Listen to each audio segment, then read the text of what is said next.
you a bad enough dude to rescue your employer? Me neither, but that's what we're doing in the video game.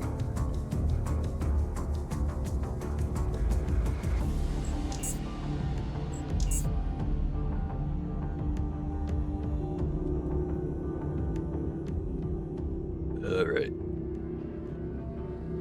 So first things first. Finally got around to checking out those couple of trailers for Infusion that I didn't get around to watching until just now. Or more like 20 minutes ago.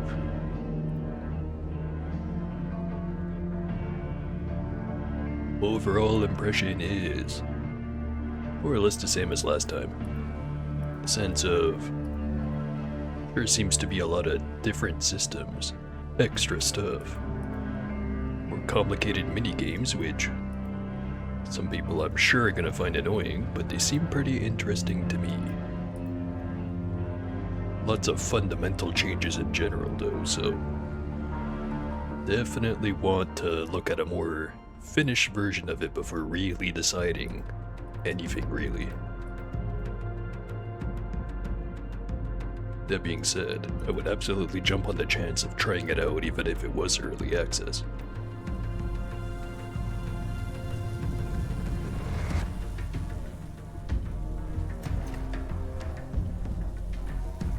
Alright. Now down to the basement.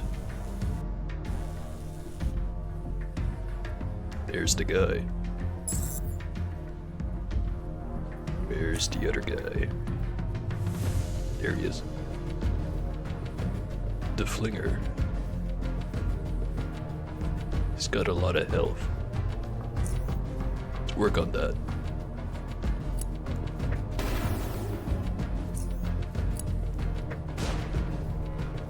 Resist.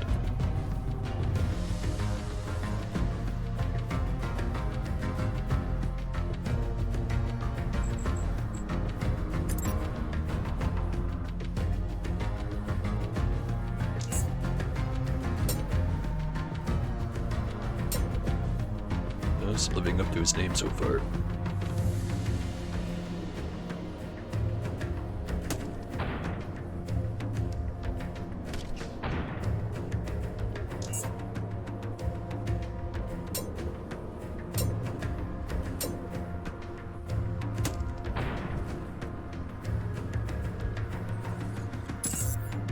Oh, that's done.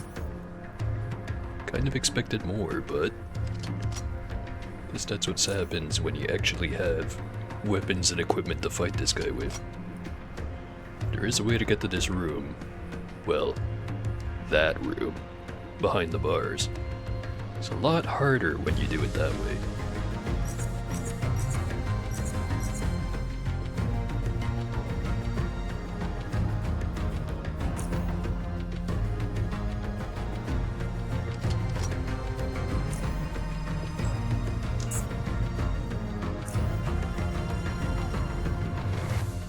Top card is the Ace of Spades.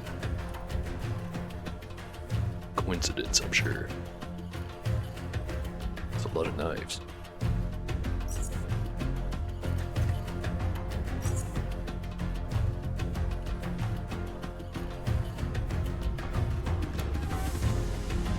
What's in the toilet bowl?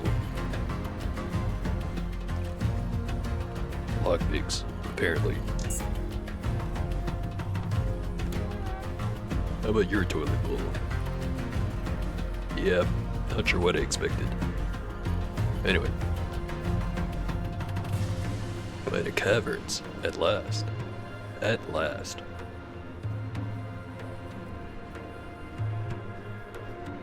Well, I cleared the path to here, but looks like we're gonna have to go down the hole. No time to lose, Professor. We're going through that manhole. Plug your nose, follow me.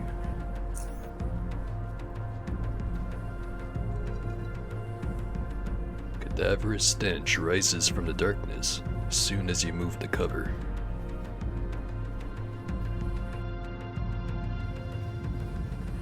There's a lot of dead guys.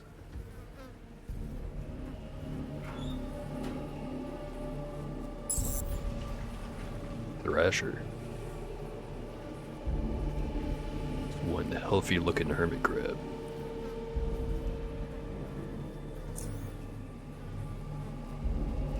Let's try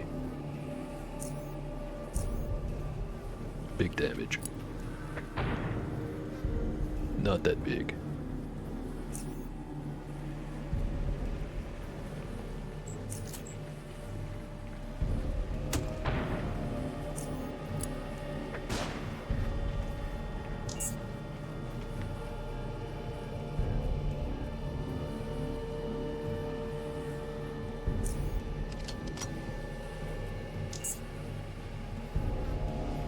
Try to set him on fire. Success.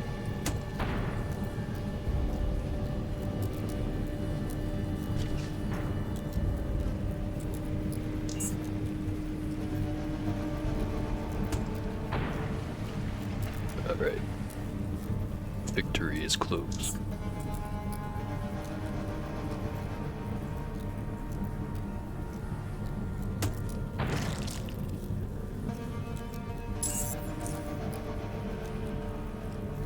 Not stand in the fire.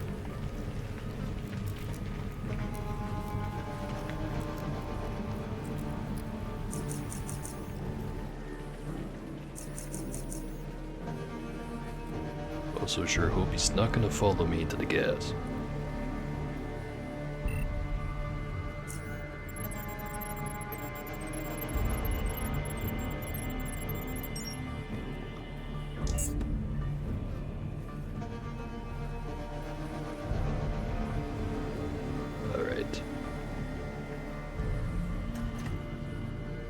Clawed up can opener. There are claw marks on the handle. 3 points.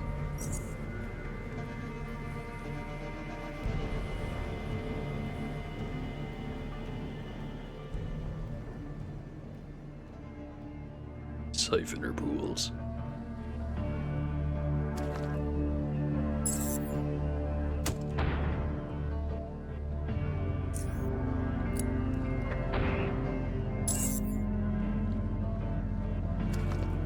Second one.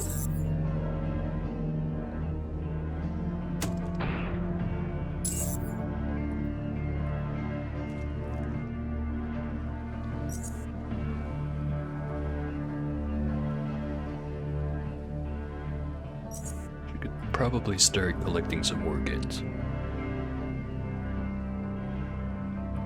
Not sure if the siphoner tongues are worth anything. They are kinda heavy.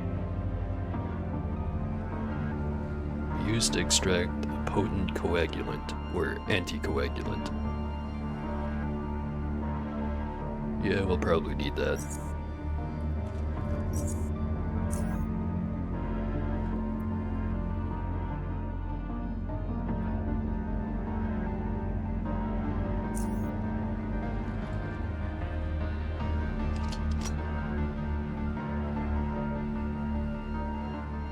So there's where the hole was, right here.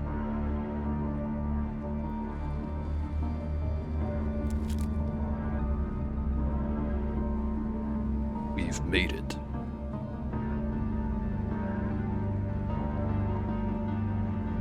Well, I'm pretty sure I can't swim, so... One moment. I'll call the chief.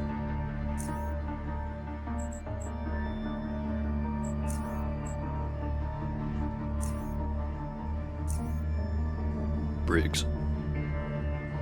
Found the professor. Need extraction. Over. What's your location? Over. On a small island at E4. Over. Affirmative. We'll be right there. Out.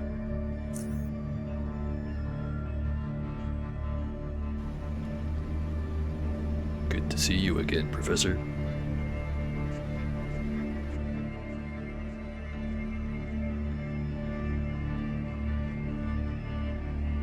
It's over.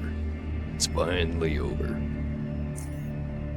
Glad to have you back, Professor. The chief turns to you, the austerity in his eyes, while still present, lacks the razor-sharp edge it used to have. The professor is back with us. Well done, Paul. But the danger's not over yet. You must excuse me. Need to get back to my sec troopers.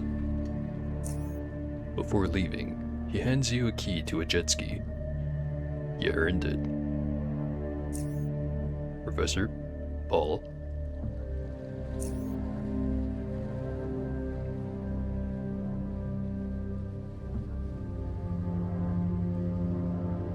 Goodness me. I really could use some rest. It's been a long day. Then I'll leave you to it, Professor. Rest well. Thank you, and farewell.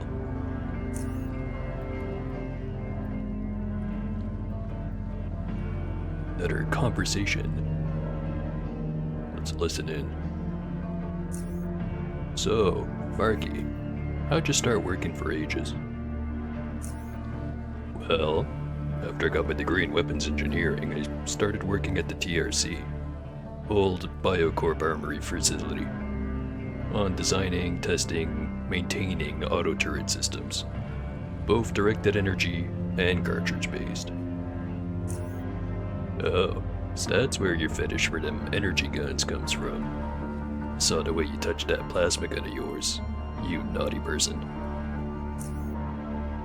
I'll make you feel it if you don't stop interrupting me. After that, I moved to a Dreadnought production facility and worked on their autocannons for a while.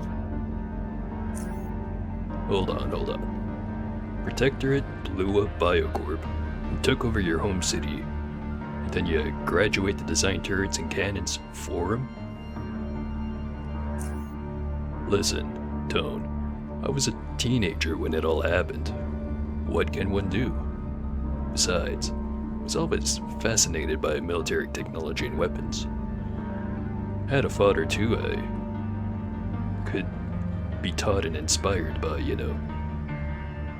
Strange sentence structure, but that might just be a skill issue on my part. Anyway. Yeah, I get your point. Guns are hardcore. Then what happened? Then I moved to Aegis Incorporated. But working on these Dreadnought systems got hardcore stressful because of various interventions from above.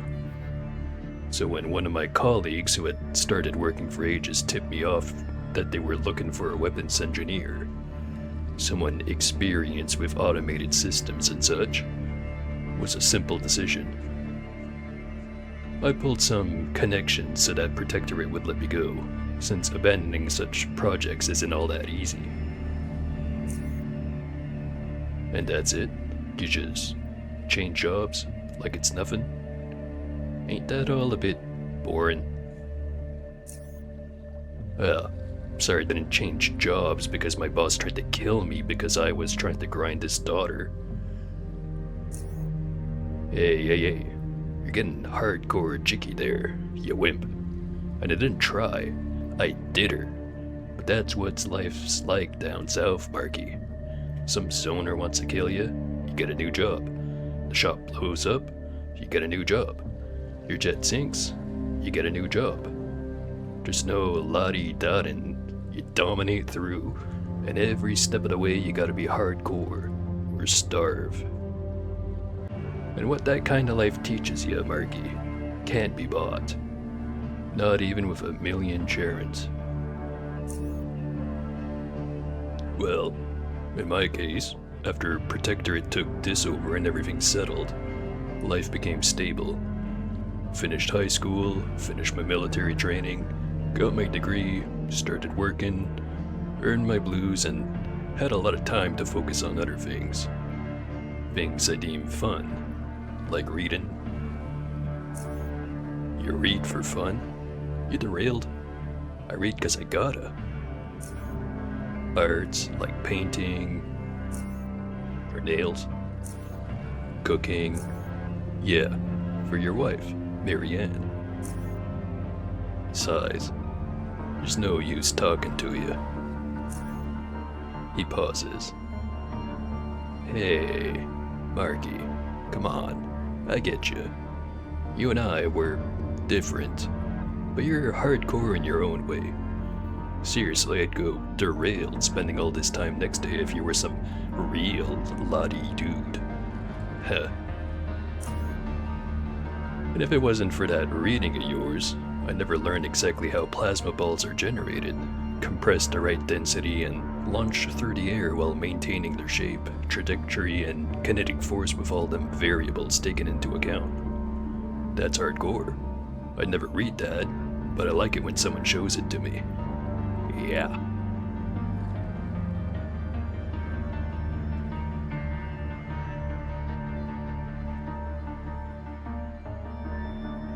Yeah, you two are spending far too much time together. Hardcore times make hardcore friends, as Tone says. What do you need? Paycheck.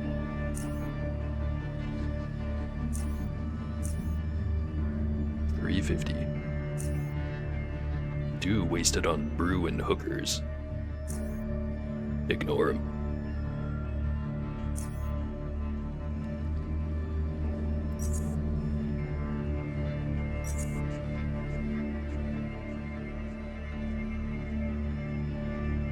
Just realized I never bothered to go test a Sonocaster. I should probably do that.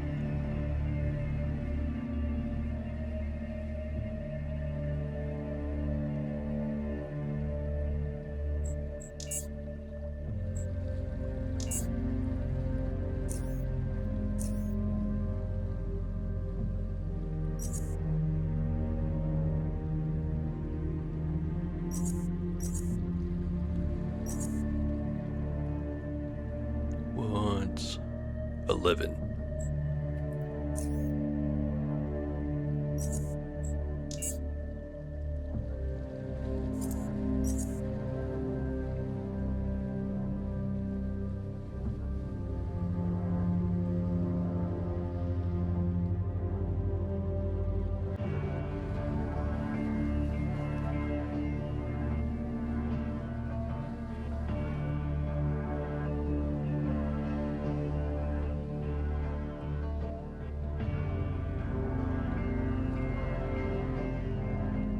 Pretty sure just put away a bunch of the grenades, but doesn't hurt to buy some more.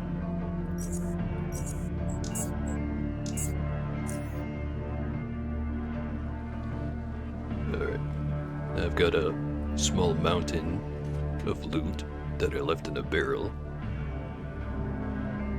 I should probably go get it.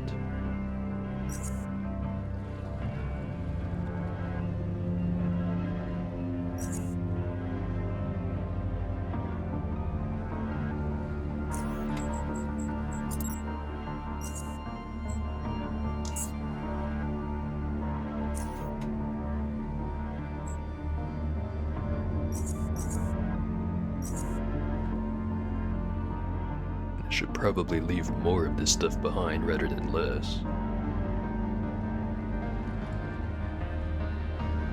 I feel naked without my ammo.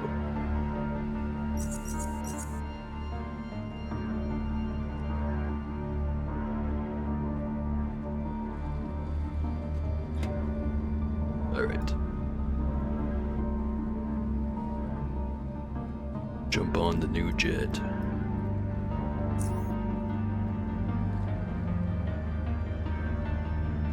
Must be the middle one.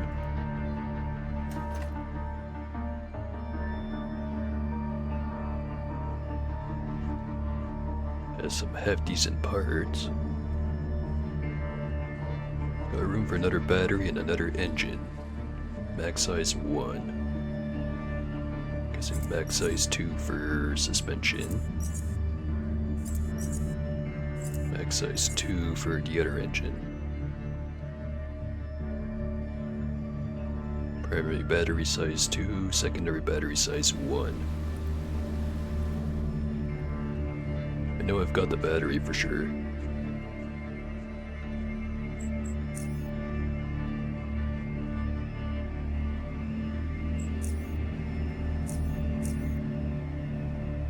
So I should probably sell some food.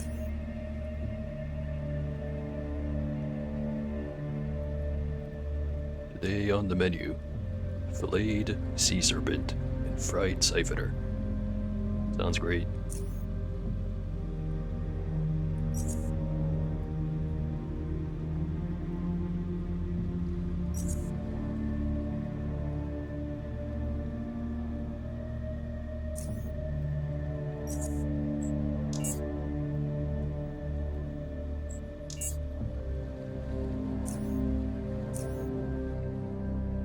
Oh, right.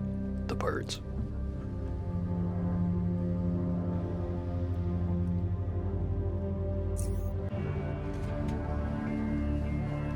Battery.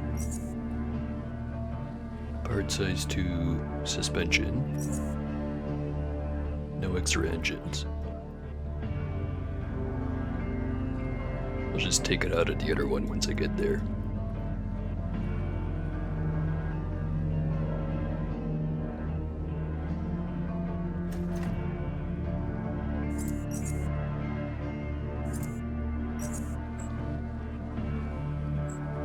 Very slightly more stability. And less weight.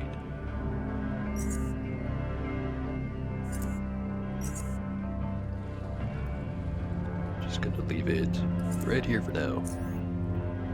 Too lazy to walk it all the way back.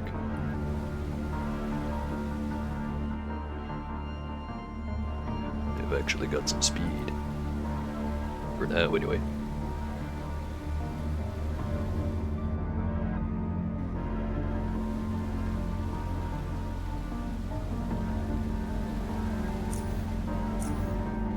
Pirate. And he's gone.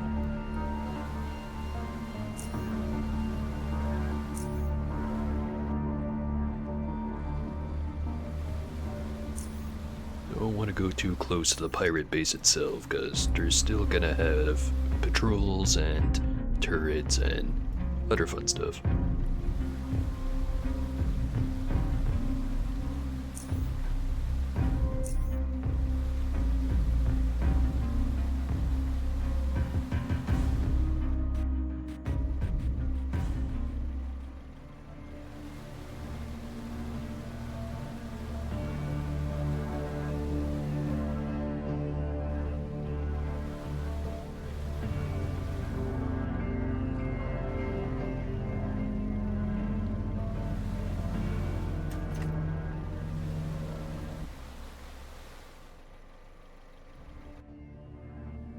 Alright.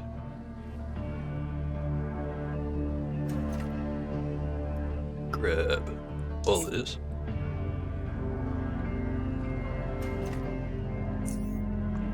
I think I've got enough weight capacity to maybe move the engine.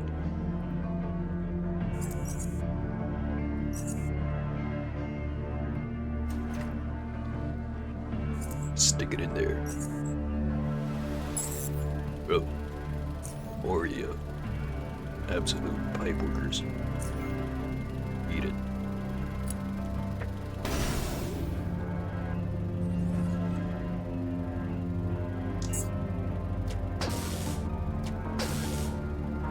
That's not good.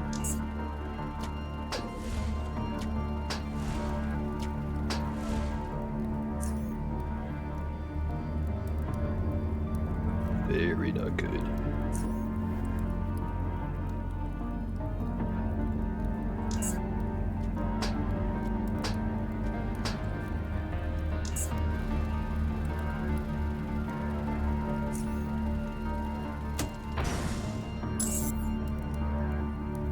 One less problem.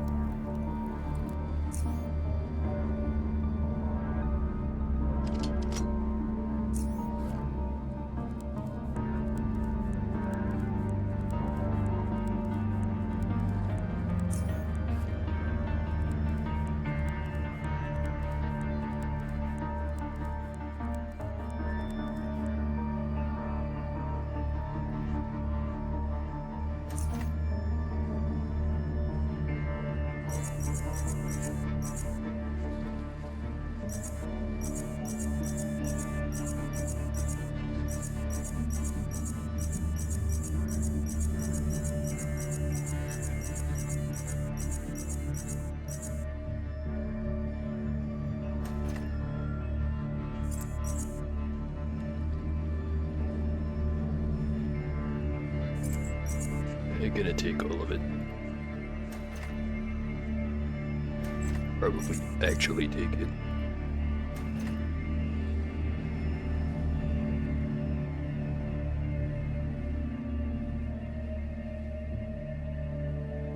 It's better than both of these. It's a size 1. This one's better.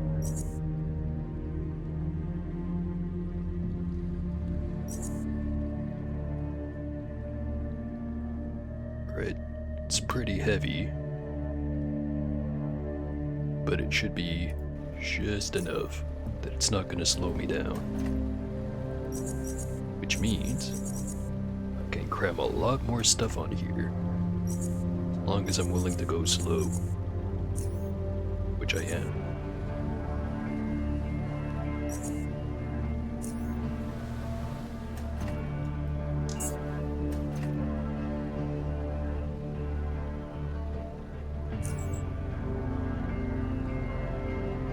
Not gonna need that engine.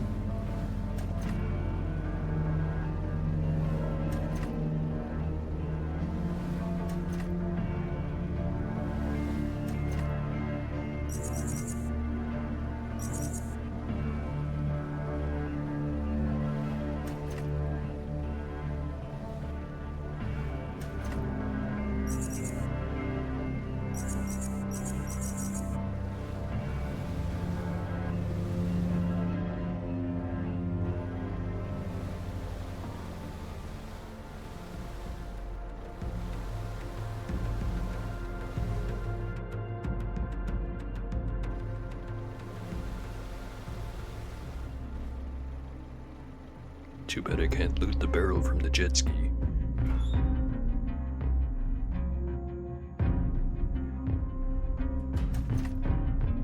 Alright, let's just try putting everything in there.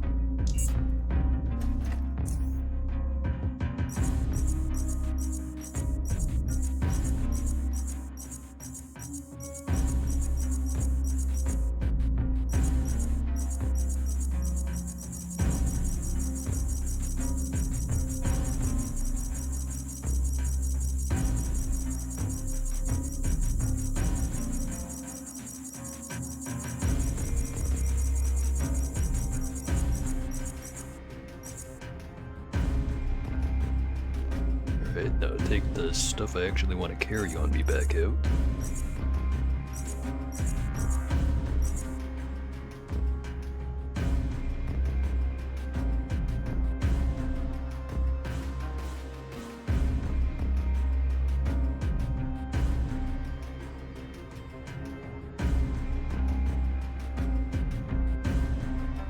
I think that's everything. Alright, how slow we going now? Pretty slow.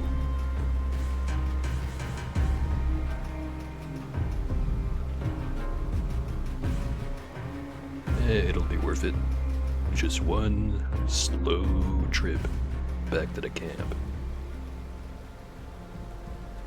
I'd go loot those guys too, but pretty sure I can't disembark on that part. Yeah. Have to go the whole way around. Probably deal with some more jerks with crossbows.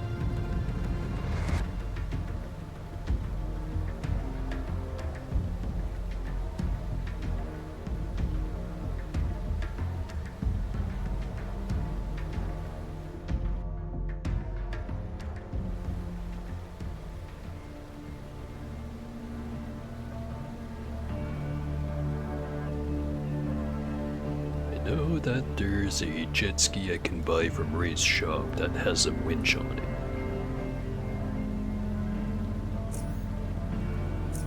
Not entirely sure if I could afford it without basically spending all of my money. And also on if it'd be worth driving that slow ass thing all the way over here.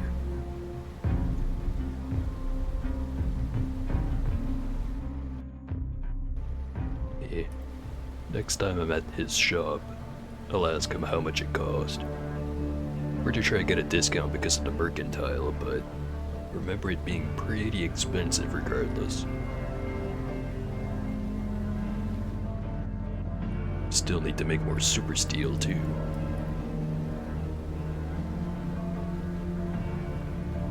Got the one plate of it at 157. Need at least 3 more.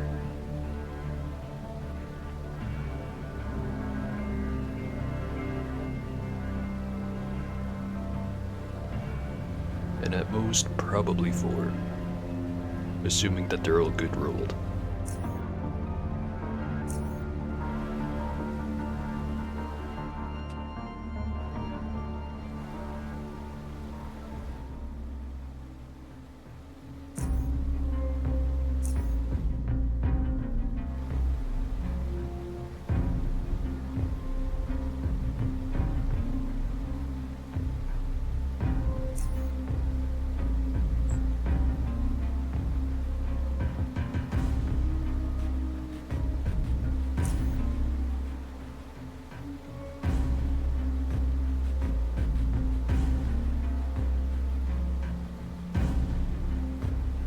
I probably shouldn't say it out loud, but I've already thought of it, so if it's jinxing me, it's gonna do it anyways. It's been a while since there's been a tribal raid.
Thinking of how long it's gonna take to sort through this inventory once I get there.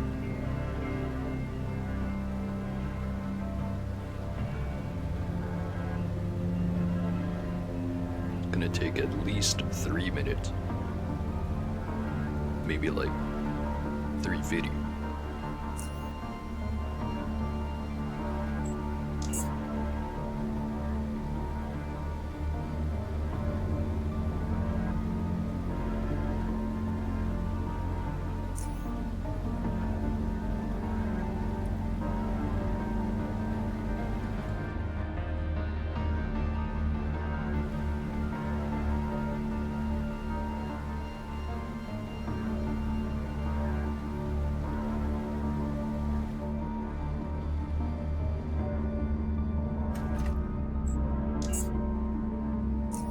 Start with the ammo.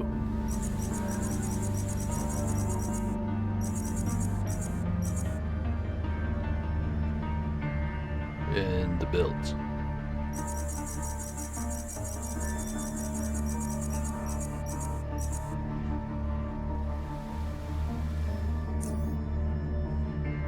Still got a little bit of weight to work with. So, grenades. And the repair kits. Probably enough. Not too much.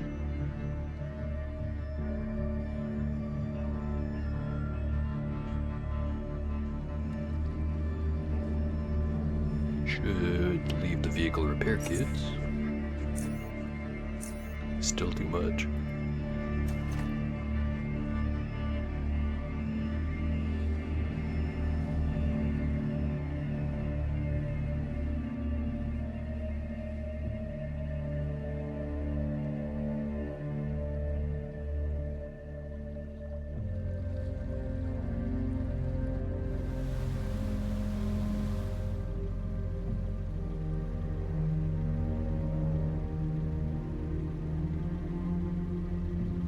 leave behind EMPs.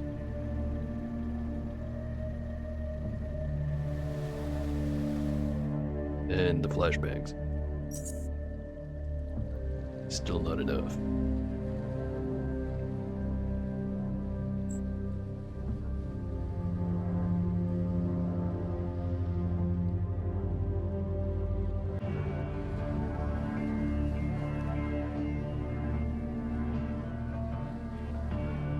Repair kits. There we go.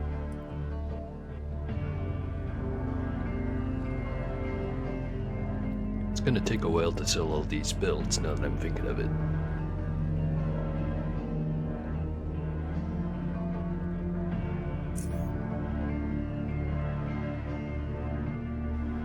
Maybe I shouldn't have bothered.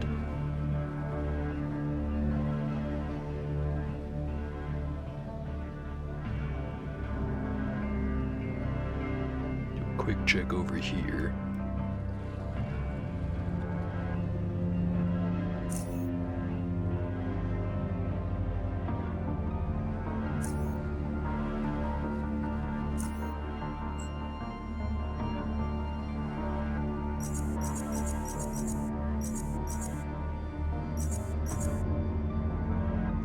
Belts. Might not be as difficult as I assumed. 1, 2, 3, 4, 5, 6, 7, 8, 9, 10.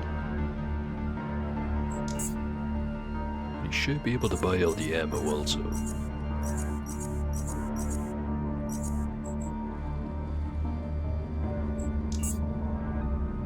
Yup.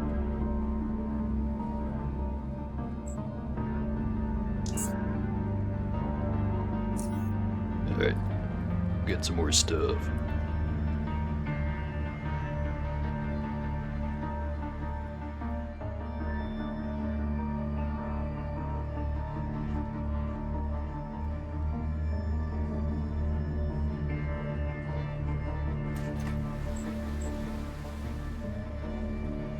That armor's gonna be heavy. Same with the guns.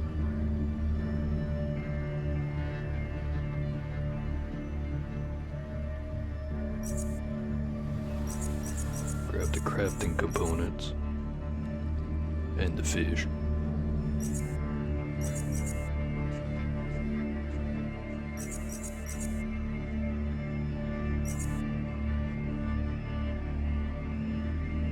Start with armor.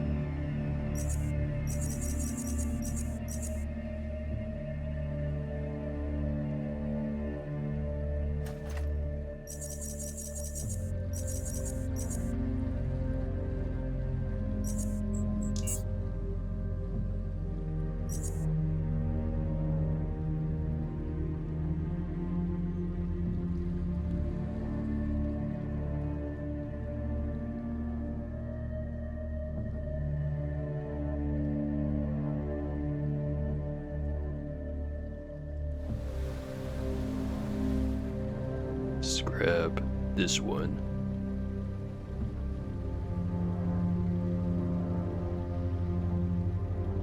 Keep the anti-thermic tabbies. Get rid of the other pair.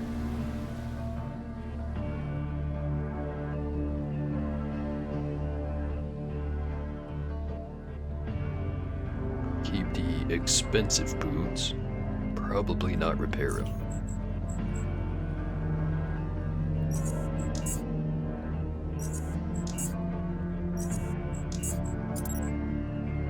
Actually, have a pretty good amount of fabric repair kits.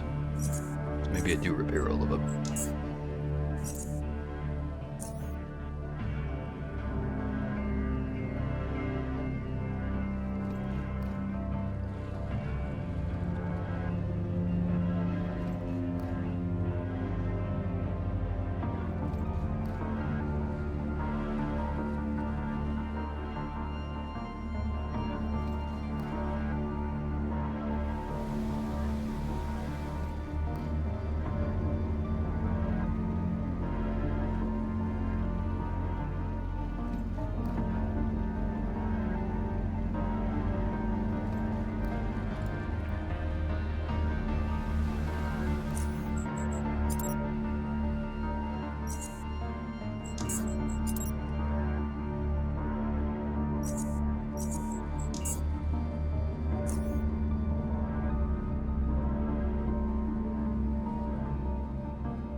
Find someone who actually wants to buy boots first. Feel like I never sell all that many of them, even when I do have some.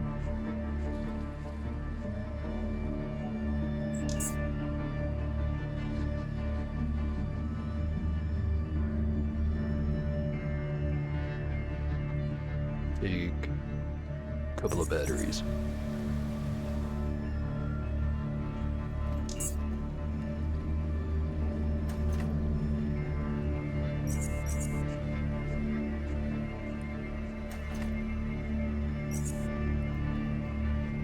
Not quite enough.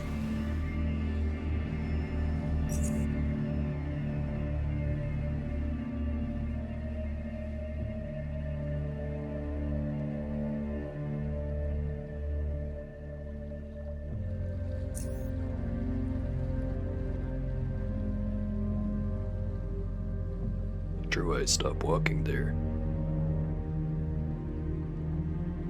Probably interrupted by a ghost.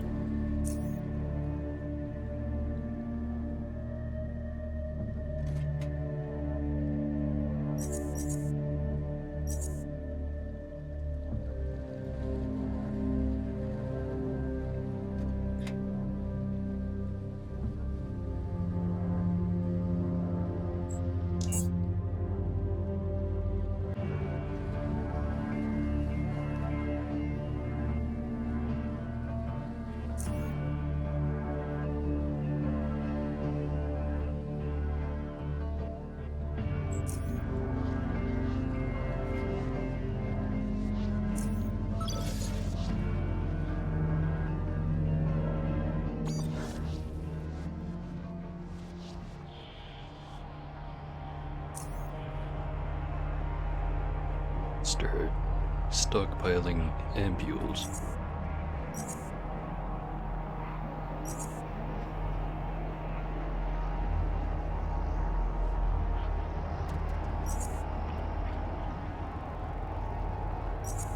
And some blueprints.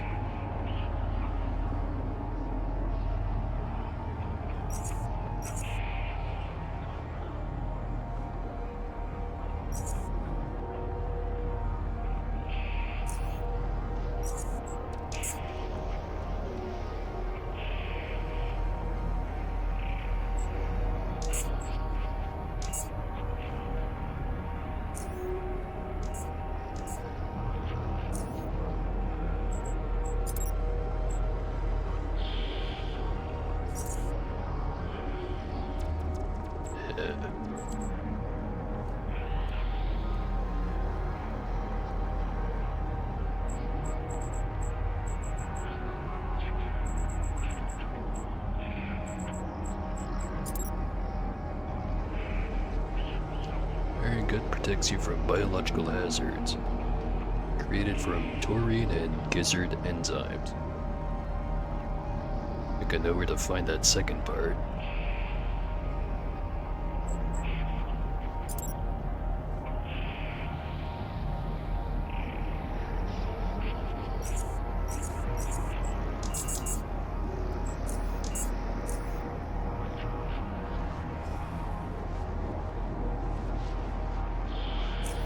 So 345 seems to be the limit. Unless if I boost it. I do have ways of doing that. That would cost money. Want a bunch of armor. Perfect.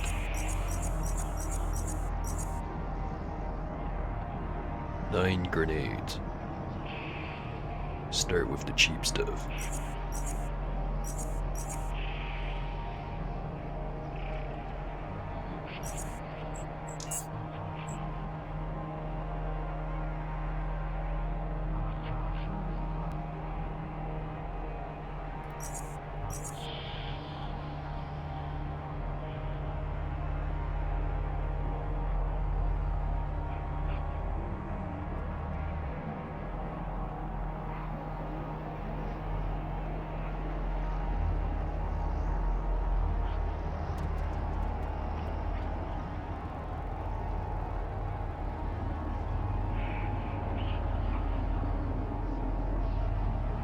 So many more things to look at now that I have to worry about biology.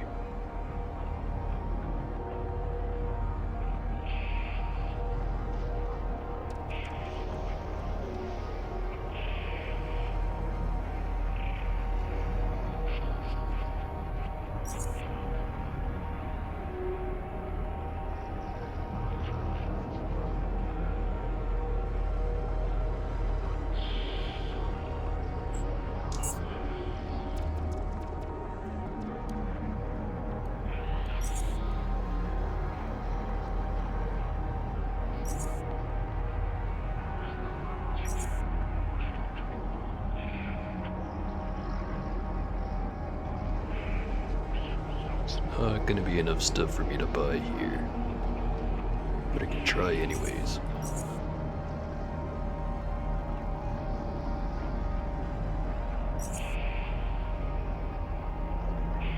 Or maybe I was wrong again.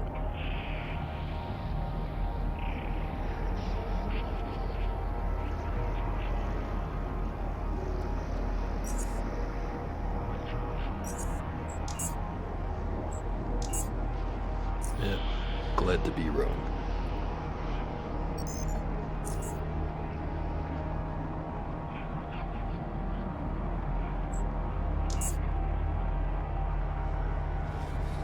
Next up, Core City Merchant District. Just because I'm too fat to go to Fort Apogee right now.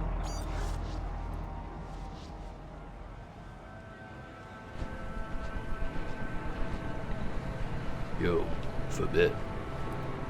Give me.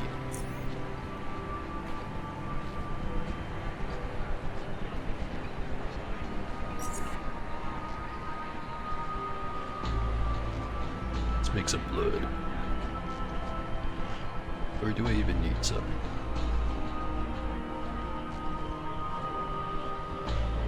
Unclear. I'll be back for some blood if I want some though.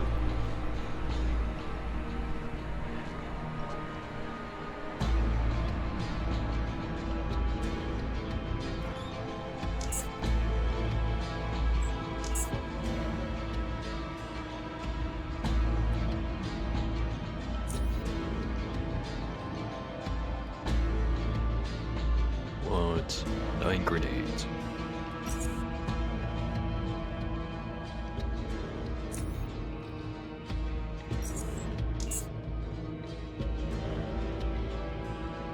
It's not buying any belts. Solar armor, doesn't want any boots or goggles.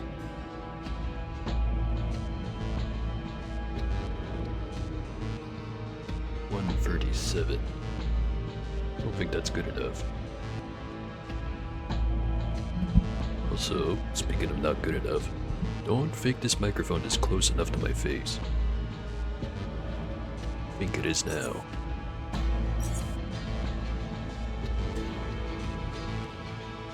Would help if I talked more, but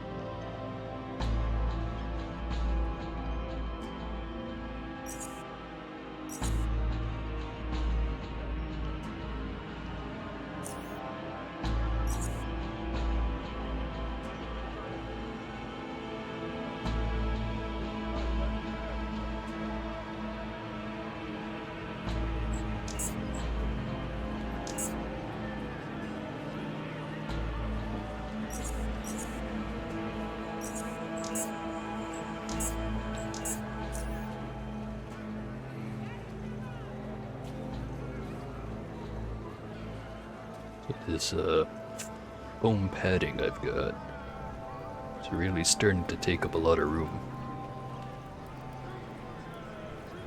Volumetrically more than weight.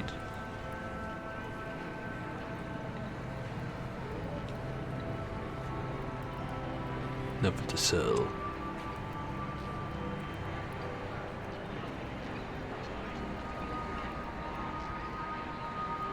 142. No idea if that's an upgrade or not, but I'm buying it.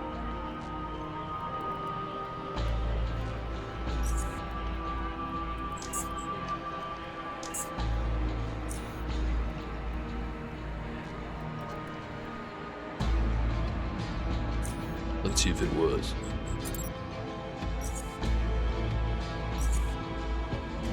Wrong one.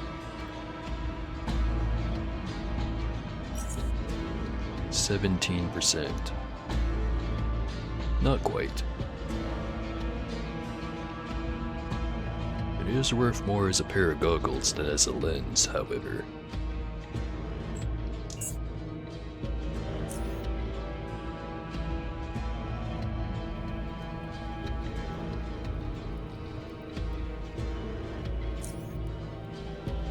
Not that he wants to buy them right now, however.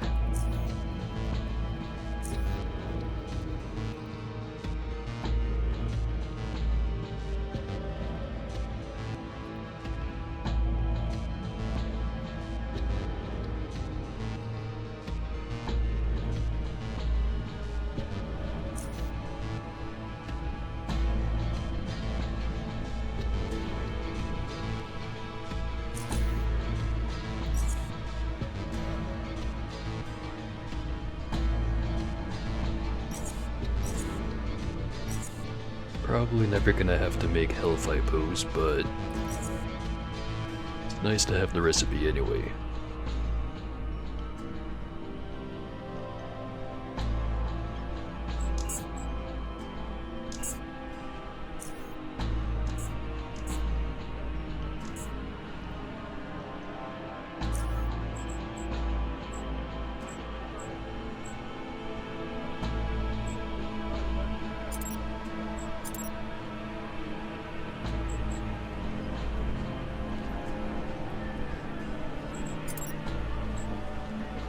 So advanced health hypo, blood, organic gel electrolyte, taurine. Regular, blood, insectoid saliva, anticoagulant.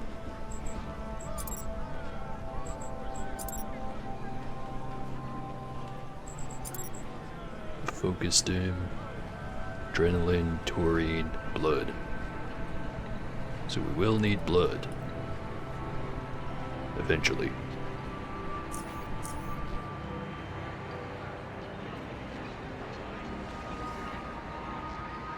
Right, Camp Havord.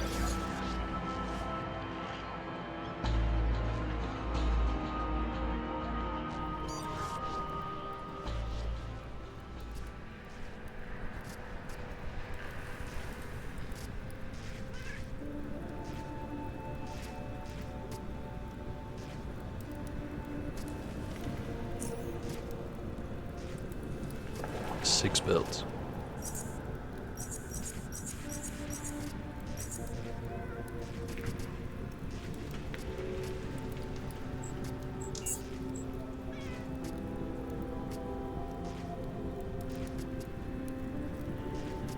So I want to buy the special votes.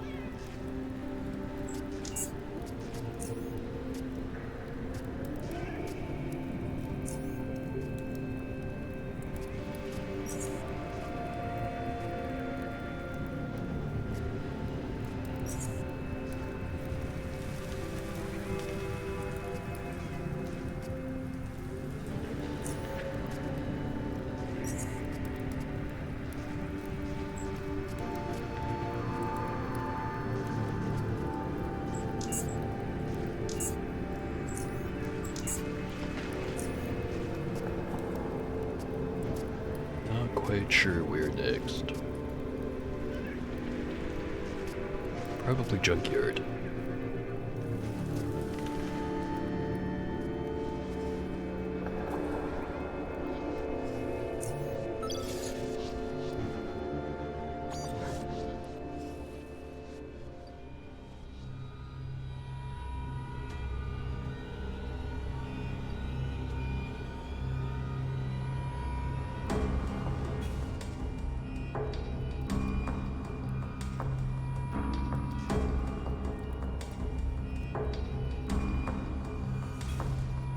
kinda glad I've been putting off doing the quest for the gang showdown. Gives me one extra vendor to go hawk my shit at.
Is like one of the few dudes actually buying padding.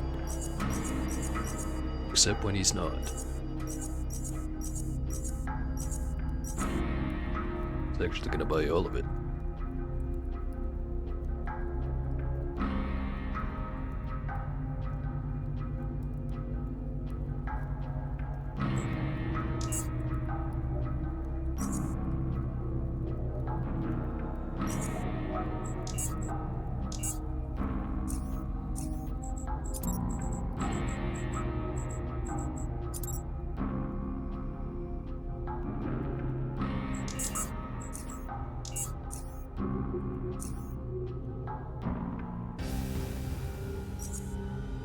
Sell the rest of the builds.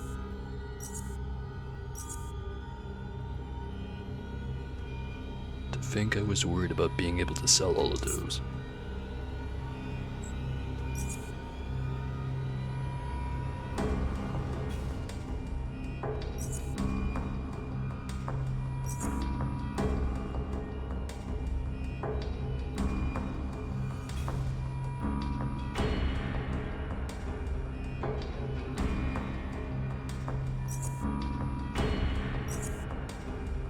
Actually want a knife.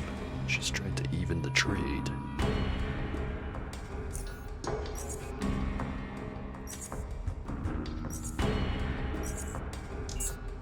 Yeah, good enough.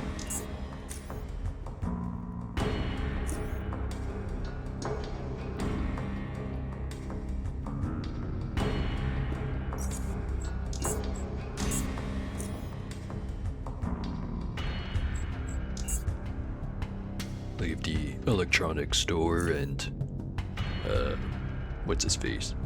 Fixer for last.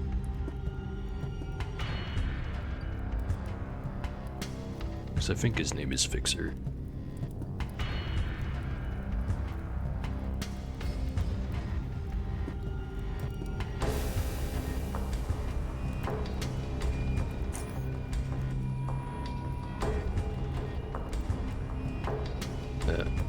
Actually does buy vehicle parts.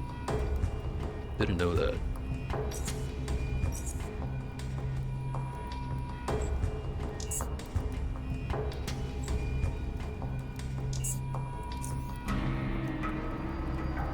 Little bit faster.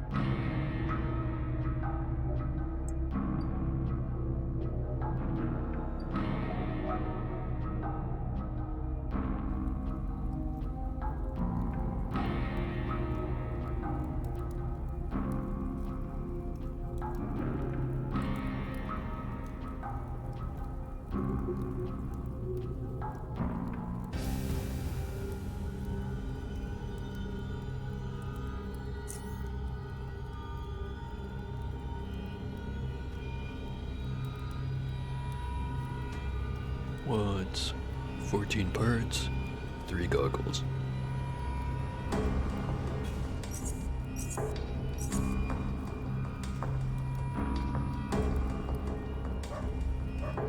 The only other pair I need to sell is the smart.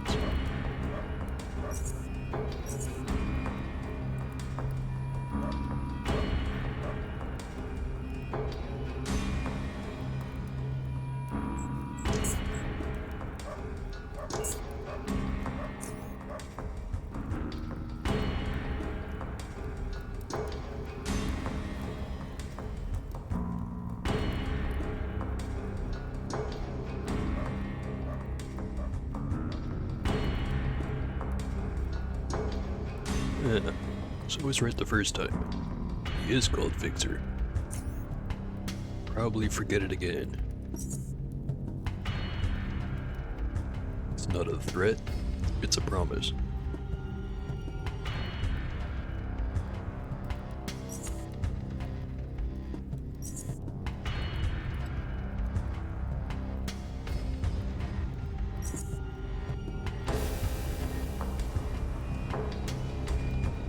Just buy a blueprint for that.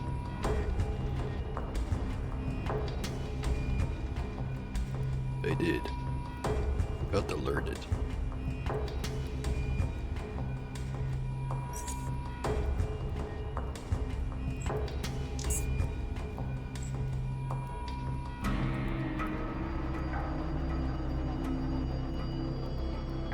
Medicine.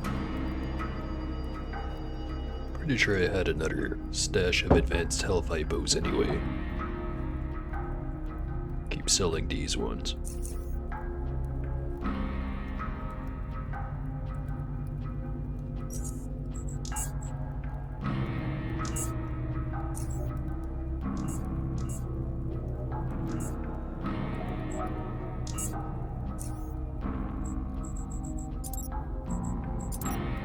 Right.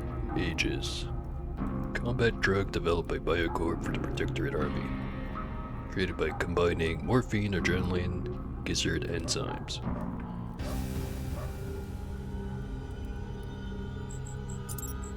Starting to sound like I'm gonna have to go back to Foundry on the regular from this point on. I want to keep getting those enzymes.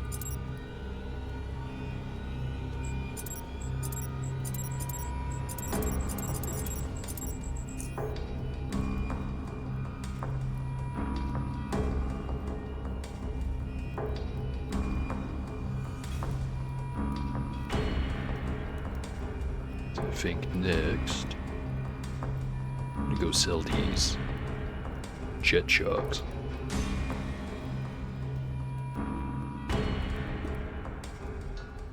Collect some bottles while I'm at it.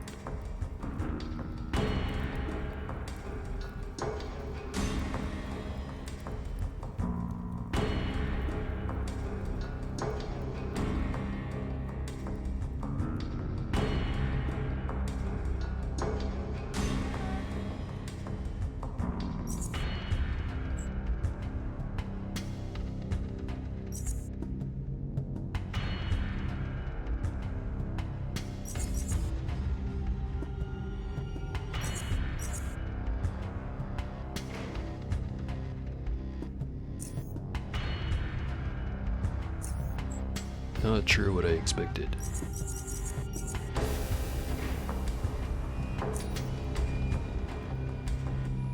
Don't think I talked to Len yet. Or maybe I did. Either way, doesn't want to buy anything.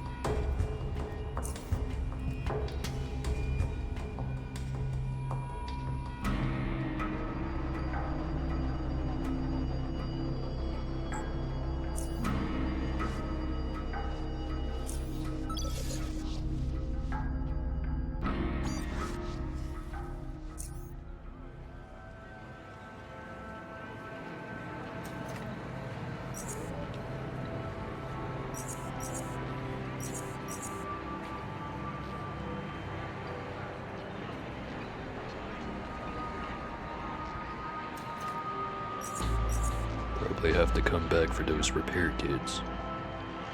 But at least I know exactly where they are.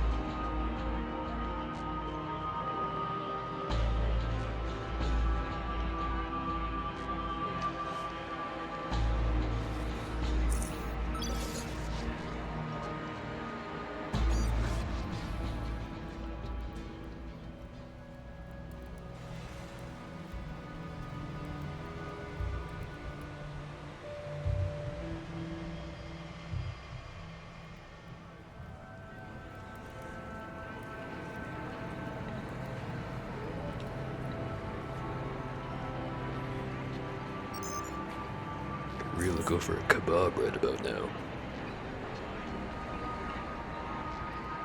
And by kebab I actually mean donair, but close enough.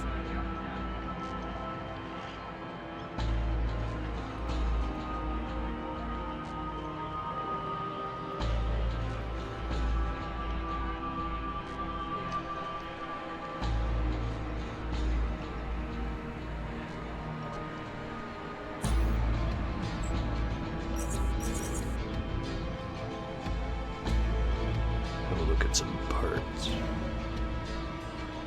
I think the small engine I had was this one.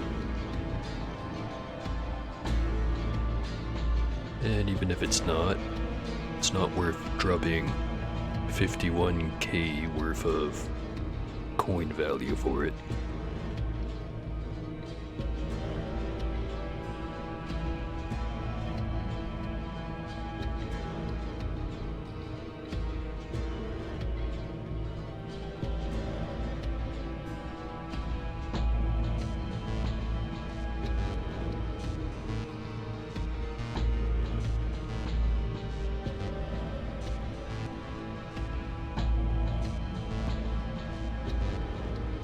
Yeah. Interesting, but not of consequence. Anyway. I know the jet's all the way back over in the Black Sea, but what happens if I select the option? I'd like to sell a jet to you. So you know, I ain't interested in buying no junk jets. You know, the makeshift ones. Interested in quality jets only. If that's what you got, just bring your jet inside and we'll take a look at her. There are buttons by the jet lift you can use to raise and lower the gate. Nothing at the moment. Okay.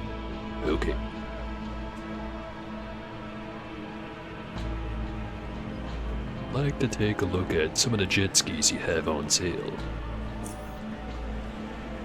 We got lots of different jets, Paul. The only question is what you need and how much coin you got. You're looking for something cheaper, something to get you from point A to point B. Offer a variety of junk jets at your disposal. If you, however, want to get from point A to point B mighty fast, maybe dominate some asshats along the way, or return to hauling lots of loot, or just cruise around with style, then maybe you ought to take a look at something a bit better. Show me the good stuff. I ain't no zoner. Haha, that's what I like to hear.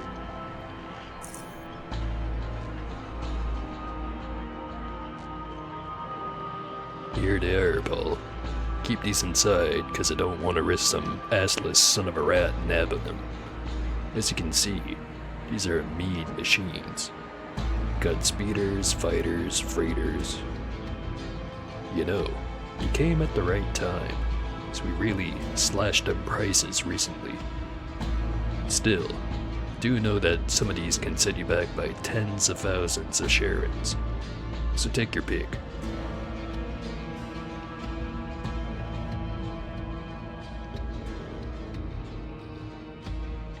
Think most of these ones have built-in weapons,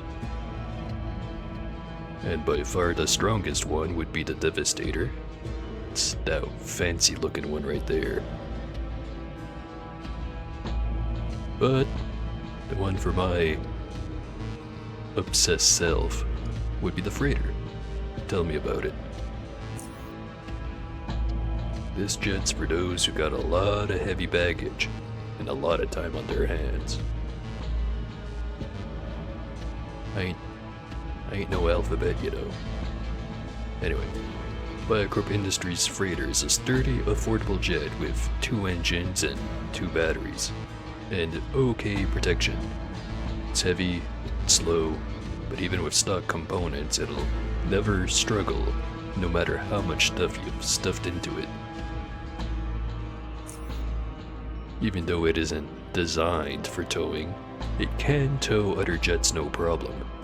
Hell, I've used one of these many years ago to tow a small ferry, and I bet you can use it to even tow one of them fat rat yachts. You might even find this surprising, but it's one of the most comfortable and stable jets around, even when going at top speed. Can't deny that.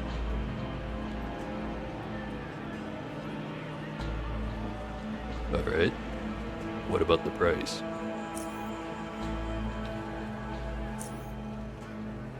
Yours for 6,600. Could afford it straight up. How about I go a bit lower?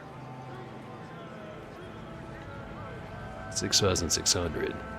No way is it worth that much.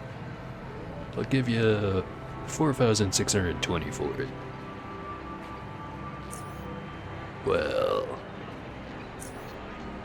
congratulations, Paul. You bought yourself a jet. And here's your key. He hands over a jet ski key. Perfect. See you around, Ray. Catch you later, Dominator.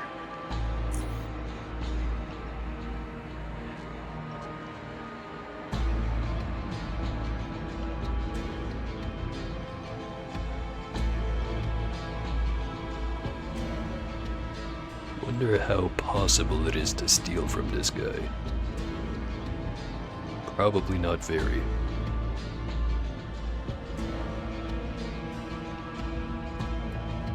Anyway, here's my jet.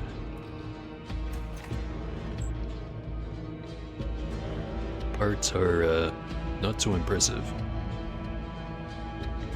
But that's kinda secondary.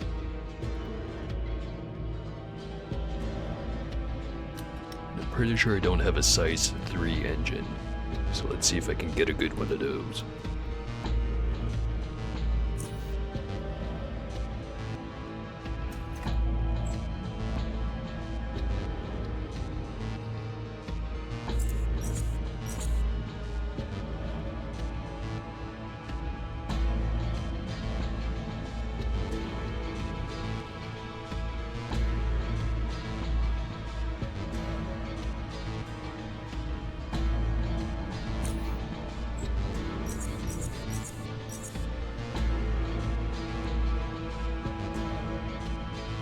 Just a barm hauler.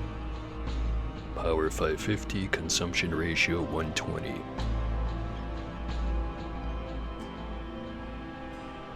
As opposed to this one, the hauler 450. Power 450, consumption ratio 100. I'm guessing higher consumption ratio is worse. That's just an assumption.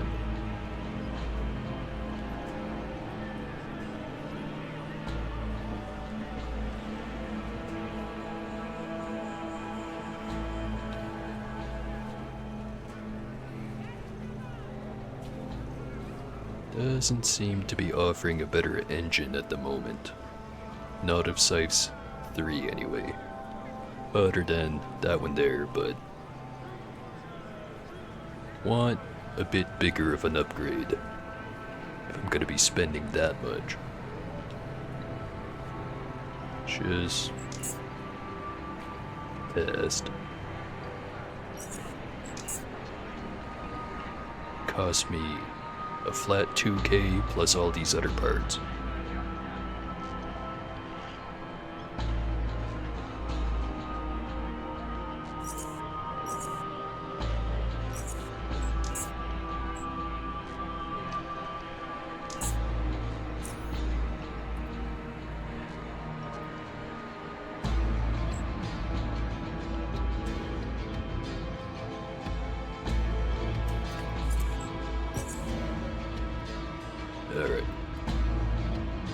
go sell these boots. Buy some more hexogen. Craft it all up. And sail my way back.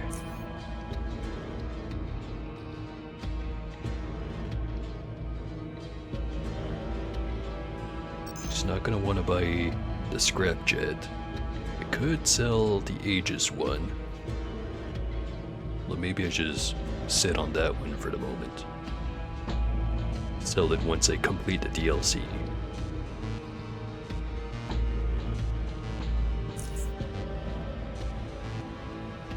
Well, I haven't gone to see the Praetorian store in a bit. Maybe they buy boots.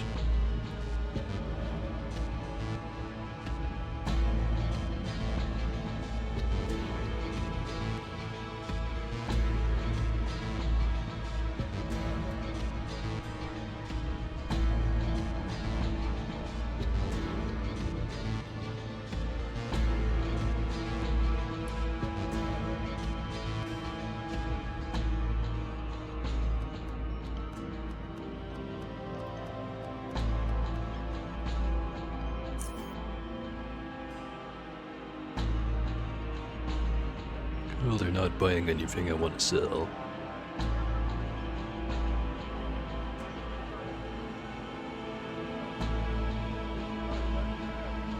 And their launchers are very high quality.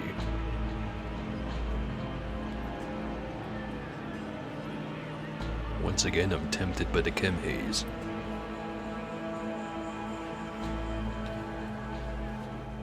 Wonder if it shares a cooldown with anything that's not another gas grenade.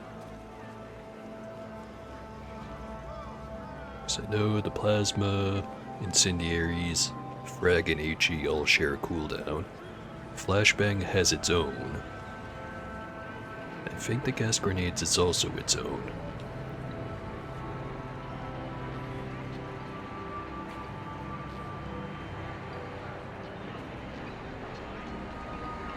$140.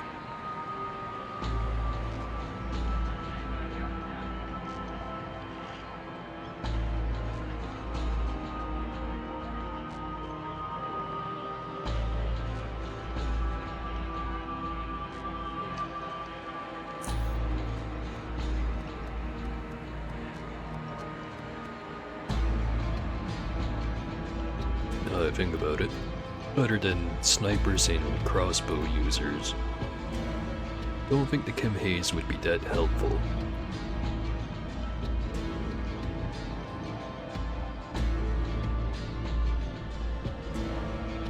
And even then, probably better off just killing the pipe workers rather than slightly inconveniencing them.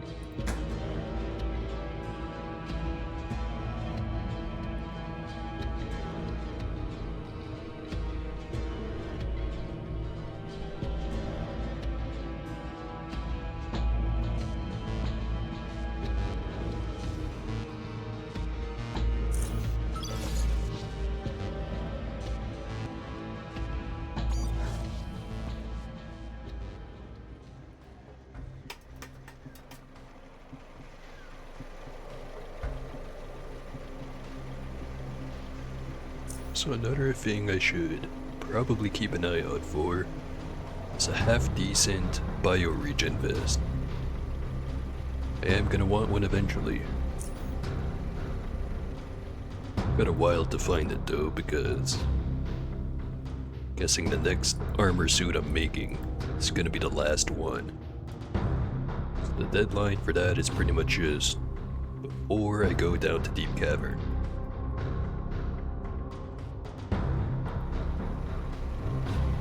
It would be kinda nice to get it earlier though, but not gonna have the super steel ready in time even if I found one right away. Or especially if I find one right away. Want 9 pairs of boots.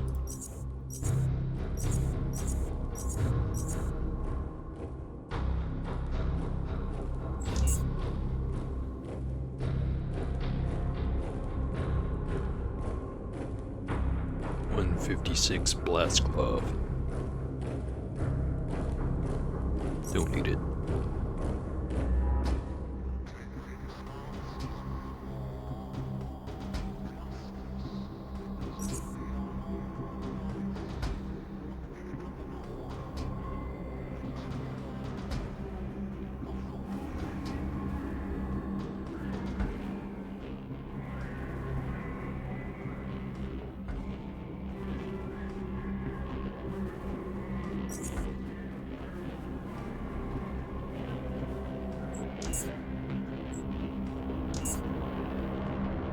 Probably sell the grenades too. Means I have to put down my drink. Damn you, shift key.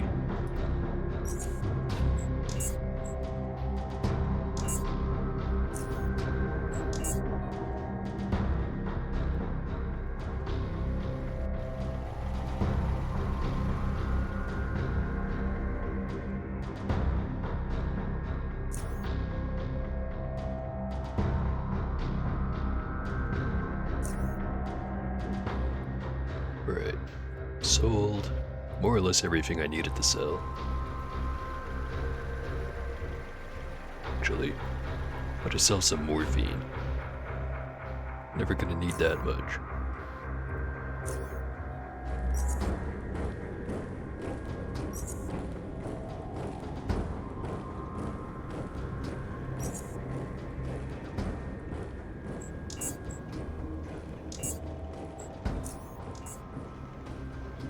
Now make jumping bean.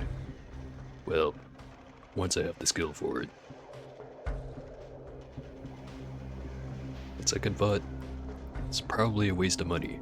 The only part that's going to be beneficial is 10 more movement points.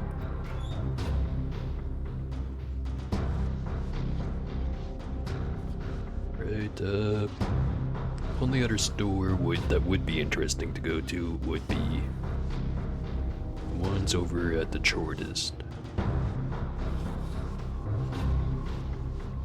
Might as well.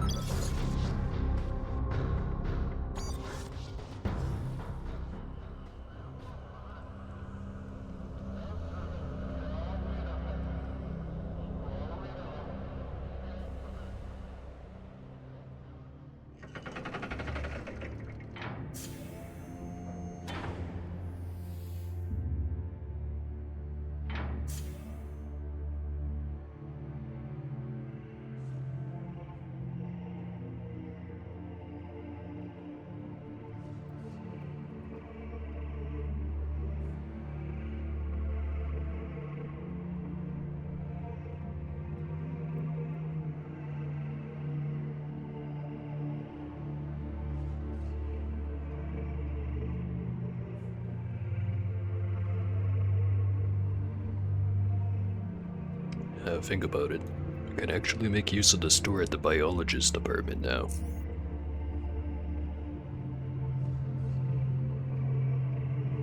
Oh hey, it's that missing blueprint. Incendiary launcher grenade. It's 25mm, however.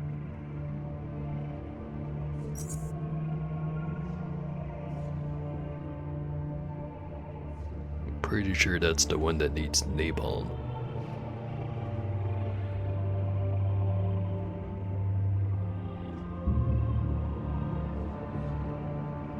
I think I've got a pile of these. I think.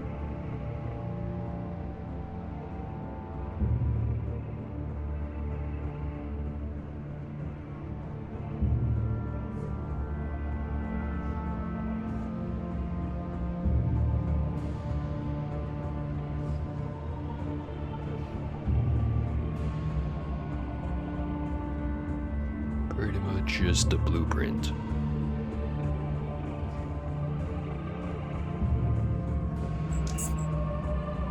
Expensive one too.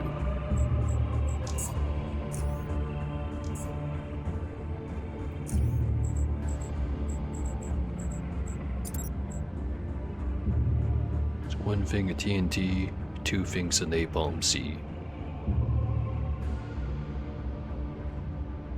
And it'll make 3 of them. It's a lot of napalm. relative to the amount of fire that's gonna get made anyway.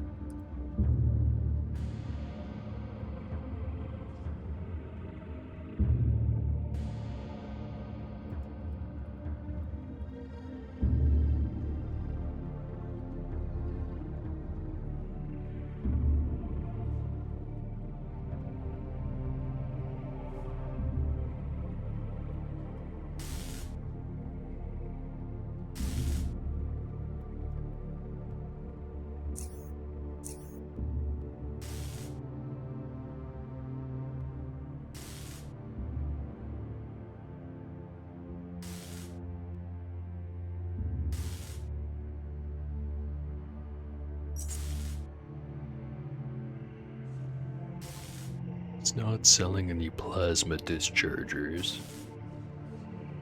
Disappointing, but unsurprising.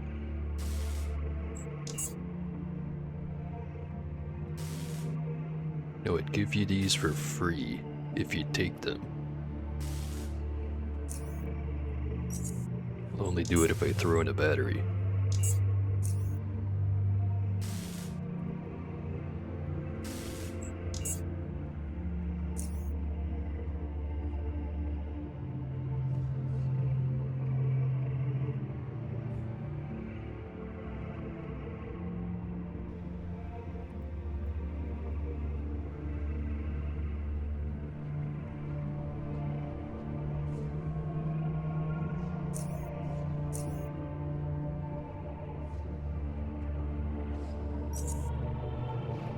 Probably got enough corrosive acid.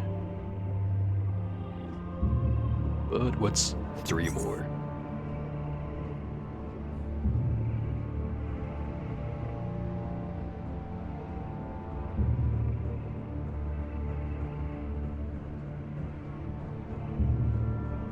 So another thing I just remembered is I now have all the stuff I need to start making the good chemical grenades.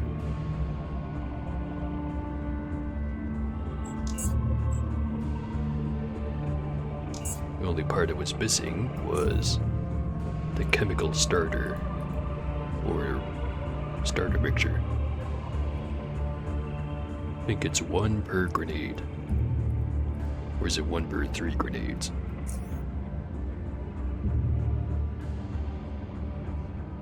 Something like that.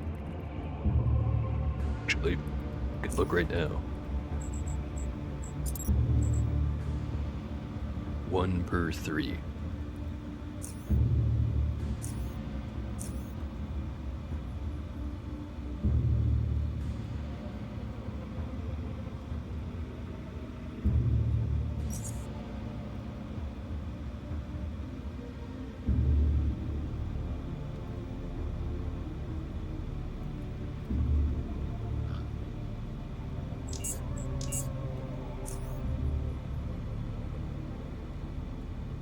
Alright. Now I just remembered. Did say I wanted to go over to Foundry. Get some of that, enzyme. I'm pretty sure it's the worms that drop it. So I could go and, re-sweep the mine.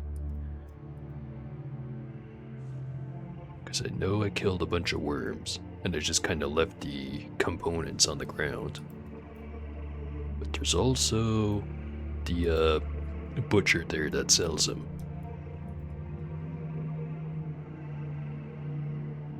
Probably want as many as I can get. I'll go do both.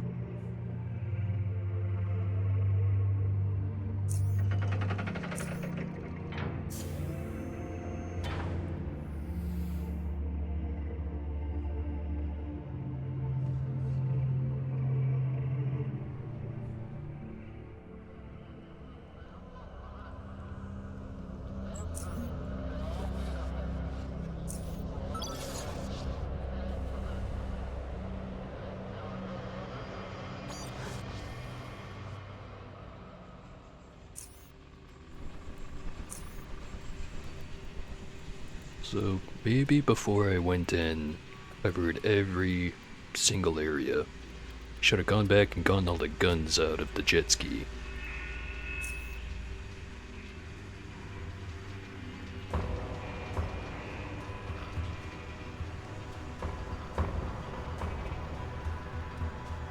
Seems to possess certain characteristics of a psi catalyst. Don't need that. It's gonna take biology 60. It'll be a while before I can use it. At least it's cheap.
Where's all the dead worms?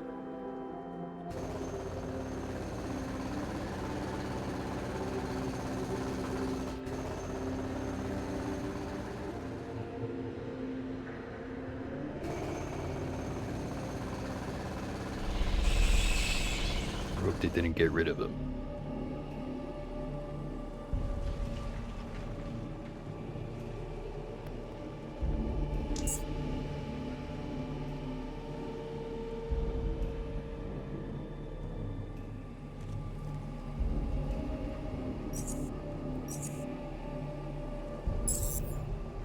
And the bladelings are back. No fangs.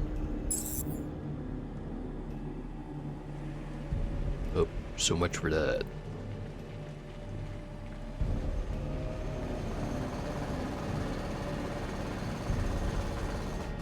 Just have to buy him from the vendor whenever I remember to.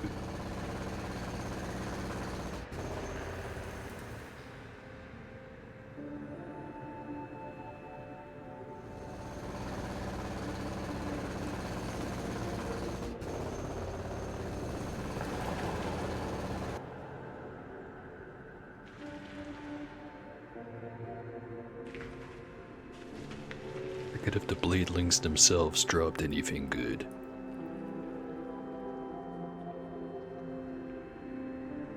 And by that I mean good for biology.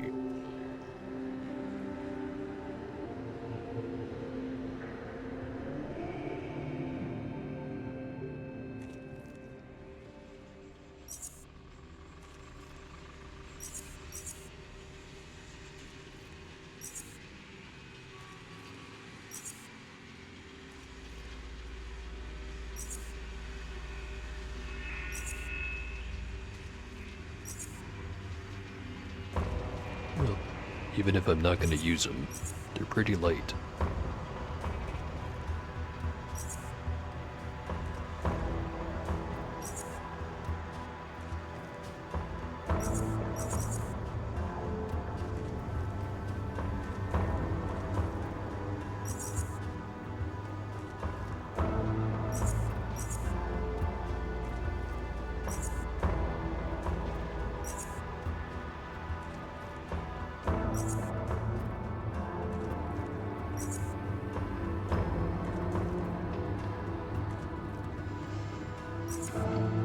Lots of adrenaline.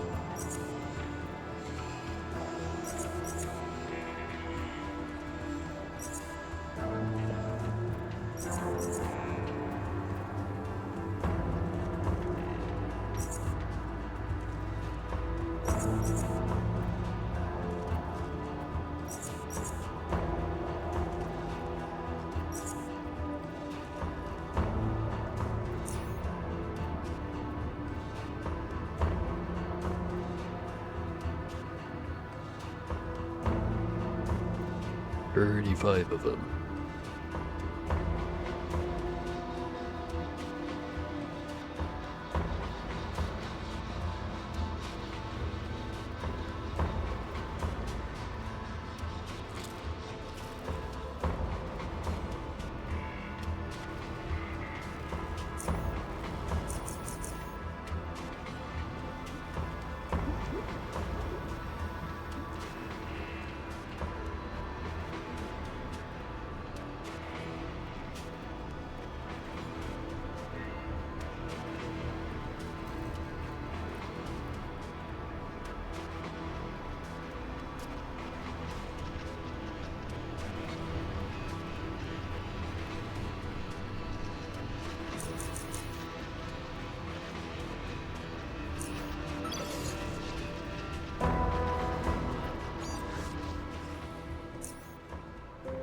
Drop off the organs and the cams.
Now, giant pile of guns.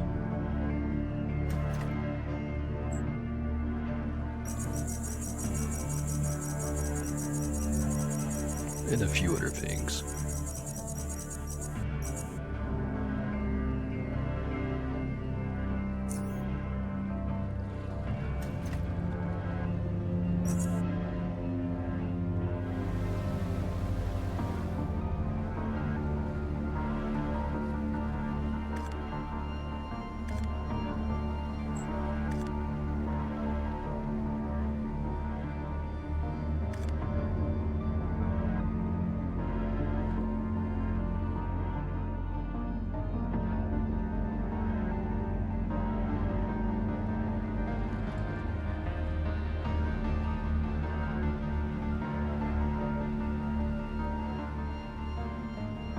I've got some repair kits handy. If not here, then back at the house. Small pile.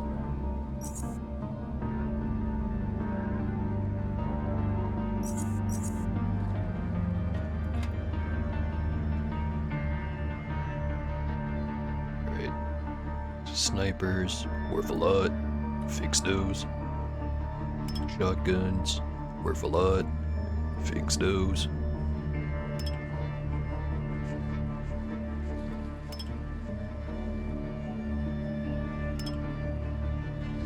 Then there's the ARs, which are sometimes worth a lot.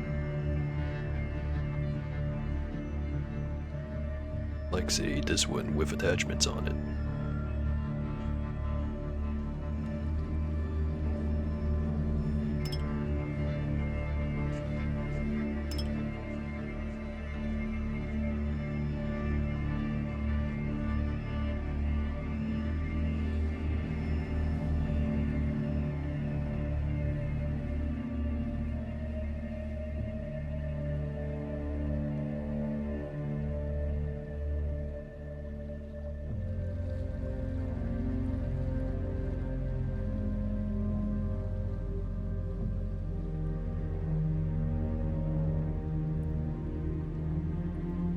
Sell some of it, and then decide what to scrap.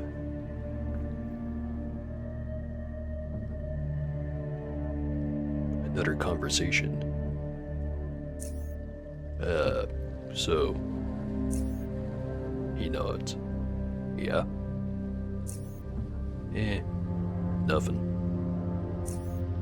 He nods again. Scratches his head. Man. My hair's growing real fast. He passes his hand over his. Some big holes in the tent. He looks around, and his eyes fall upon you. Paul? Speak with tone. I think that's a sign that, they might have ran out of things to talk about.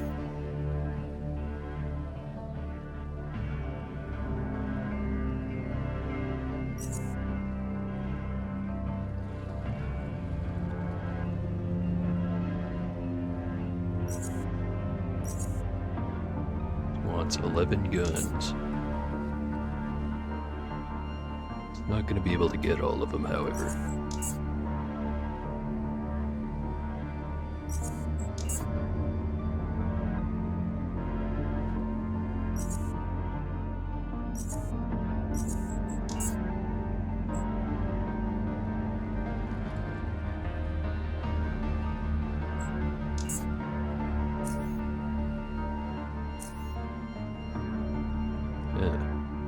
Marcus also buys guns.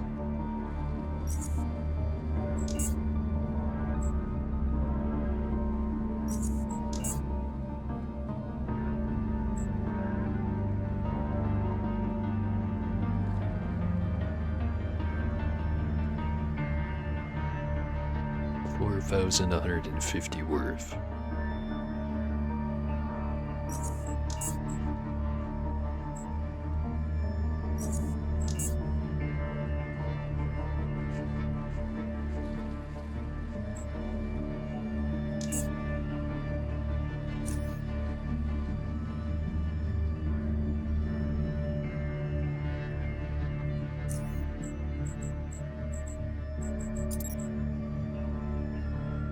Cycled some of these pistols.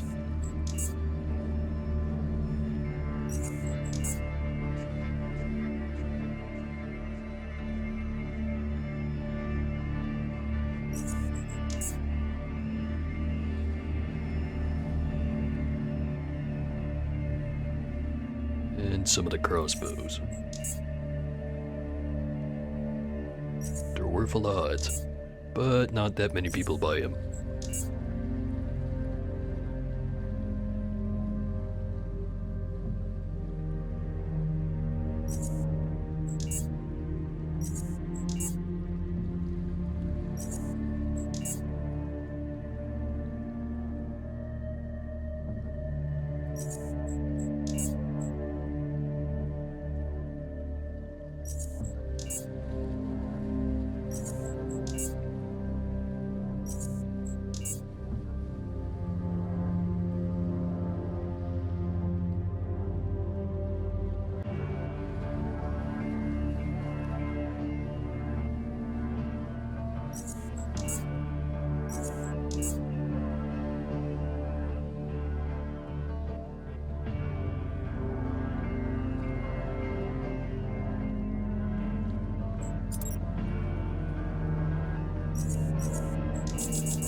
Second sight's nearly out. Go do the rest of this back at the house.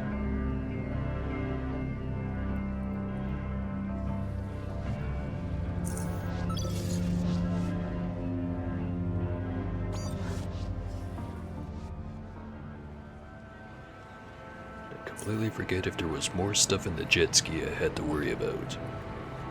The answer is, probably.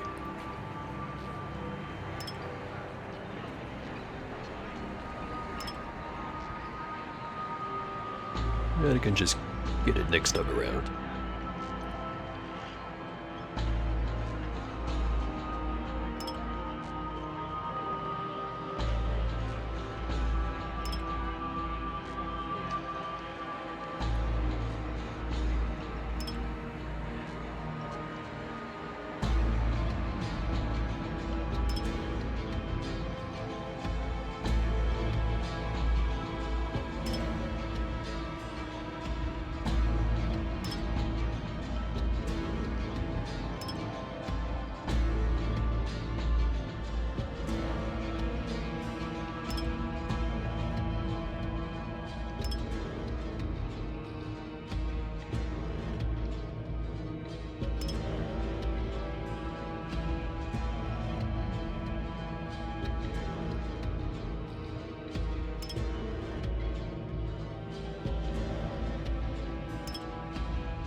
All that stuff's mostly fixed up.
One battery to sell.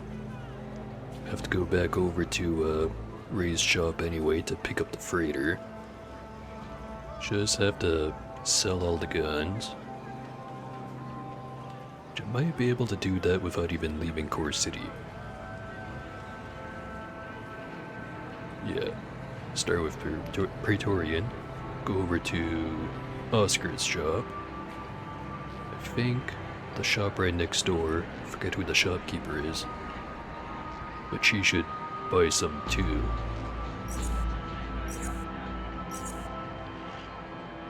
Just get the crafting out of the way.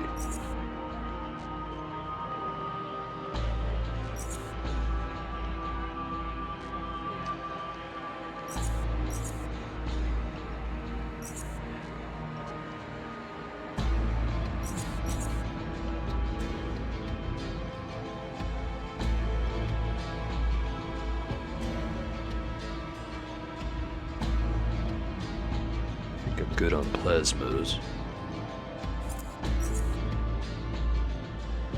Got 11 left.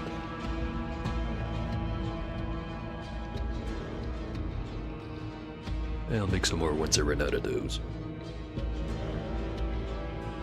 What else?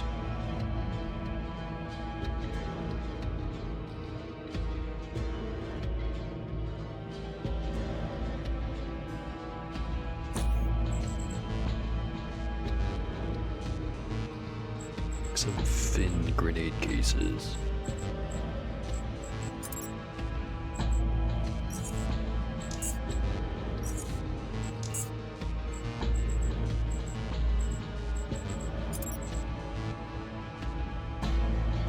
Alright, toxic gas grenade.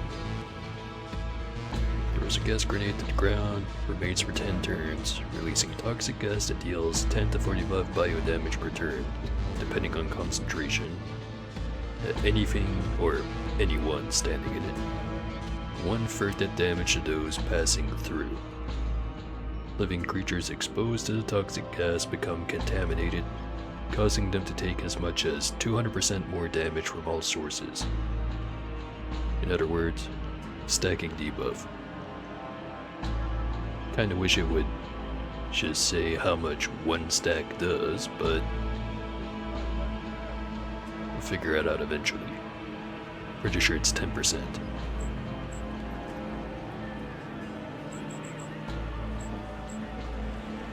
Make 9 of it.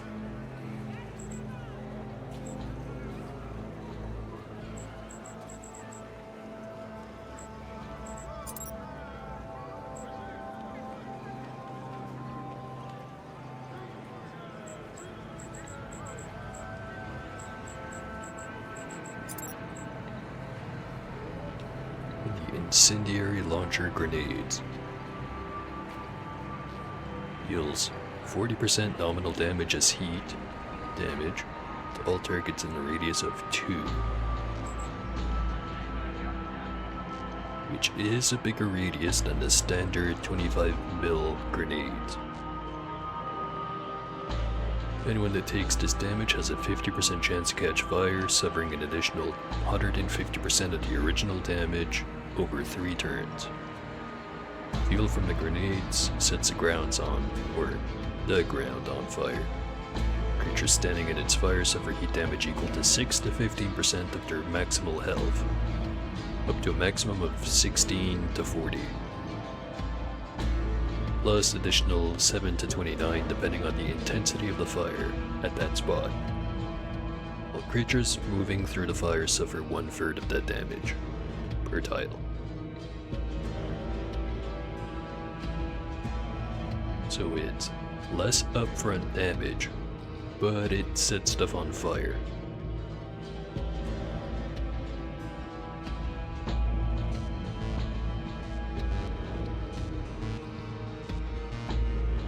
Still a lot of napalm just to make not very strong rounds.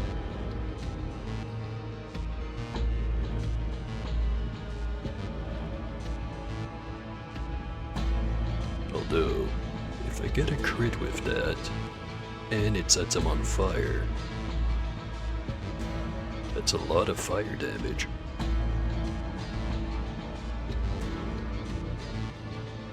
I'll make like 1 mag.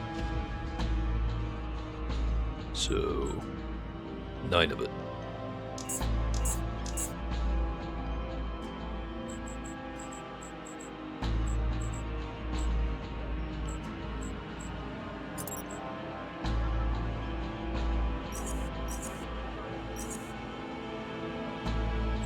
Make 20 of these.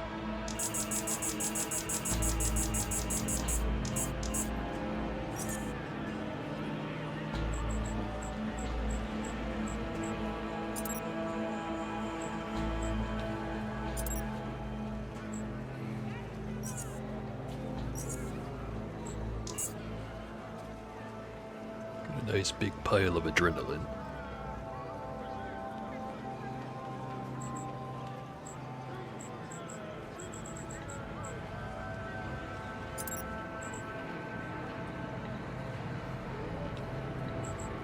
Got 9 shots.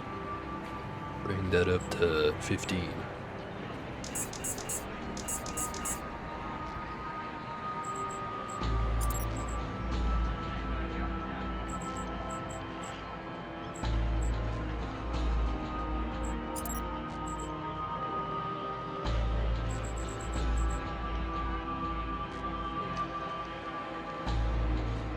Some other stuff I was thinking of making, but I don't remember anymore.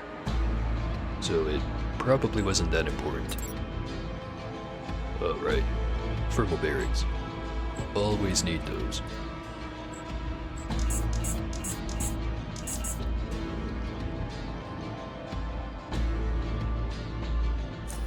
Alright.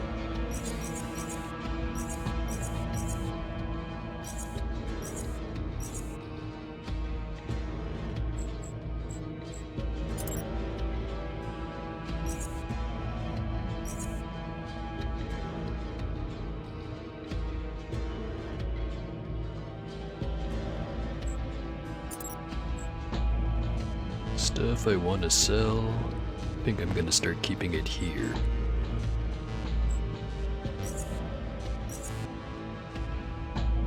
As in, stuff that I'm not planning on running around trying to sell. Which actually, we'll do another shopping trip later. Instead of right now.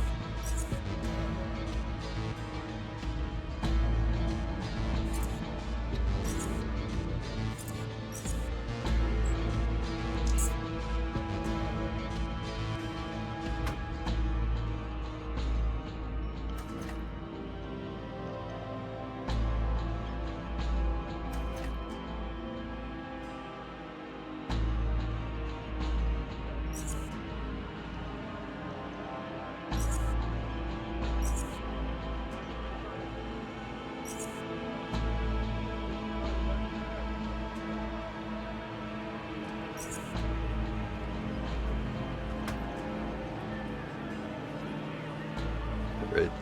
It's gonna have to be good enough.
I sworn there was a spare battery in here.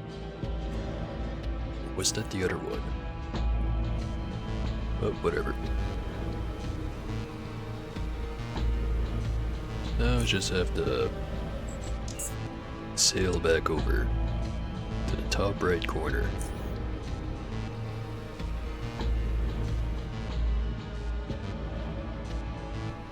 Hope I'm not gonna need too much ammo for this.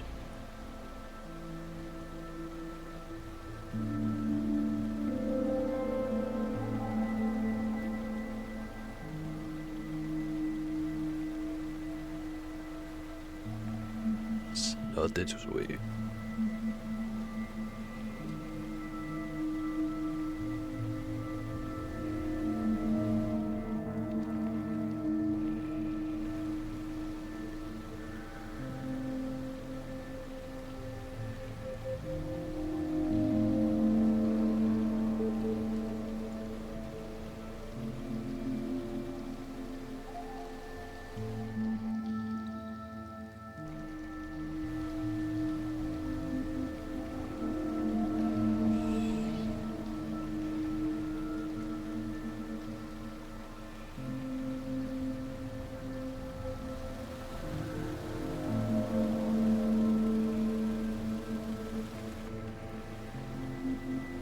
So it was interesting to see the zoners taking to the water.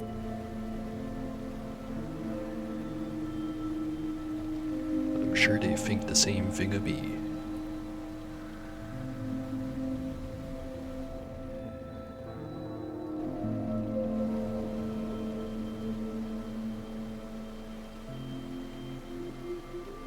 A sign.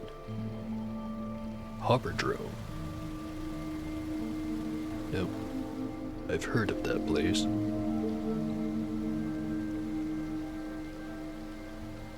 Not gonna go there yet.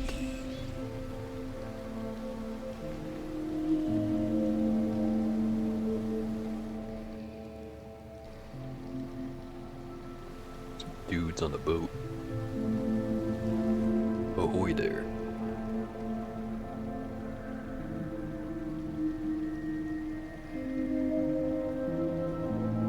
Sure has a lot to say.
Some ominously empty ground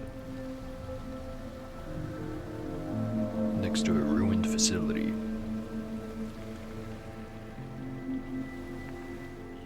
In a spooky looking cave. Gloomy grotto. Entrance blocked by tooth-like speleothems. That's certainly a word. Smells burnt. Distant thuds, probably just the echoes of falling drops hitting the water surface.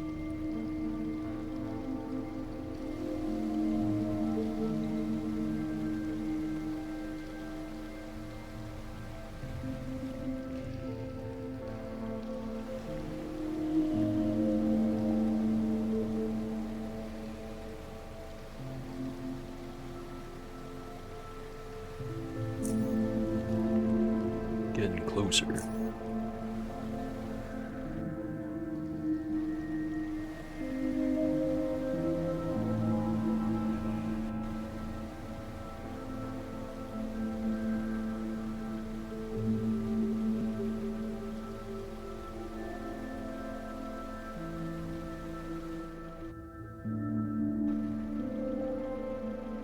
Alright, back at the entrance. I now have a chance to observe the cliff. Holes in the cliff look like they've been made with some kind of climbing tool. Perhaps an experienced climber could use them to reach the top without the need for additional equipment. But that is not me. Probably not anyone. Who the hell levels agility all the way up to 16?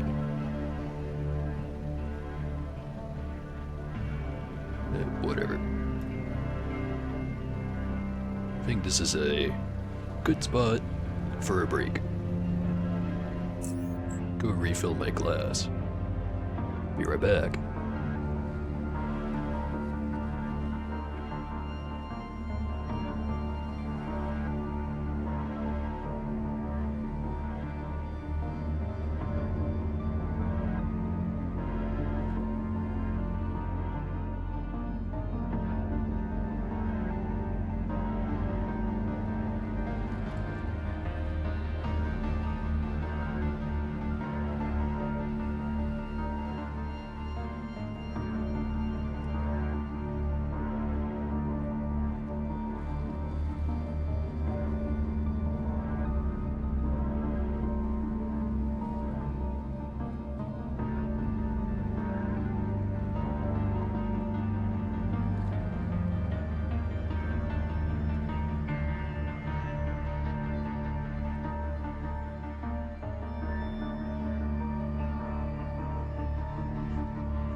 Alright. Little bit of a long break. Didn't mean to just play it out that way. But I'm back.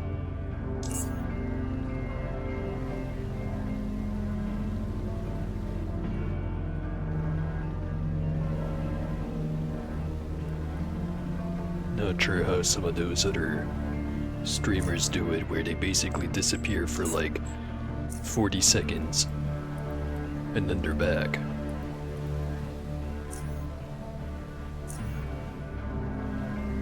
Maybe I just need to get into competitive shitting or something.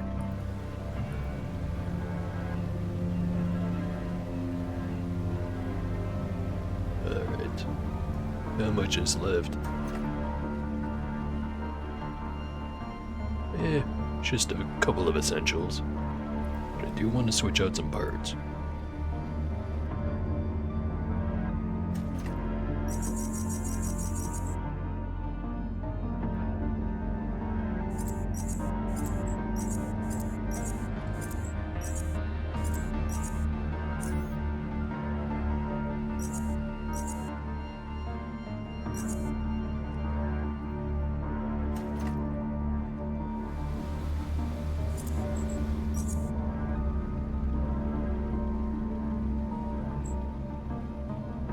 It's this engine. 400 power, 120 consumption. It's not a good replacement for the main. It does slot right into the secondary. And the batteries.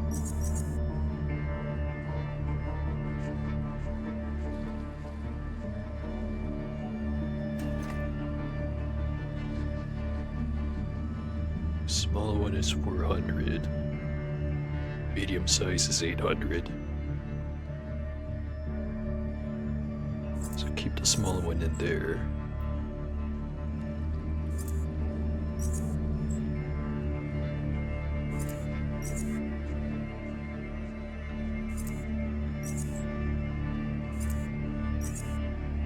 Alright.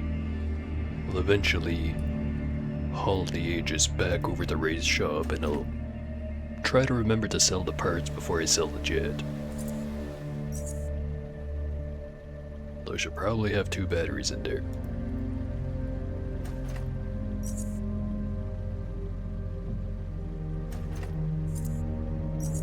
There we go.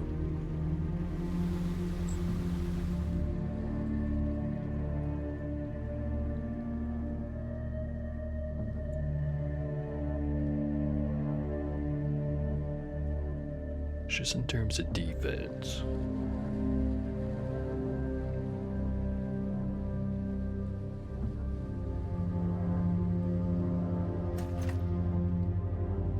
Does seem overall better.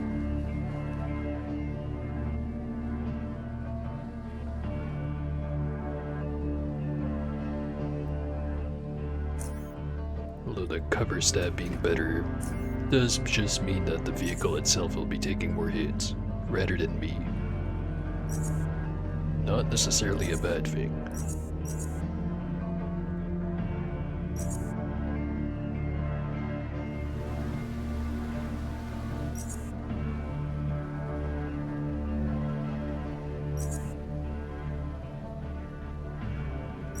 Keep the jackhammer for now. Do still want to test it versus the Sonocaster.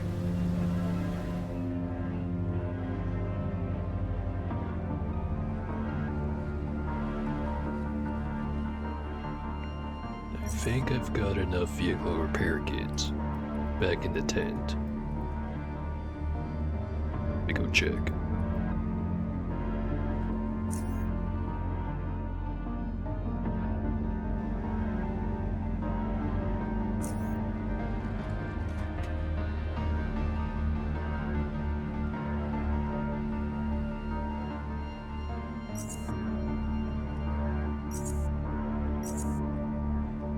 Yeah, 5 of them.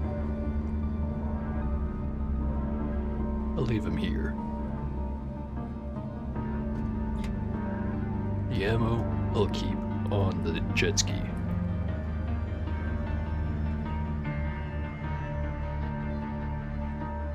Maybe I should bring the repair kits too.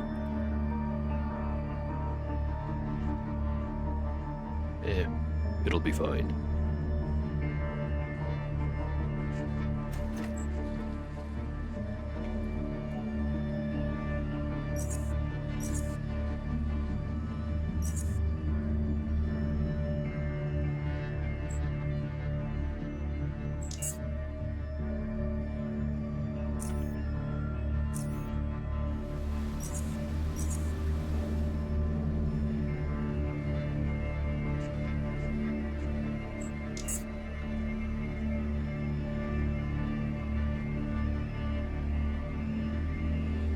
I feel like I'm carrying more than I should.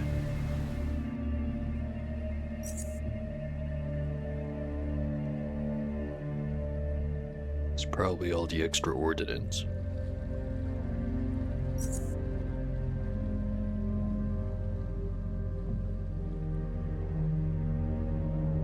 It's probably as good as it's gonna get. Okay. Next place to go to is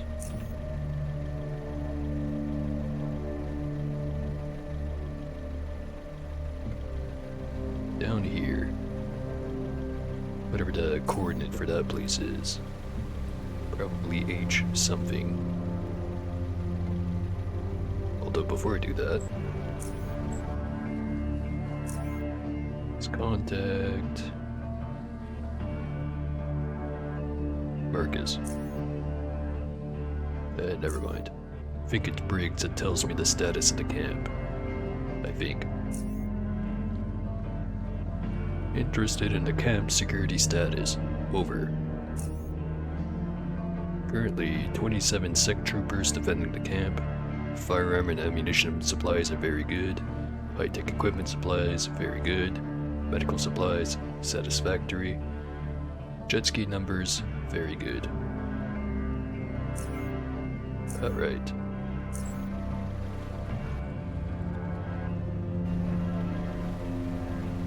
It's not a number, but that's basically the time limit for getting the DLC done. And still completed even if the expedition fails. But you don't get paid as much.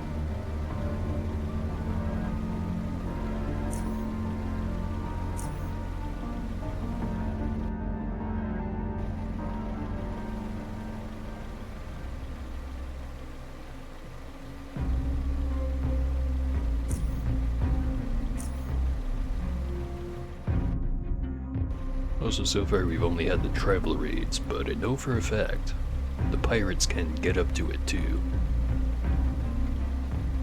If they do start doing that, might have to consider getting rid of the rest of them.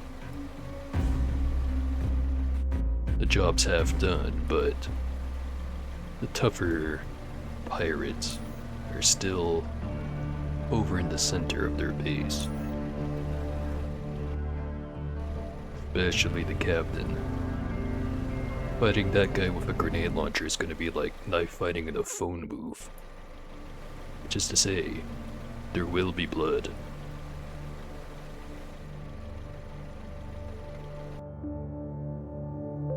Alright.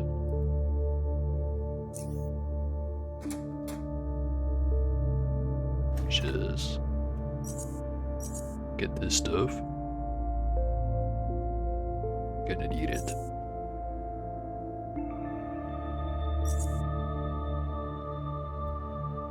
Well, maybe not the CAU armor. That one's more just for the serpents.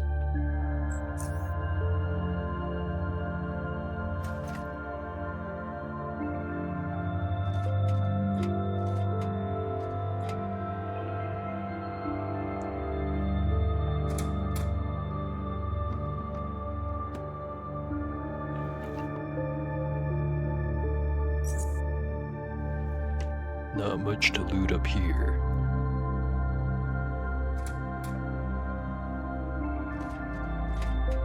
All the good bits must be down there.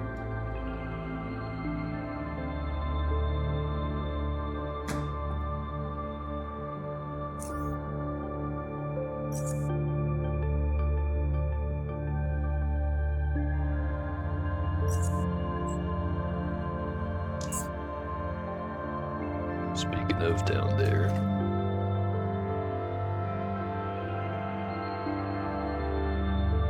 know I'm gonna need it. More ammo.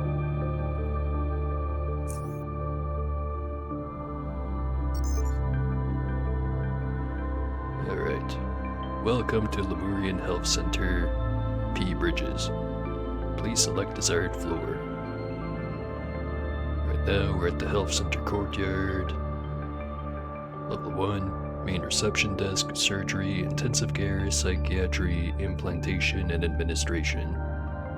Level 2, general, laboratories, radiology, oncology, and endocrinology. Level 3, neurology, psionics, ophthalmology, dermatology, and orthopedics. Level 4, genetics, birth center, maternity, pediatrics, and the morgue. Interesting choice to have the morgue with the rest of those. I guess he gotta store him somewhere. Level 5, patient ward, refectory, entertainment.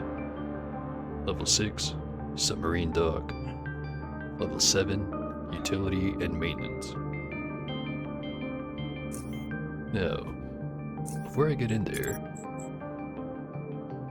nearly forgot that I had this thing. The microchip implant encoder that I got from the Nexus of Technology. Lemco LMIE-1. Note, this device has been unlocked by Senior Security Officer Jordan Grayling. Does not require authorization in order to write data.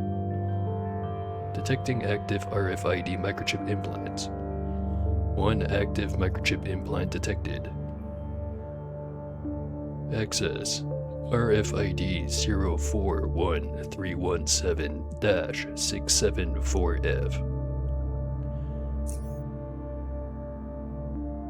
Read personal info. Full name Phil Norman Bridges. Birth date LE 041391. Age not applicable. More than 250. Address F235. Contact Phil N. Bridges.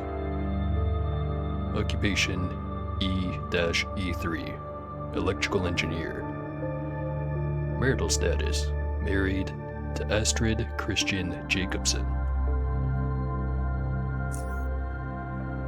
Security clearance level C2. Medical information. Height 192 centimeters. Weight 87 kilograms. Blood pressure unavailable. Last recorded 311/284. Blood type AB negative. Known allergies none. How about the full record? Error 01. Unable to open file RFID 041317-674F _ medical _ record.mci. Not sure why I feel compelled to read all of the file names out. It's good practice though. Implant information. Manufactured by Lemco. Model name LRFID 2.4. Firmware version V35N LE88X. Total physical memory 16 megabytes. LAN address unavailable, signal strength unavailable. Implanted at the Lemurian Health Center. Right here. Implantation date LE 1303-102. Tracking. Currently unavailable. Change security clearance level. Currently at C2. Available level codes C0, C1, C2, C3, and C4. Like me some C4. Upgrade. Upgraded to C4. Perfect.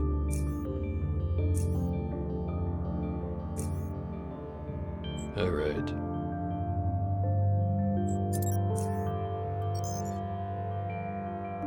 Start from the lowest level. Not available. Not available. Not available.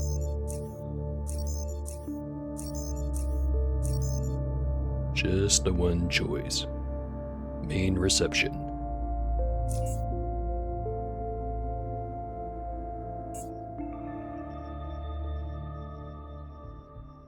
Gotta love buildings that give you XP and a autosave when you enter them.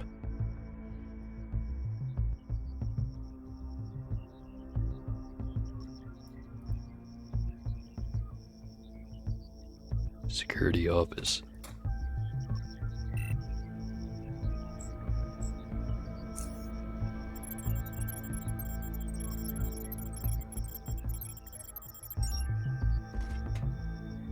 Batteries. Which reminds me, should recharge this thing.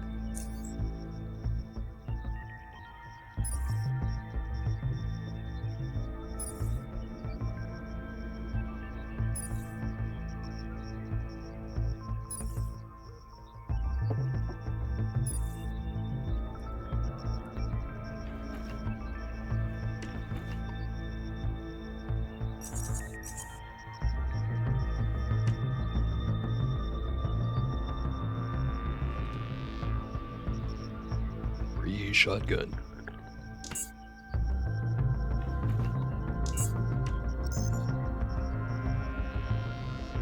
Warning. Lemurian Health Center is under full lockdown. Warning. Anti-contamination measures have been engaged. Do not have permission to access security-related options. Try anyways. Minimum clearance level required is C5. The other buttons are not gonna help.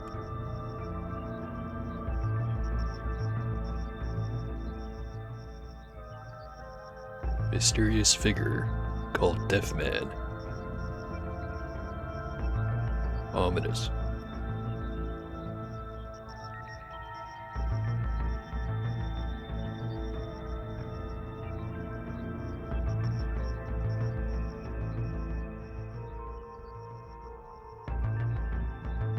No power.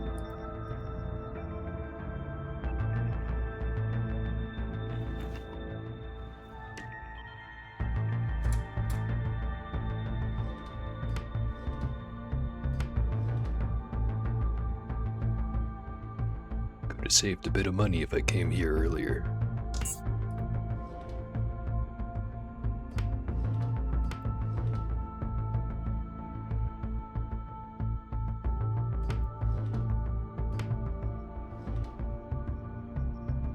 Medicine prescription. Medicine prescription for 250 milligrams of Baherper Dohek Baneralkepivec. You cannot read this. 1 point.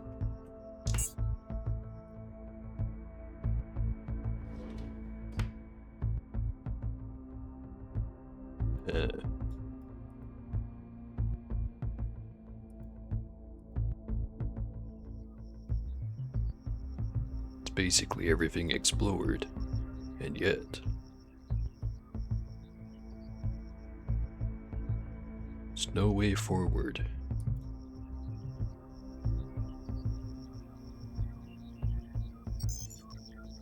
Let's try contacting active security supervisor. No active security supervisor detected. There may be temporary communication problems preventing this. Right. Temporary. Summon available servants. Available servants have been summoned.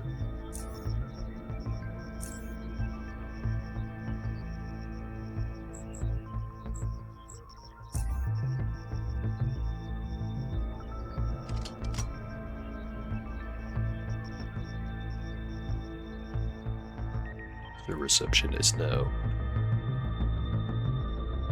Welcome to the Lemurian Health Center. How may I help you, sir? Not the questions I'd be asking.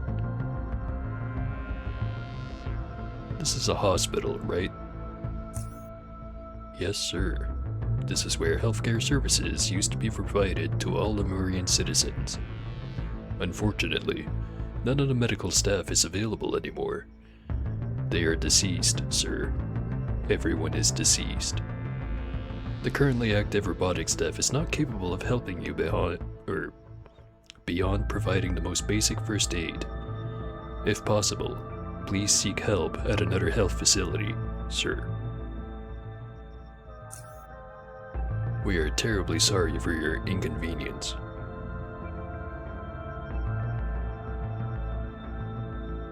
So, what happened here exactly? A rather catastrophic event, sir. The entirety of the Lemurian Health Center staff, patients, and sheltered Lemurian citizens have been exterminated. How? By Biocorp armed personnel, of course, sir. No. I said how, not who exterminated them. My apologies. The staff has been exterminated by an airborne mutagen, sir, delivered through the ventilation system. The mutagen caused rapid physical and psychological changes in all who came in contact with it. The result of these changes was death. Some through murder, some through suicide, the rest through damage caused by the abnormal, highly destructive transformation itself. Alright then. What's behind the eastern gate? Emergency and surgery ward, sir. There you will find the emergency room, the head surgeon's office, operating rooms, surgical preparation rooms, and the storage room, sir. About the west gate? General services ward, pharmacy, general practice examination rooms, psychiatric examination, and microchip implantation. Okay, how about the gates behind reception? Laboratory ward, offices, elevator leading to the morgue, sir. Just the morgue, sir. Is there a way to open the gates? The Lemurian Health Center is under emergency lockdown, and the gates between the different wards have been sealed. Until the lockdown has been lifted, the only way to open any of the gates is by doing so forcefully.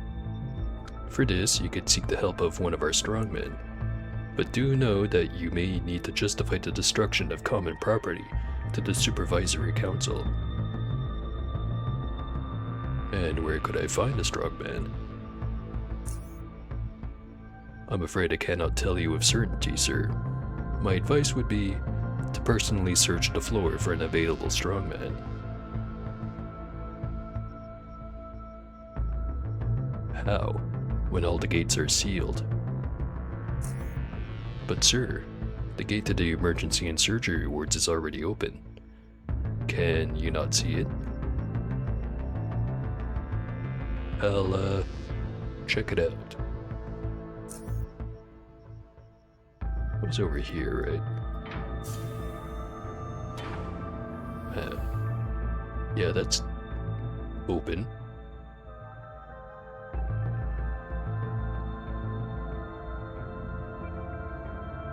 You feel pressure mounting inside your skull. You blink to reveal a new addition to your reality. Before you stands a young woman, a doctor wearing a white lab coat. Her entire body, hair, face, clothes, name tag as well. Everything is smeared with green, viscous blood. It is oozing out of her wounds and towards the floor, never reaching it, but merely fading to oblivion. Her expression, a plea for salvation, if not through action, then through observation.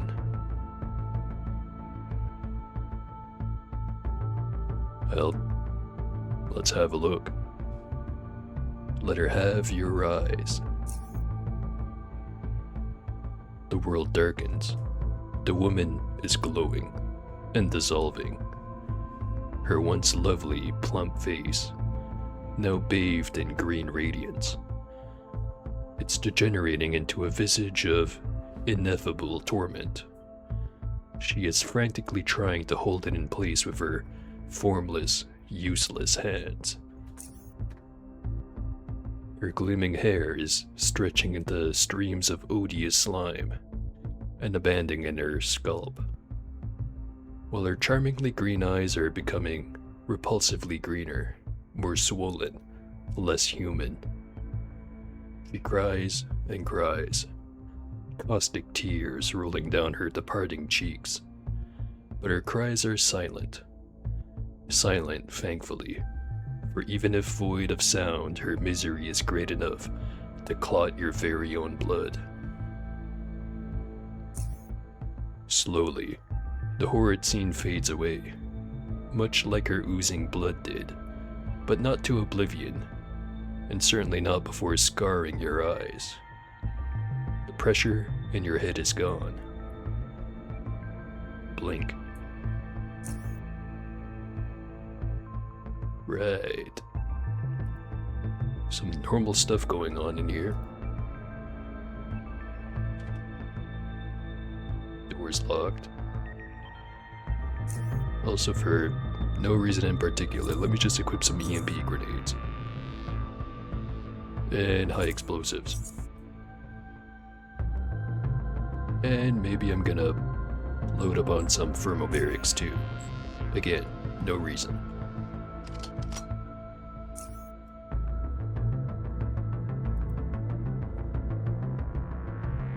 And also a quick save. Totally a coincidence. Deathman.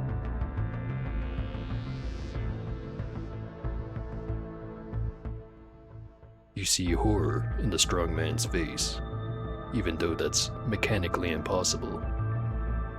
You are not afraid, sir. A little bit. You should be afraid, sir. Danger is all around us. They roam these hallways still, sir. Ooh. Forgive me for being so disrespectful, but have you lost your damn mind, sir? Have you not seen them, sir? The ones who used to be like you and me. The same ones who once saved lives but now end them.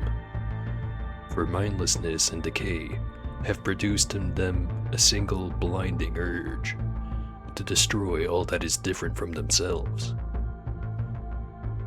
You've either been very, very lucky, or you're lying, sir.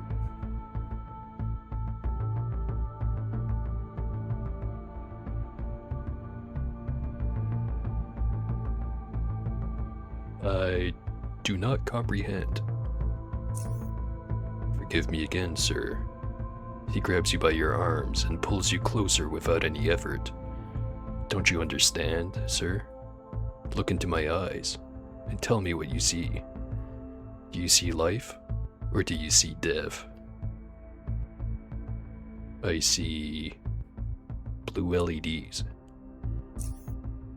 Sir, you stupid bastard. Can't you see it's both? Both. My eyes, they're just like her eyes, and his eyes, and their eyes. He averts his eyes and releases you.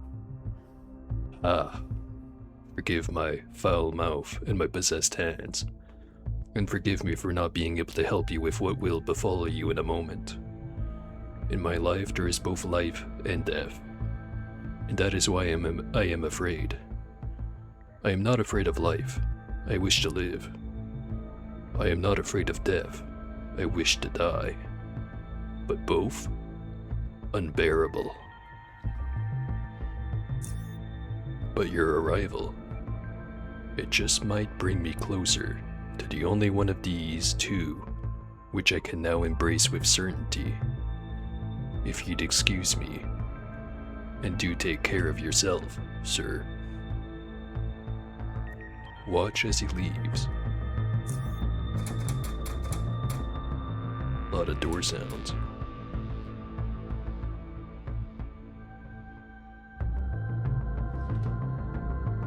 Stuff. I want the stuff.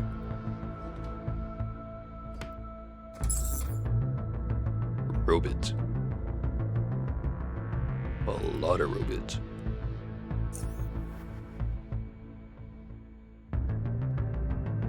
Maybe too many robots.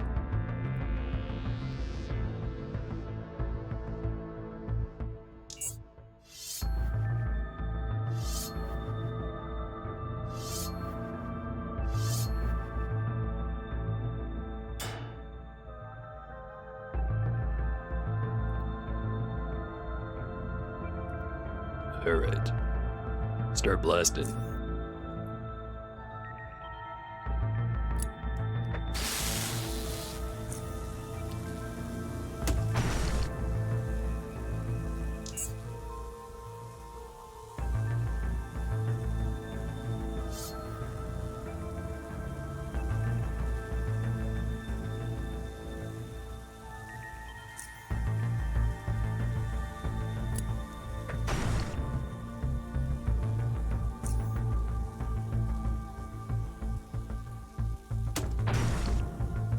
Surprised that guy over there behind the door can actually get hit.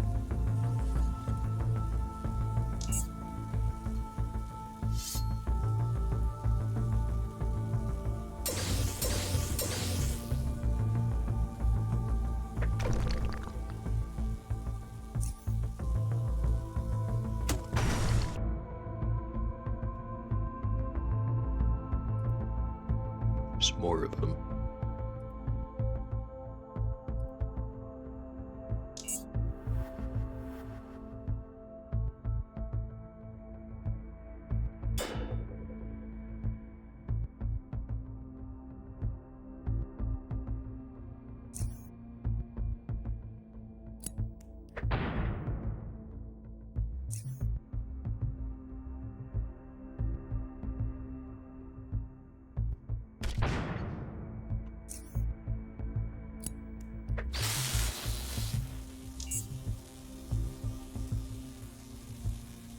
Didn't get any other ones hiding around the corner, did I?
I've now cornered myself.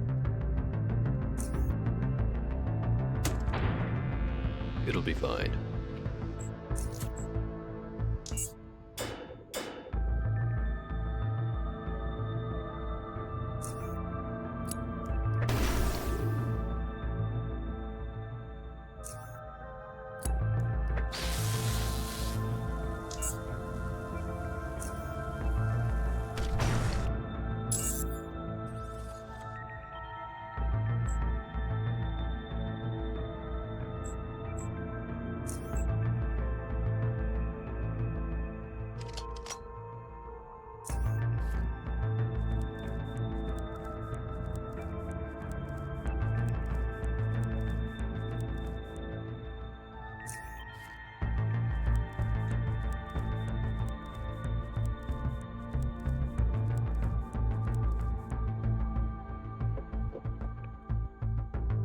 Alright, back to the looting.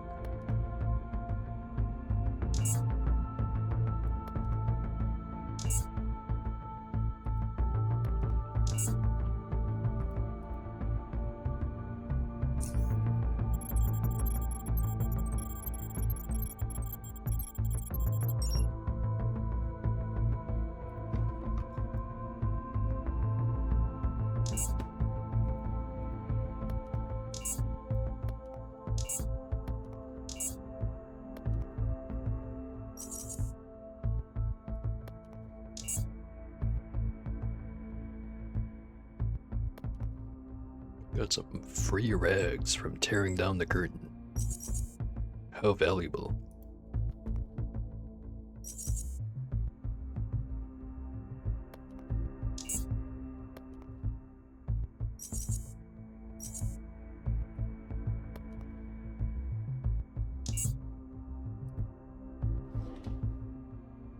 Then her medicine prescription.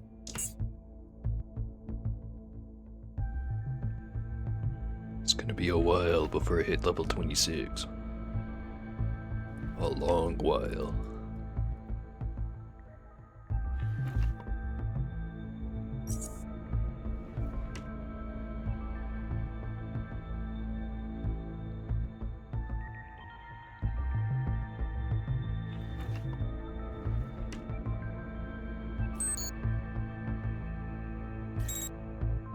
Cameras are active.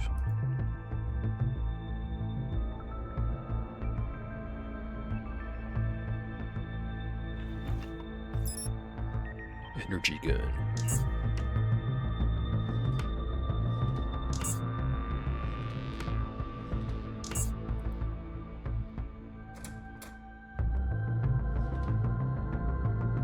Advanced catalyzing belt.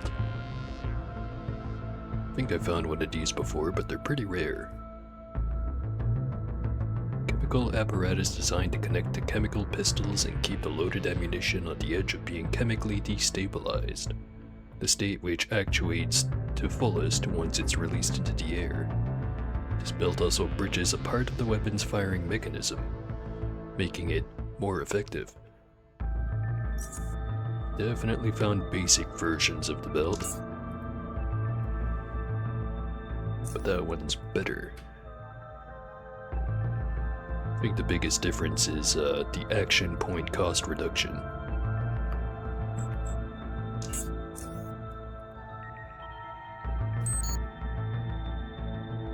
Operating room.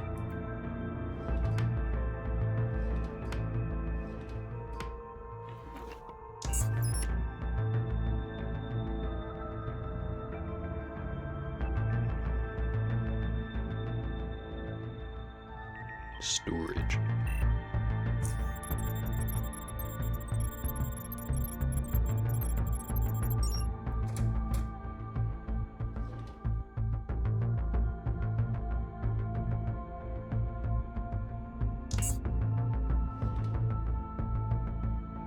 Not gonna question why they have gun parts and nanocomposite plates in the storage of a hospital.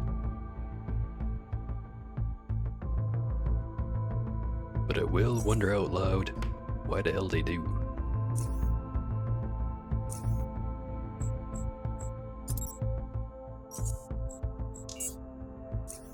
Plus I'm carrying too much stuff again.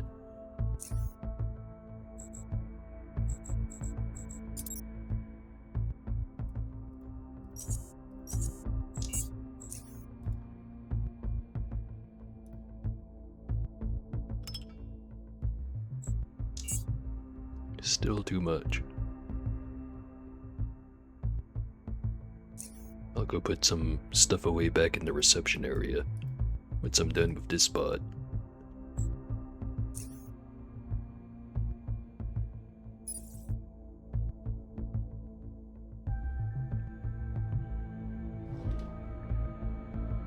A weird surgical clamp. Even the tool itself looks confused about its purpose.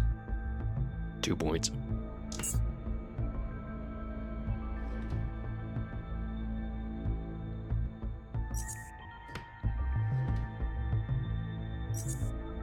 Get that taurine.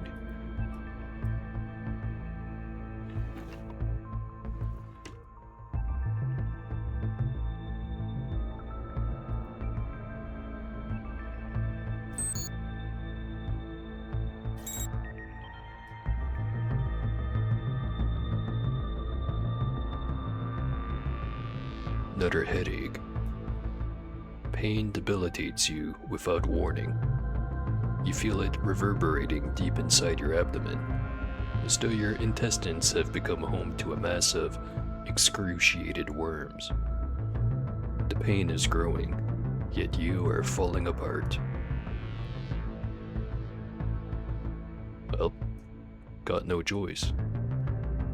Let the pain tear you apart. You see or hear nothing that could be the cause of this maddening pain. You stare at your body, but you're visibly whole, yet you're losing yourself one piece at a time. Your arms feel as though they are bare of flesh, that they are merely exposed bones being sanded down to the marrow by nothing more than passing air. Bones that would scream had they voices with which to do so. Your skin, or what's left of it, is peeling away in strips, one after the other, coming closer and closer to releasing your vermicular innards all over the floor, and your face has almost kissed it. As the suffering consumes the last bits of your sanity, you collapse, capitulate to this inexplicable decay of your body. You are now a repugnant, morbid pile of writhing guts, a stomach-churning sludge of your former self, a collocation of disintegration. The pain does not cease, even though your nerves feel no more.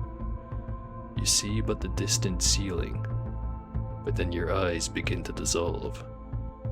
Something is eating away at the edges of your vision until it becomes narrower and narrower, contracting forward or toward the center, until darkness consumes your whole existence.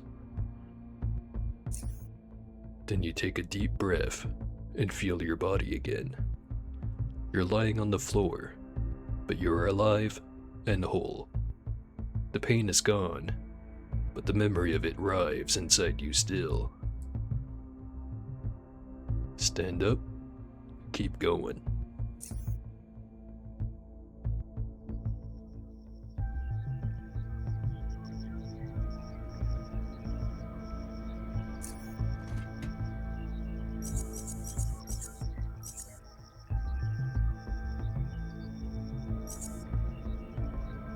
The ammo, the guns. What else? Big battery. Grenade casings. And just all this other stuff I'm planning on selling.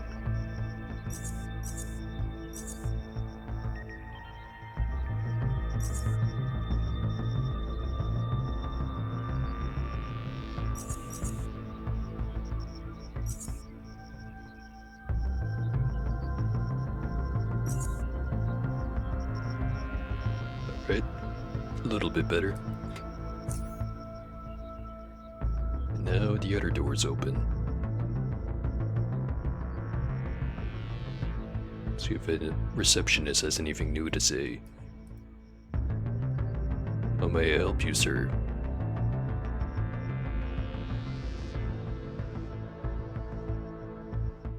Seem to be perceiving strange, unreal things ever since I came here. Something going on here that I should know about?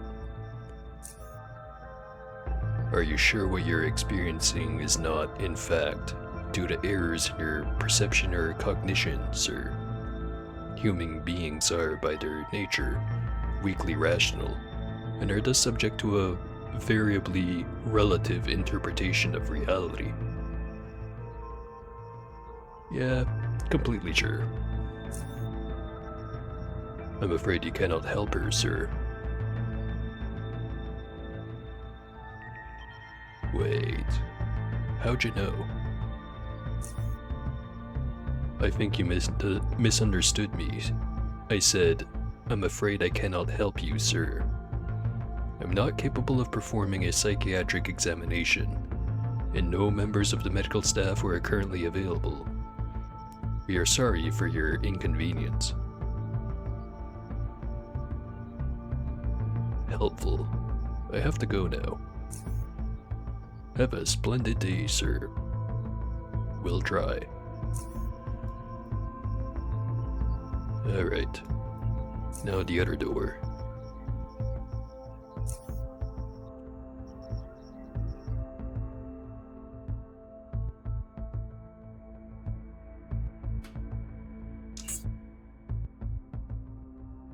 The pharmacy.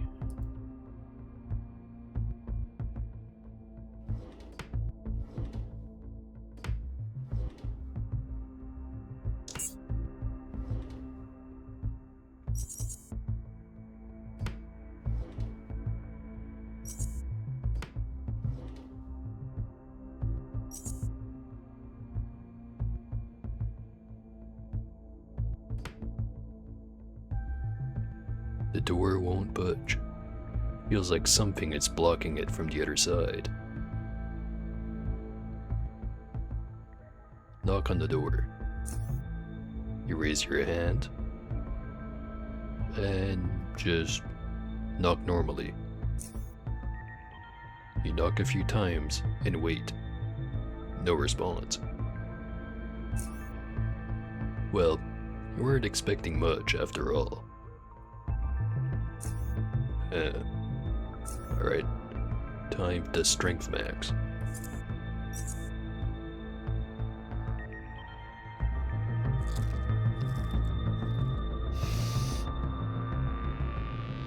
Open the door.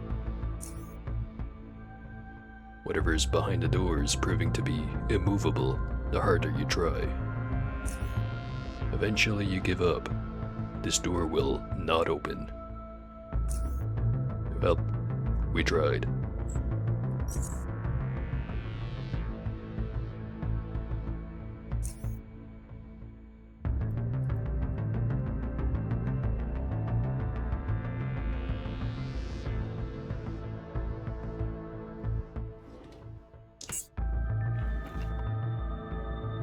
Another cone snail pen.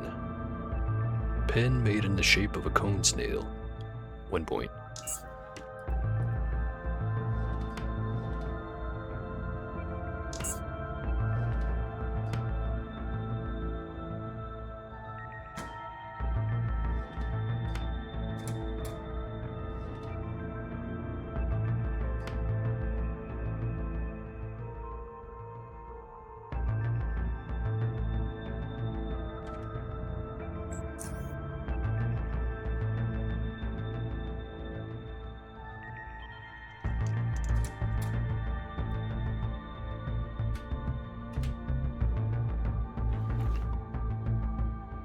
Psyderm. Medical patch for Psy users addicted to abusing their powers. It's expired though. 3 points.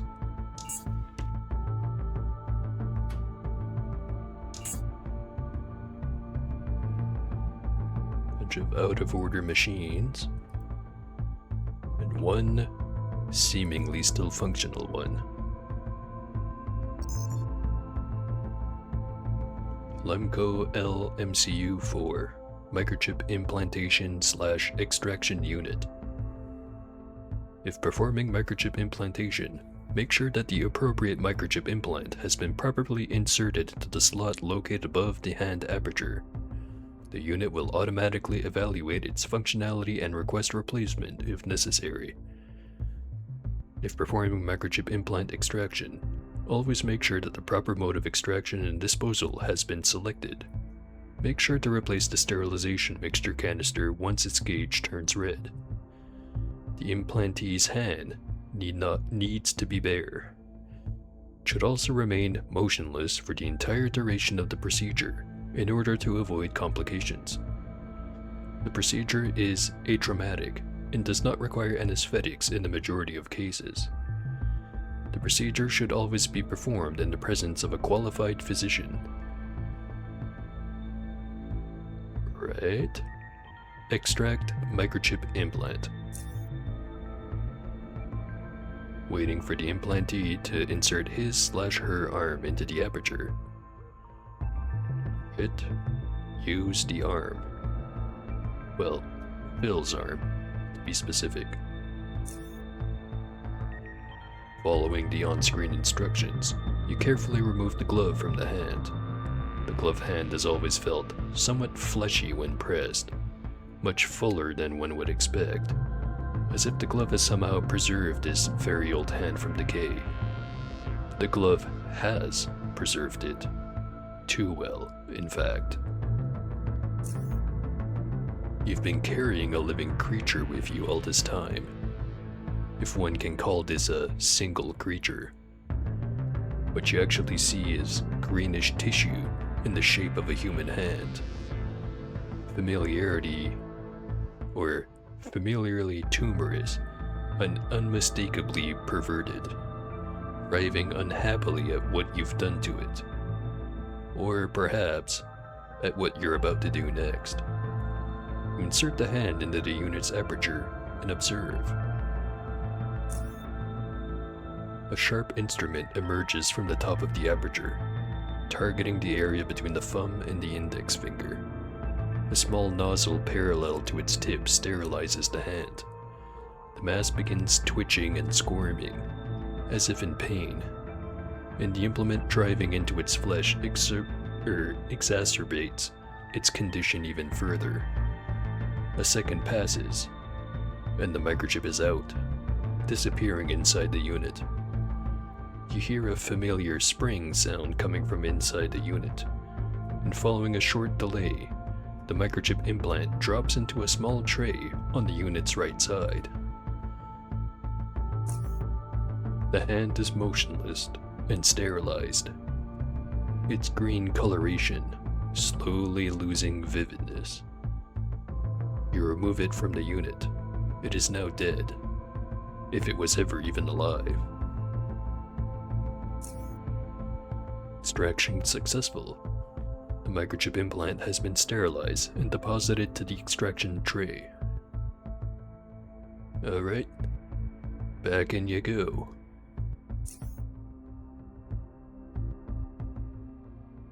Microchip implant slot is empty. Please insert an appropriate implant into the slot located above the hand aperture. Insert the one that just took out. Insert your hand into the aperture and rest it inside a padded cuff. It slowly closes around your wrist, keeping it firmly in place. A syringe-like instrument emerges from the top of the aperture, targeting the area between the thumb and the index finger. A small nozzle parallel to the needle sterilizes your hand, and then you feel a sting, and the microchip is in. The instrument retracts and the cuff opens. Implantation successful. Testing. Test signal received. No issues with the microchip implant detected. Alrighty. Well, the arm is gone, but the chip's still here.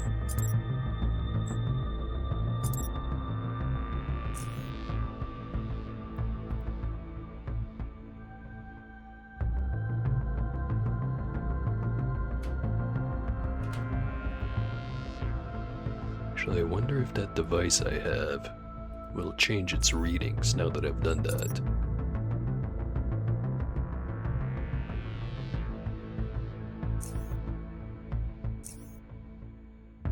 It's all the same. This is all the same. I definitely feel like, assuming my character doesn't have blood type AB negative, should try to change that piece of info. You know, just in case. Also, the blood pressure is actually accurate now. 120, 80.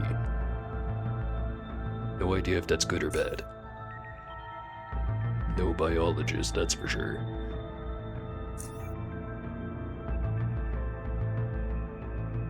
It's all the same. And the rest too.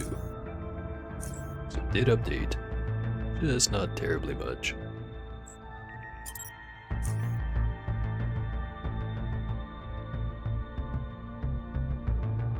Oh hey, Life Man.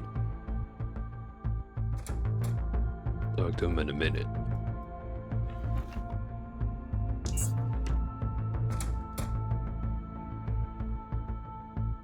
Empty room.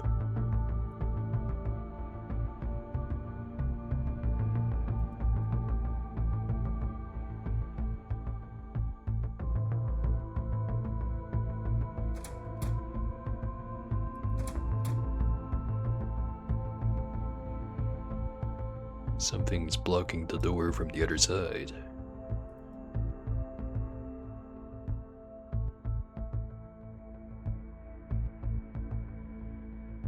Alright. Right with ya, Life Man. Just have to make sure there's not something incredibly important inside this box.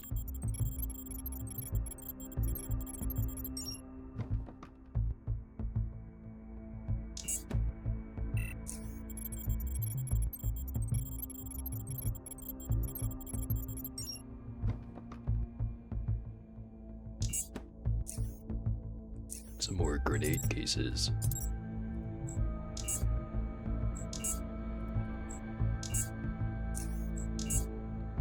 It's probably going to be enough for a while.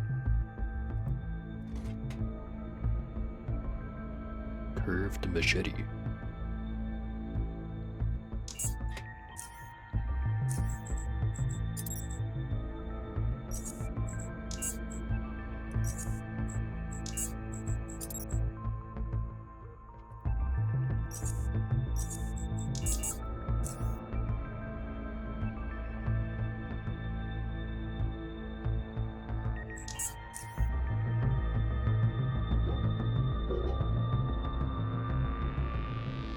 Alright. Life Man, tell me your secret. Servant is trying to pry open the gate with his hands. Do you need my assistance, sir? I am unable to assist you until after I have opened this gate.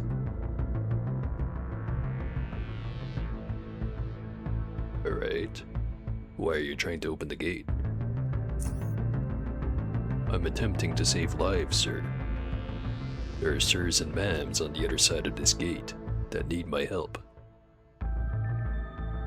But there's a big ol' hole in the wall. I can use it to get out of the room. You do not understand, sir.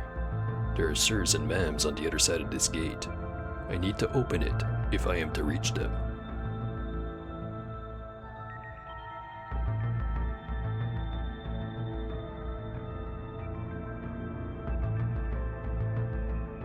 Alright, I think I get you. Can I help you somehow? You seem to be struggling. I'm afraid you're right, sir. Putting aside the fact that my actuators have not been serviced in more than 250 years, my power cell's state of charge has dropped to suboptimal levels for the task at hand.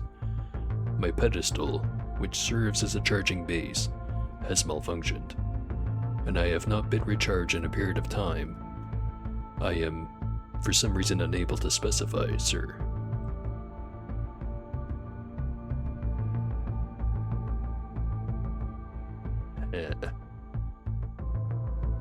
Let me just equip a glove first.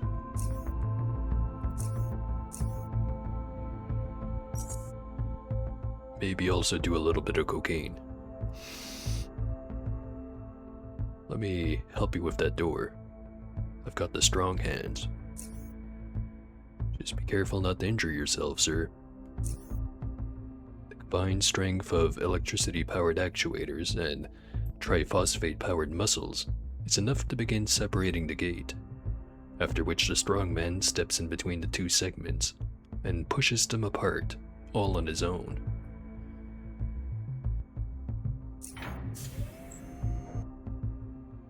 The gate is open, sir. I must proceed. Wait, can you open the gates behind the reception for me while you're at it? The morgue? That's exactly where I'm headed, sir. Follow me. But do take great care. There are mutated sirs and ma'ams right past this gate. If they surprise you, I may not be able to react in time to assist you, sir. The morgue? Who mentioned the morgue? You did, sir. Time is running out. It is necessary that we make haste.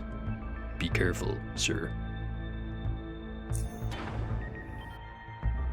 You hear words. You hear them in your mind. They are being spoken by a voice that is not yours, the other voice. The words may sound articulate and meaningful. They may be carried by a tone that is rich and pleasing, but they are not your words, and it is not your voice, the one uttering them. So you address it, subconsciously, but the other voice doesn't stop, or even pause. It carries on as though you were silent. You don't wish to stop or pause either. This is your mind, your refuge, your realm. Interloping vocals must be confronted. Before you're able to even finish that thought, you come to the realization that the dialogue you've just engaged in is actually beautiful. It is a contrapuntal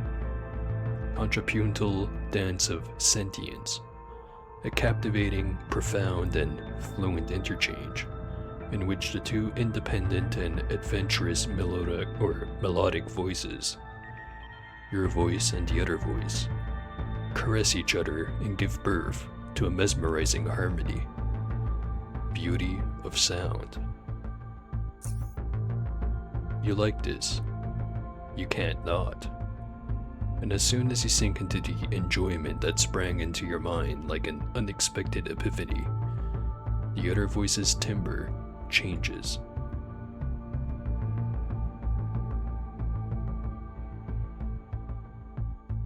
Keep speaking and keep listening.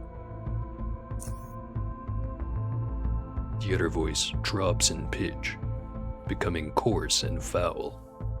Its previously impeccable rhythm is now but vulgar syncopation, clashing with your fluent lines, turning euphony into nightmarish cacophony, as the hostile notes claw at each other in dissonance. A speedy decomposition of this colloquy is taking place, and there's nothing you're able to do to rectify it. Then, without missing a single grim beat, the words lose all their meaning.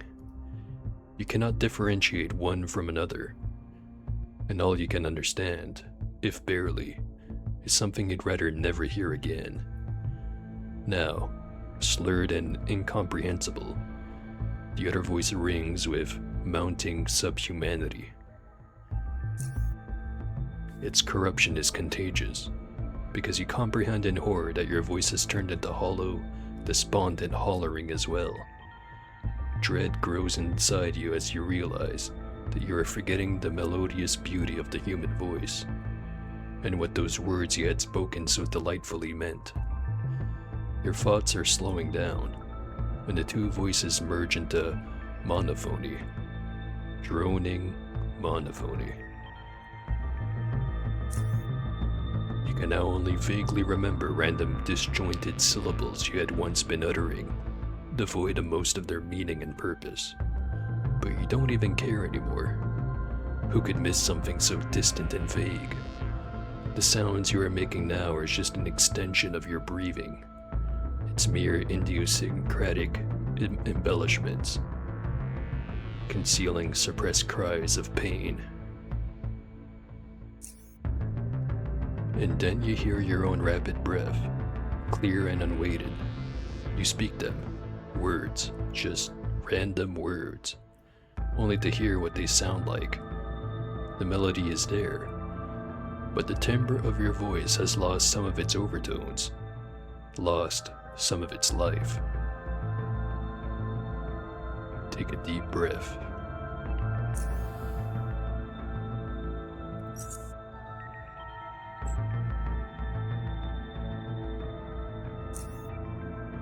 Right.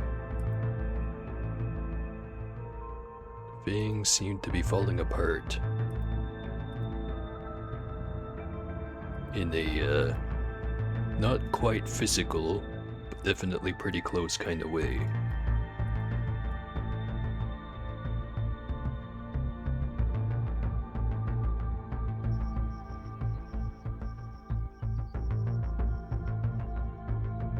And the door's open. Wonder if the receptionist has anything to say.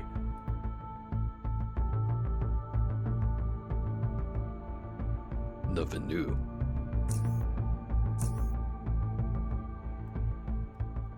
Alright. One more door.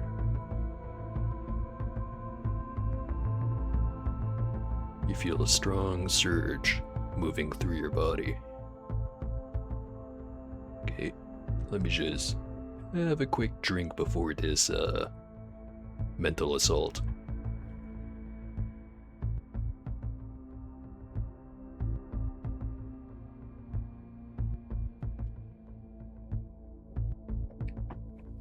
Tasty. Alright.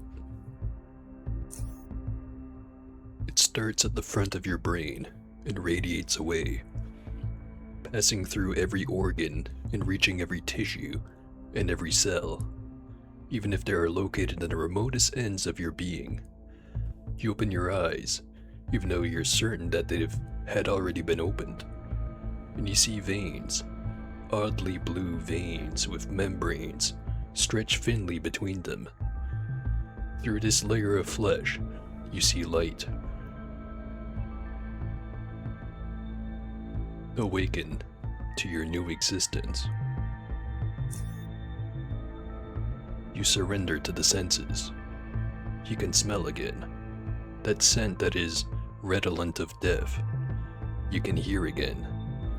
That pulse of a somber heart. You can taste again. The vile acidity. You try to move, struggle with all your might, but you're unable to. Not until one of your arms victoriously rises in the air. You feel it and see its shadow through the fine tissue. You reach for this fleshy mass impeding your vision and grasp it like a cobweb, pulling it aside so that your eyes may fully bathe in light. It blinds you temporarily, but you adore it nonetheless. Your vision is now clear, and you feel motion everywhere. You feel as though you're floating in a sea of corporeal waves. You must see it, so you slowly turn your eyes and gaze at it. And faint. You open your eyes, even though you're sure they had already. No. You remember it now. You fainted. You remember. Horror. Utter horror. But you must look again, no matter what. As you lay those fearful eyes upon yourself again, the shock surges through you, like the energy that woke you from your timeless slumber. The feeling shakes you not unlike a bowl of living jelly, from which you, in fact, might not be so different. Oh. Shit. I accidentally, clicked the thing twice, apparently. Do it again.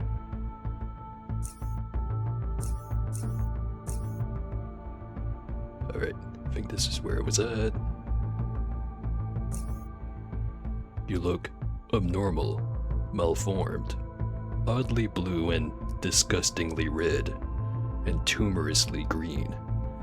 You are unable to recognize most of you, or at least what you think is you. Everything is moving, voluntarily and not. But you are alone. You are alone. So much motion, yet it's all a single soul. You are alone, and you will stay alone. Move.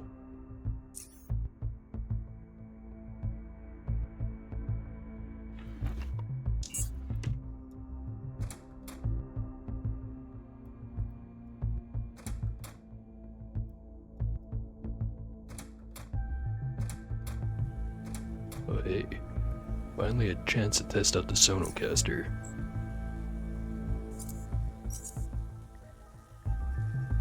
Now, which of these settings is gonna actually break a wall?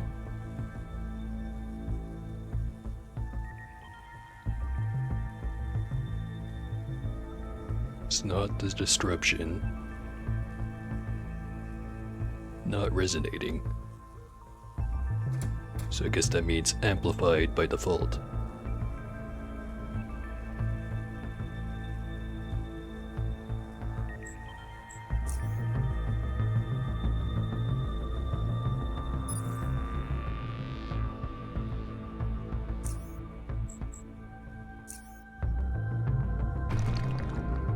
Hey, that works pretty good.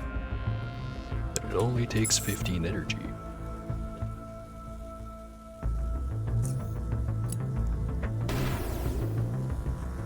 Wrong button.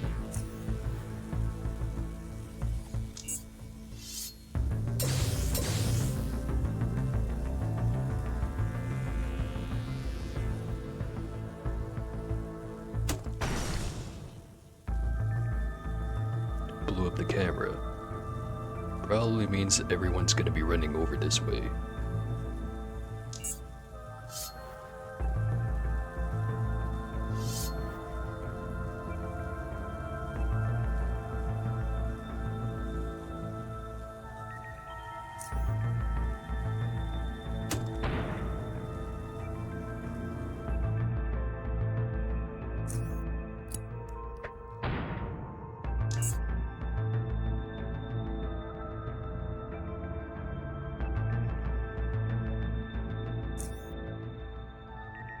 Always so far apart.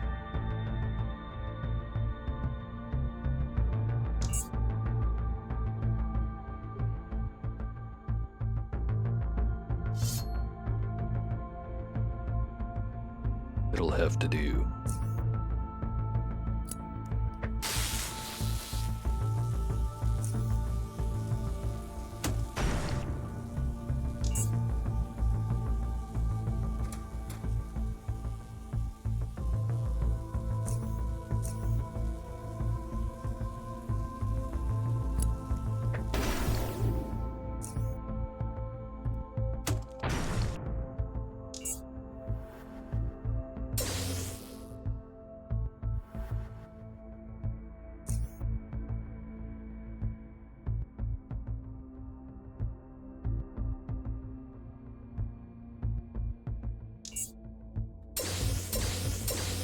Just eat the damage in the name of ammo efficiency.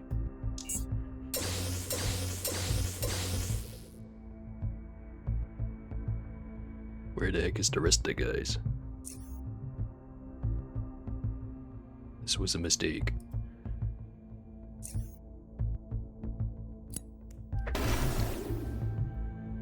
There you are.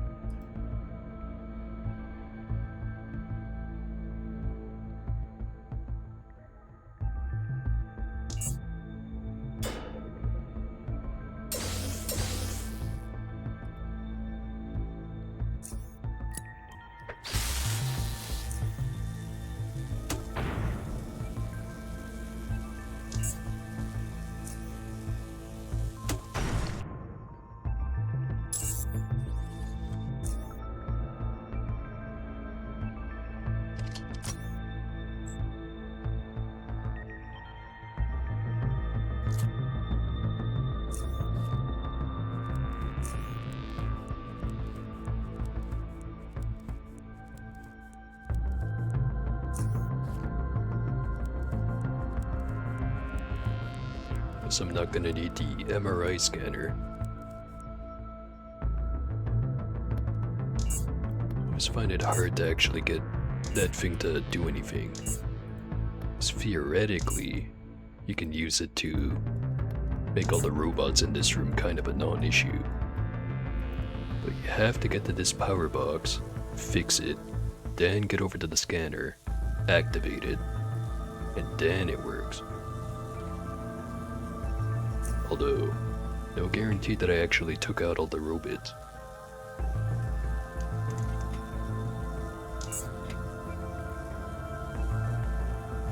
The label indicates this to be the transformer for the nearby magnetic resonance imaging scanner.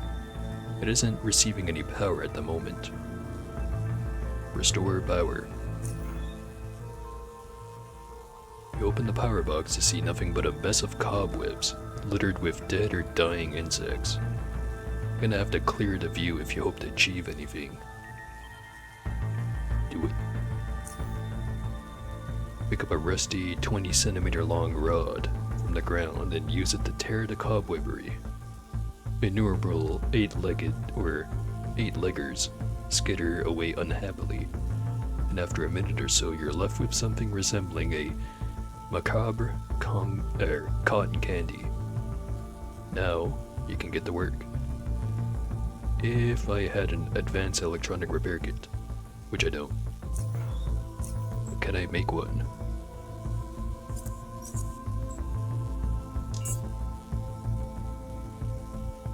I can.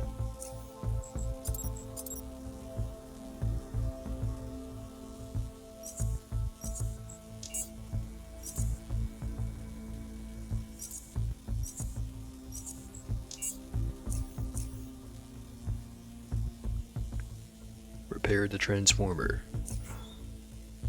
Fortunately, the winding, cores, and the bushing are all in order, as troubleshooting those would be a lengthy, troublesome process. Instead, it is the electro-optical tap controller, a component which controls the output voltage, that is causing the problems.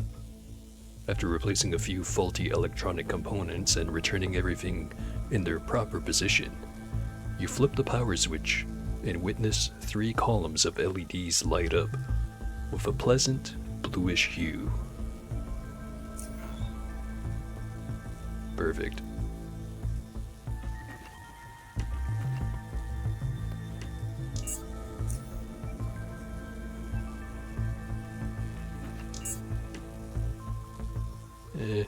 Already have a lighter.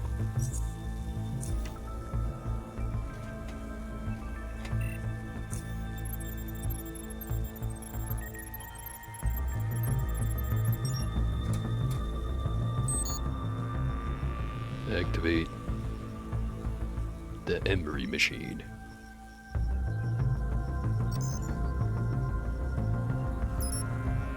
Fatigue. Wonder if this is because I'm wearing metal armor. Seems like it. Rather not be naked, however. Just have to deal with the cancer later.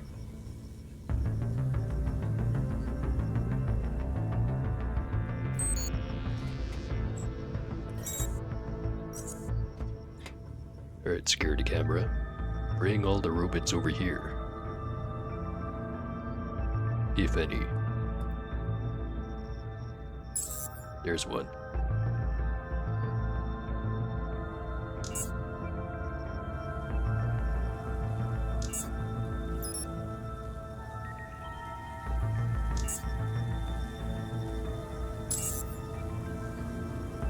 He's no longer a problem.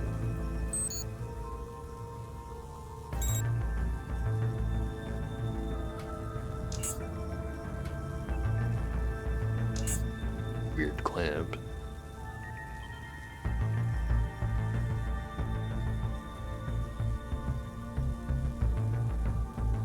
Let me just look at something real quick.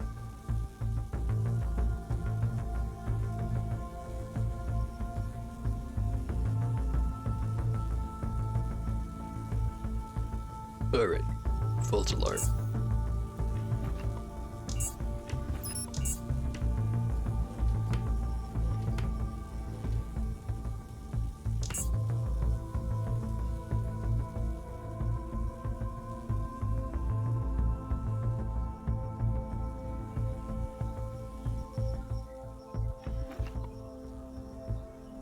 A lot of these sidearm patches. Psionic Accelerator.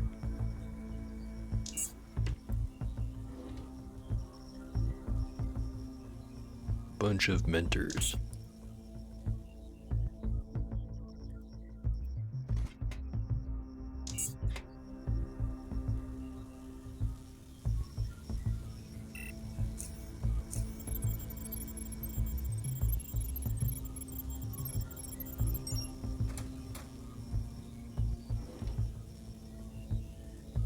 '97, '94, '96, '91. It's a cabinet full of mid-weapon parts.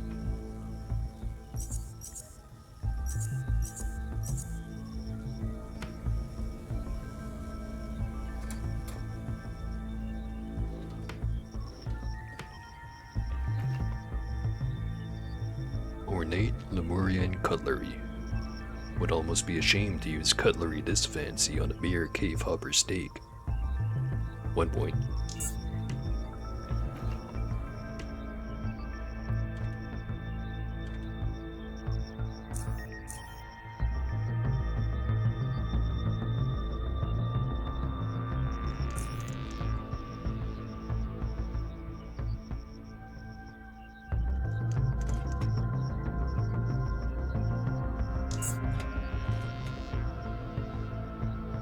Half-decent regen vest. Always wanted one of these. And I'm carrying too much.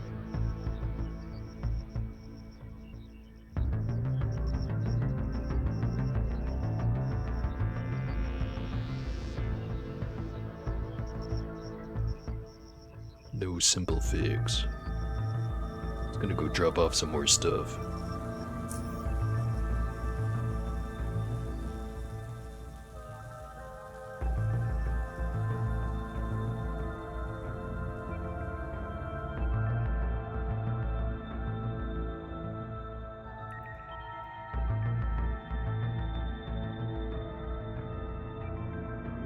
Storing it in that cabinet, I'm pretty sure.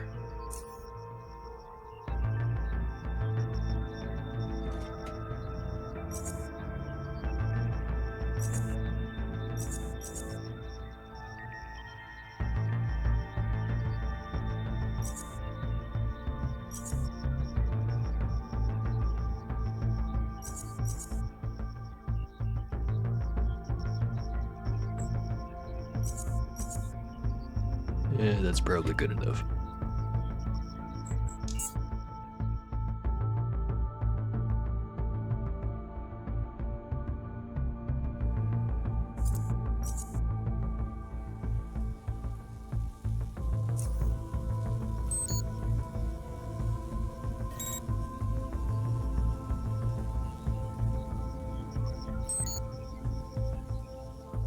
There's the elevator.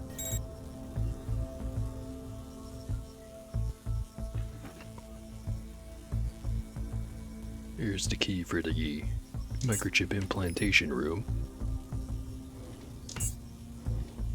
Be useful for someone who doesn't have an outrageous lockpick skill. By outrageous, I mean totally normal. Alright. Bunch of levels. Only one that's assigned the floor. So naturally, test all the other ones.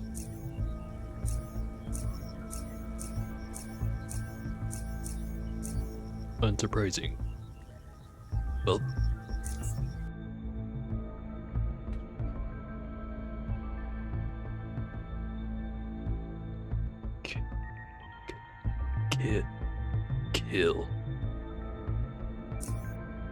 kill me.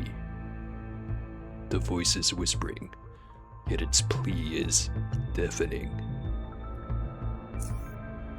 Kill me. Torturous vision. Kill me. Agony. Kill me. Subhuman dissonance. Kill. Awakening of death. Me. Feel closer than ever. Please.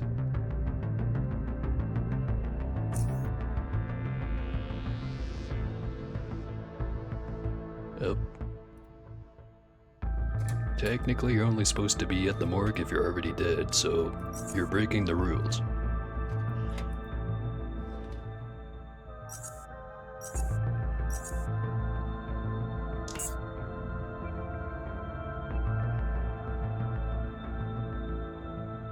Freezer.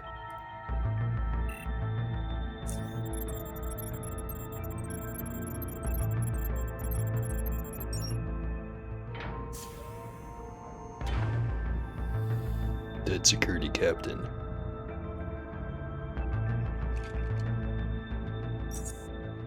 Morian blaster. Security command office keycard. The Joint Security Headquarters.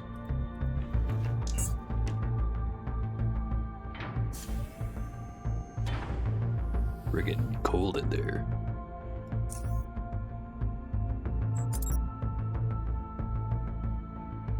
Integrated circuit card decorated with beautiful sea motifs.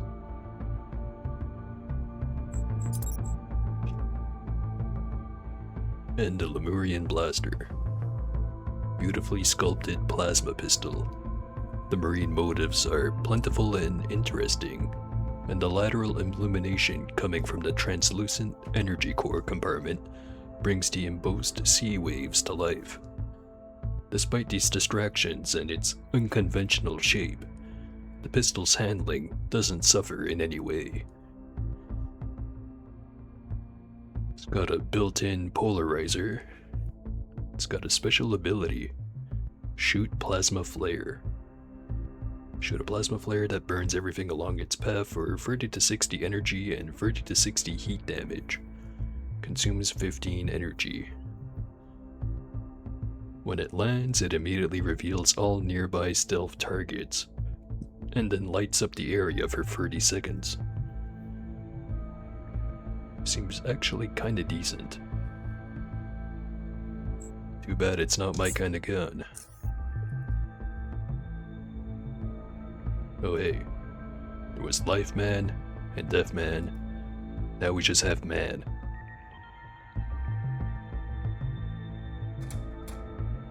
What's up, man? Death lives here. Welcome to the morgue, sir. For death I came. Yes, you understand him.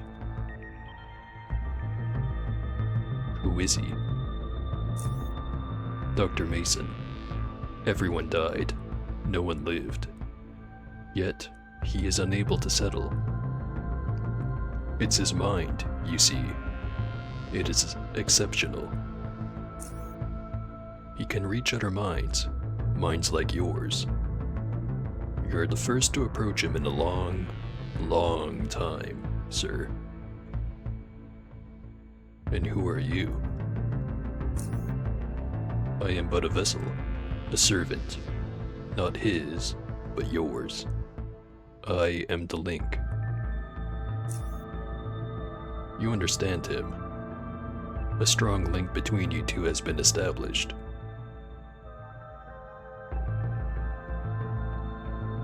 And why did I get those visions? Communication. He can only reach you through your mind, and only through emotions. Why me then? There's no one else, sir. And what about the other servants? They're just like me. I am simply the one closest to him. And what now? Resolution, sir. Yep, ready to solve the problem. He desires, yearns for resolution. He chose death a long time ago. You understand him fully. You can help him.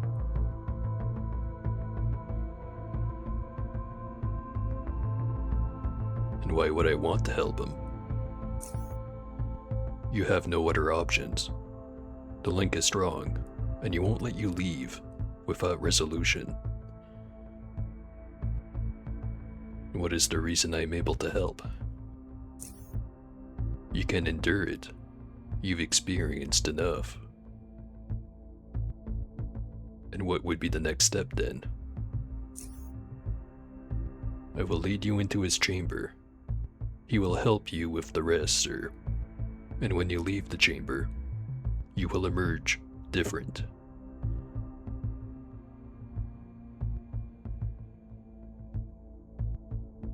And what actually determines whether I can help him or not? Upon entering the chamber, your mind will be exposed fully to him, and to all that he is. And his presence is powerful. You understand him already. You have been conditioned sufficiently. You will be able to endure it, sir, and you will be able to help him. And what's gonna happen to me during all of that? Whatever must happen. Don't like the sound of that.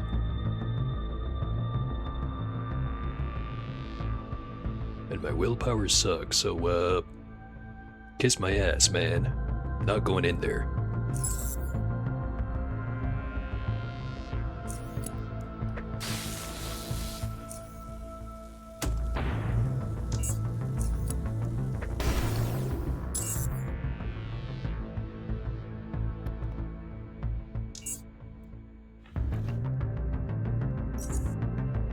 Now, that may have been a little bit harsh, but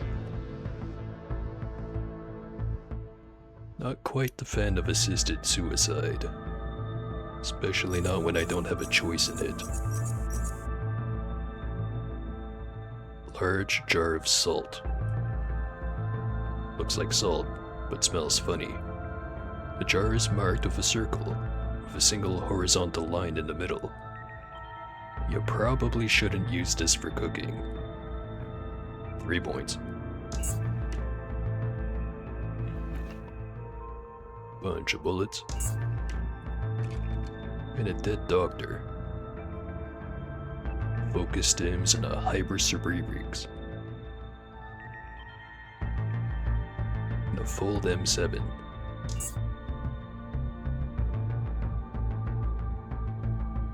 Right then. Best of luck to you, guy on the other side of the door. I have to find some other way to take yourself out. As long as that might take.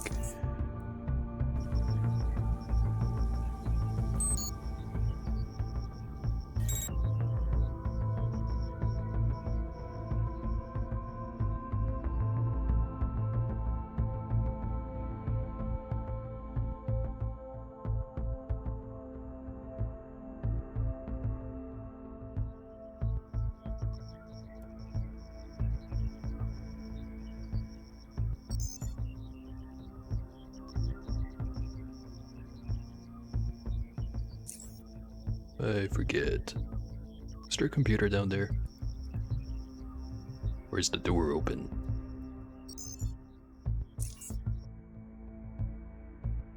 Yeah, it's open.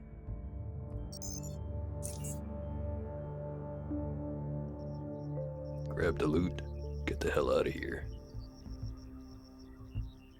It said just then, you hear a faint sobbing.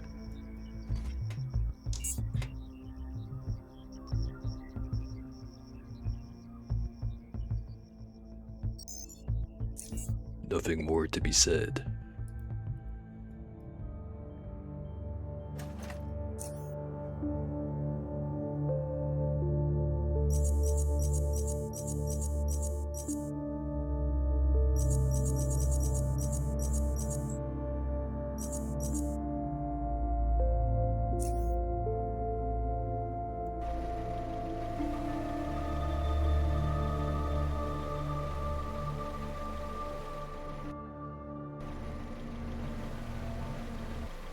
Alright. Head back to the base.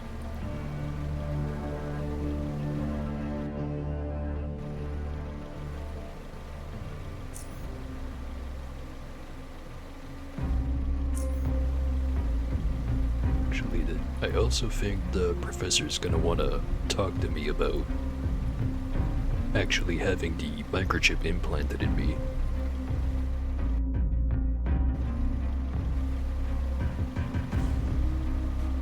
It mentioned something about that.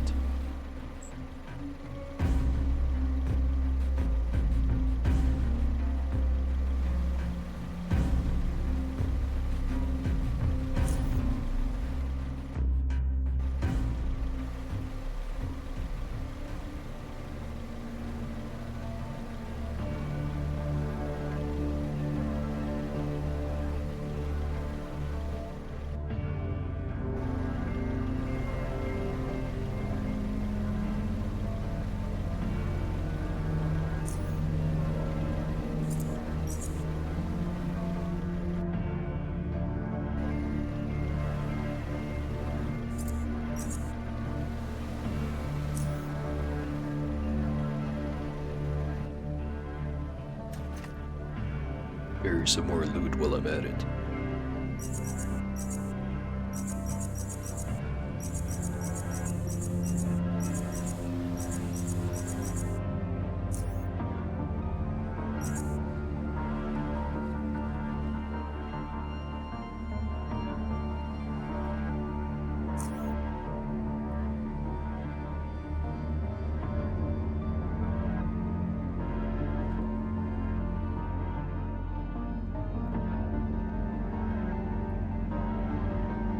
Getting hung up on that guy. Not sure why.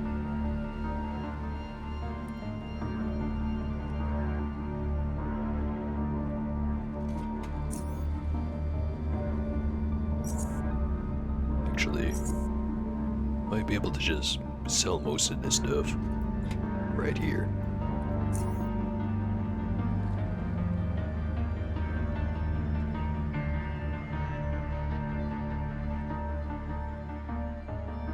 Yeah, zone them out. All them pirates. Filthy sea zoners. With you on that one, man.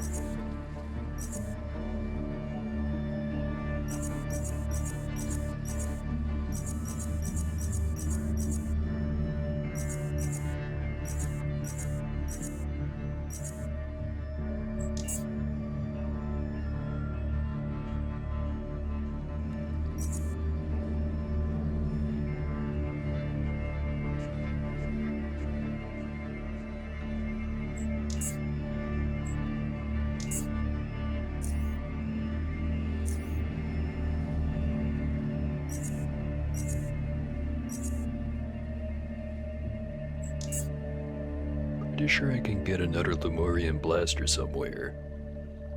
But I might as well keep one as a trophy.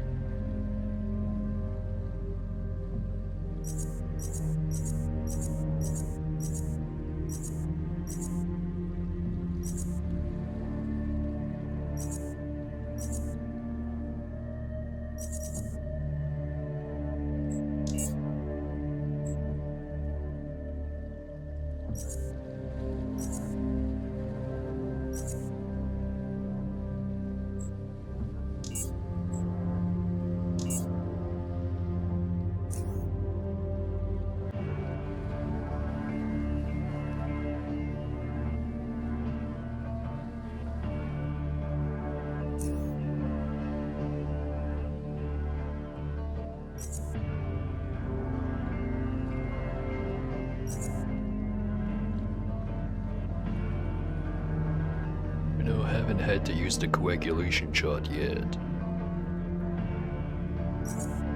It's just a matter of time, though.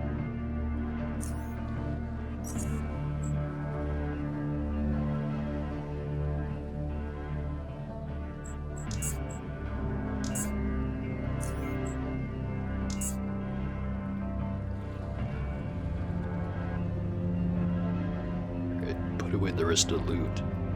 Go see what the professor has to say.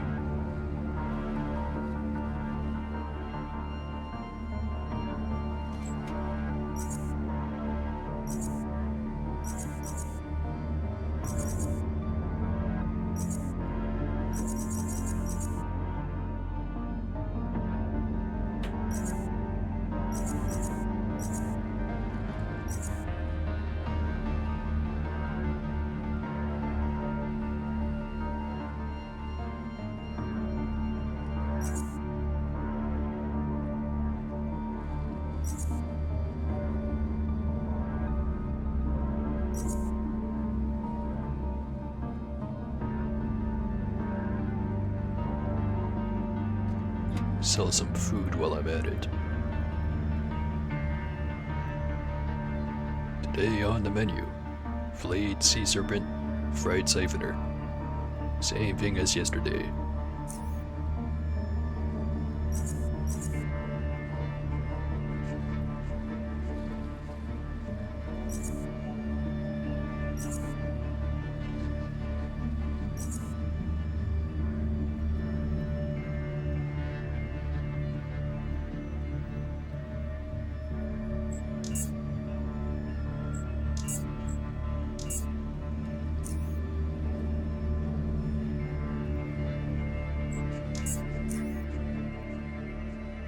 Alright.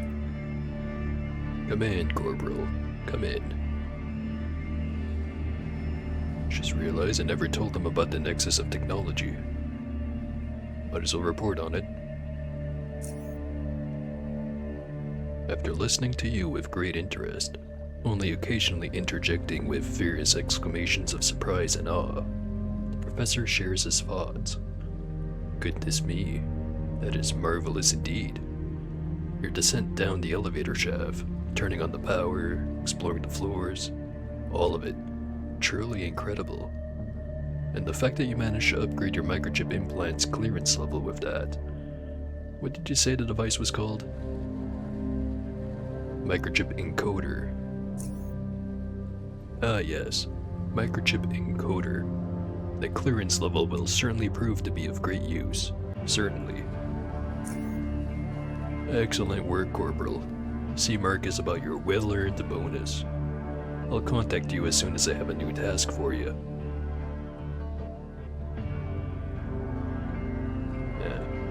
Apparently doesn't want to know about the health center. Maybe he's better off not knowing. Anyway, any new discoveries? Right now, I have a very good idea about about how the Lemurians lived. Already asked that one.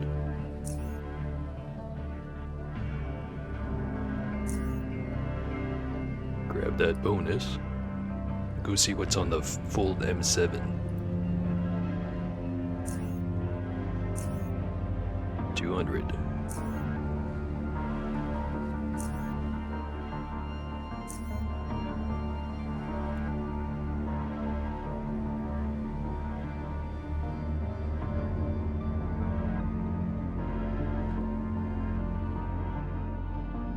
Seeger.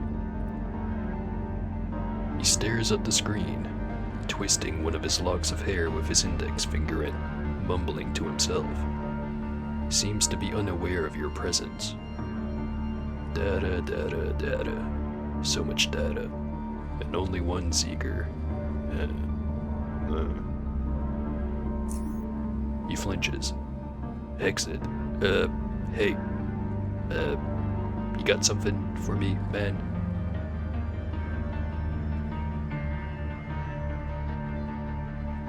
I know he hated the severed hand, but I extracted the microchip from it, by the way. He loses some colors just by thinking about it. Extreme, but what for? I needed to implant it into myself. Turns out the host does indeed power the implant. Huh? Hold on. How'd you manage to open up the keep and all of those other facilities with a microchip implanted into a severed arm? Don't know how it is down here, but in North Underrail, severed arms tend to be lifeless. Okay. Well, turns out there was something living inside that glove. And I explained to him the microchip extraction process, with all the nasty details.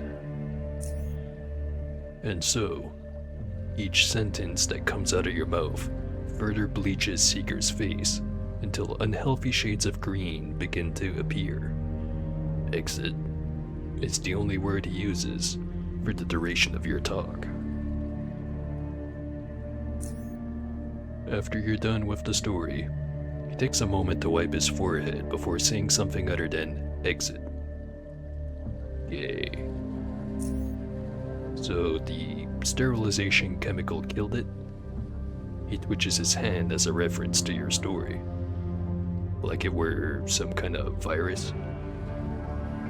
It could be that. Could be everything. Exposure to air, the needle, and yeah, the chemical. Exit. Takes a sip of coffee, appearing as though he's sipping some color back into his face. You know what? Let's not talk about this ever again. Exile. Oh, could you take a look at this for me? Okay, we'll get to work straight away.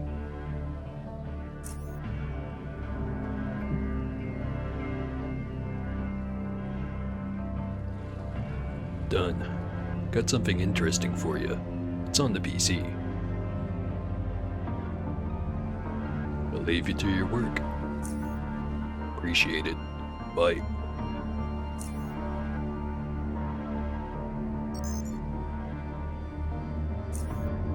Alright. We're at the first one. I think I read the last one. So the three in the middle, I think. Start with the two from the Nexus of Technology. Mark Bright. Hydrothermal vents. Article for the Lemurian Intelligencer.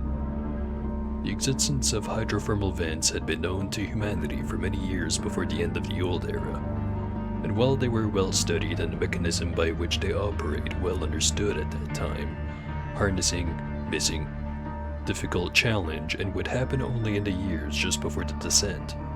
These vents, missing, fissure in the planet's surface that issue geothermally heated water, and are primarily found deep below the ocean surface in regions where tectonic plates spread from one another. Missing. With the average depth being just over 2 kilometers, it is clear that the path to exploitation of these rich sources is one laid with some quite imposing obstacle. In addition, some of the other more effective ways of producing energy made pursuing hydrothermal vents as valid energy sources are rather costly and inferior option during the early 21st century of the Old Era. But the world was changing rapidly in these deleterious times of human existence. Missing. But the future was costly. The exploitation of fossil fuels itself fueled political avarice and extermination of millions of missing. Most brutal wars was the world missing. For if food comes before morality, so do hydrocarbon energy sources. The reason missing, their finiteness, and the growing hunger of a modern society that needed to be sated with exponentially more energy. Thus, more and more political entities, be it countries or supercorporations, were forced to turn to renewable missing. New frontier technologies made it their mission to rely only on renewable energy sources. Sunlight, wind, waves, missing, geothermal heat if available. It was our saving grace that we had developed these technologies to a high degree before the missing, staring into the eyes of extinction otherwise. One successful NFT project was Lemuria, the world we live in, and it is the inquiry into the exploitation of geothermal sources that has made Lemuria possible. In the chaotic final days of the old era, a global investigation had been performed by New Frontier Technologies in order to find suitable locations. Missing. Tenebrous dome lake. Missing. Abundant gases in the lake bed. The relative seclusion. Relative meaning that Underrail is still not too far away. Spaciousness of the caverns and thriving underwater and terrestrial life all further attributed to missing. Richness in life is precisely the product of these hydrothermal vents, because the energy and precipitation of the minerals from the vents support the chemosynthetic bacteria, which are in turn being consumed by the larger organisms, and the food chain continues from there. The relatively small depth of the vents made harnessing energy from them a simple task for an FT. So sensibly, all facilities were, and still are, being powered by hydrothermal energy. This natural decentralization of power sources, missing. Each facility had to have its own generators. Granted, L-IT4-U AVAC transformers have been installed to transfer energy between facilities in case of emergency, but these ended up being used rarely. The most notable case being the power failure at Lemco in LE-21. The generators that were used were L-X-SCRC-70-U supercritical orchestral cycle generators, designed specifically, missing, installed at the base of each facility, atop their respective hydrothermal vent. Each facility is equipped with power substation units, singular devices based on old setter power generators. These units are directly connected to primary generators, performing a variety of functions such as regulating distribution, or those are both combined. Variety of functions such as regulating distribution, electrical current conversion, and backup generation. Missing. Reason why the setter design was used as the basis for the unit.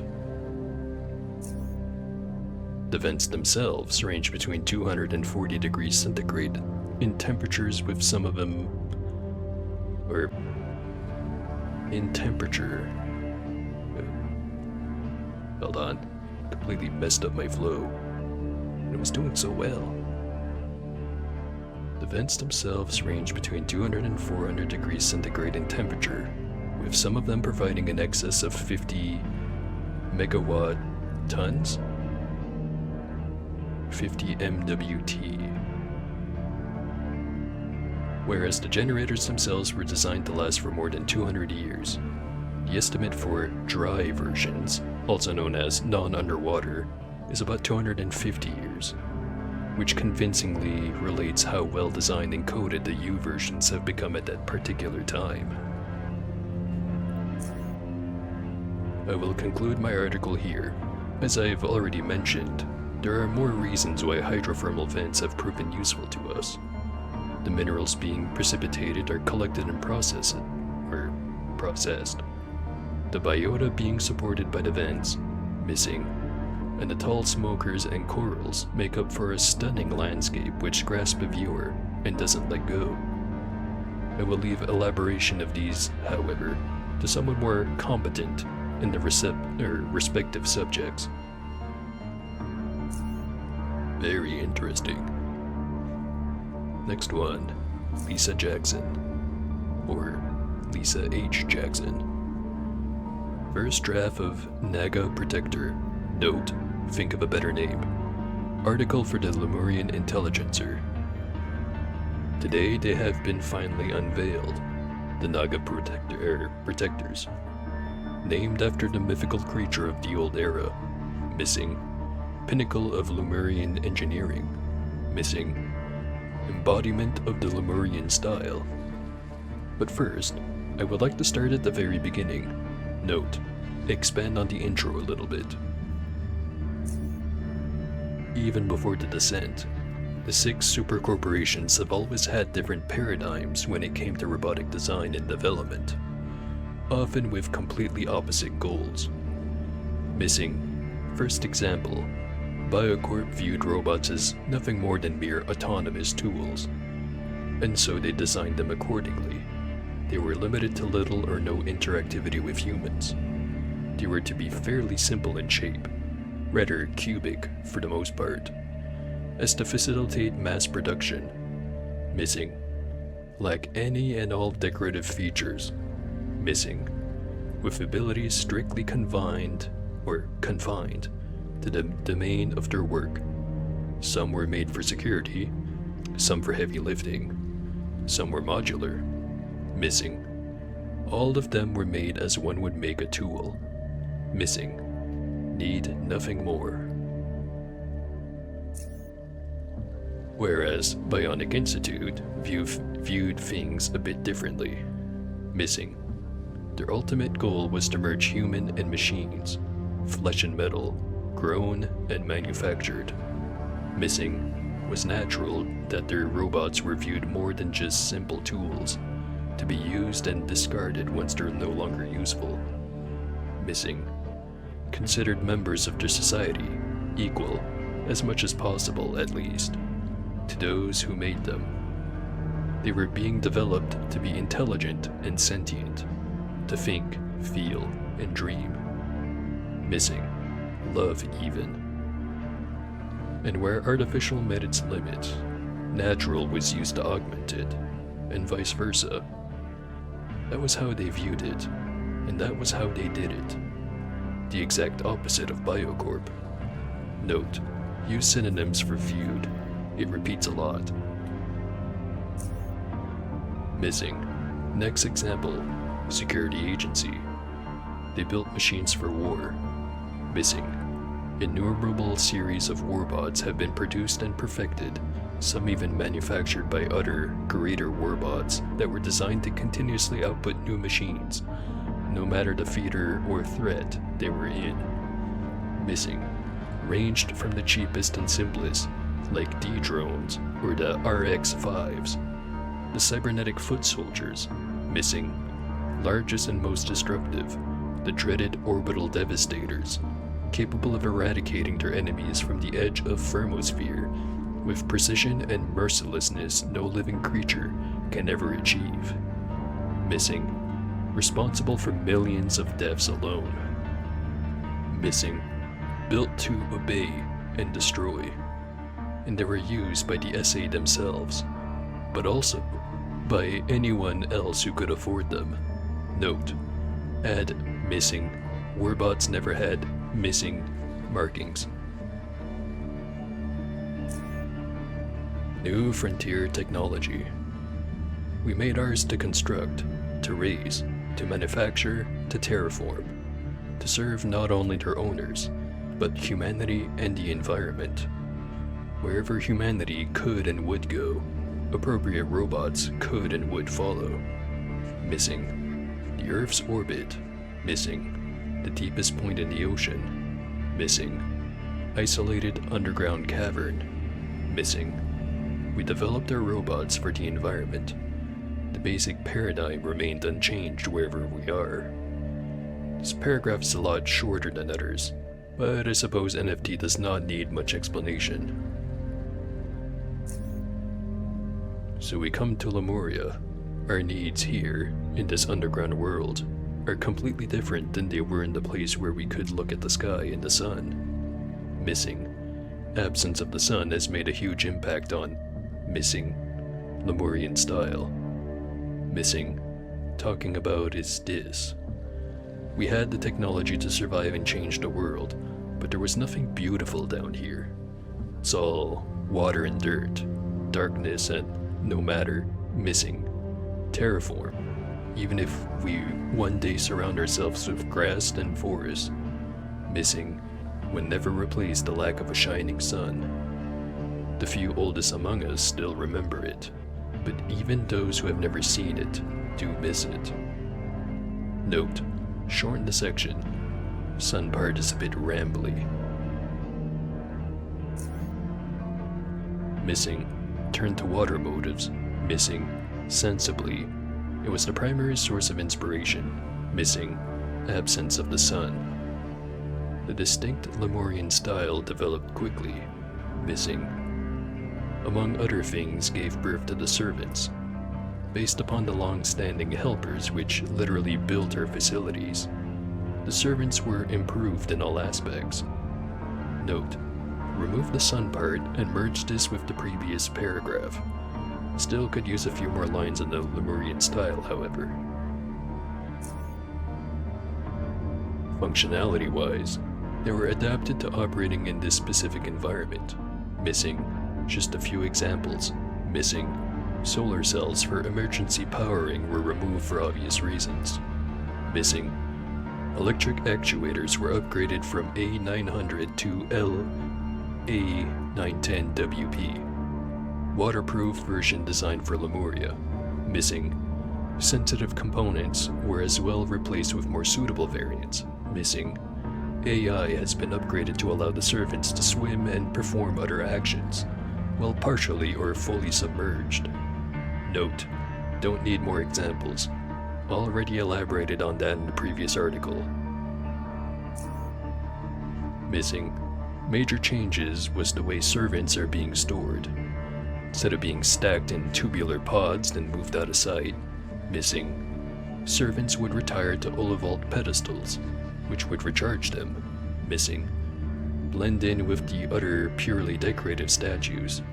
Missing pedestals charge them by the means of electromagnetic induction, so the top surface is nice and flat. Note, nice and flat. Missing having servants rest in the hallways has an added benefit of them being more easily available.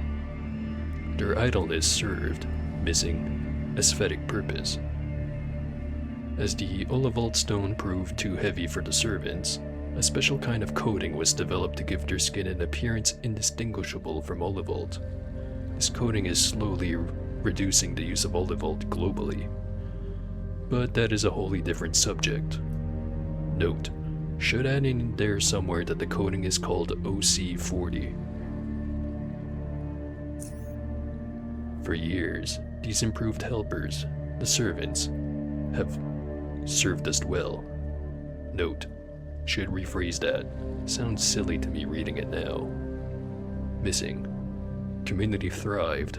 Our technology became more advanced. Missing. Cannot forever remain in isolation. That someday, all that we have built here will come under severe threat. We are not security agency, but we should not be defenseless. I don't know. I think everyone could use a orbital laser in their life. Recent militarization program of the Joint Security Command, missing terrestrial guardian robot equipped with heavy weaponry but would also serve an aesthetic function similar to that of the servants. Missing the same pedestal-based recharging and type of surface coating were to be used, with perhaps slight modifications. Missing. That's where the similarities end, for the Naga protectors are not here to do heavy lifting, or to prepare our meals. Missing killer opponents. Missing the new LZZ-2 fusion cannon, which proved missing easily surpasses any other weapon we possessed when it comes to raw destructive power. Missing capable of eliminating pretty much all targets short of T-12 rated armored vehicles in a single hit. Missing what else is more fitting to carry such a weapon than the largest of our servants, or should I say, protectors. The cannons are installed inside the protector's mouth, and are completely concealed until engagement. Missing. The first 2 units unveiled today have been posted in the Nexus of Technology's courtyard, and we will be seeing more and more. Missing. They will be sitting atop their pedestals so that we may marvel at their beauty.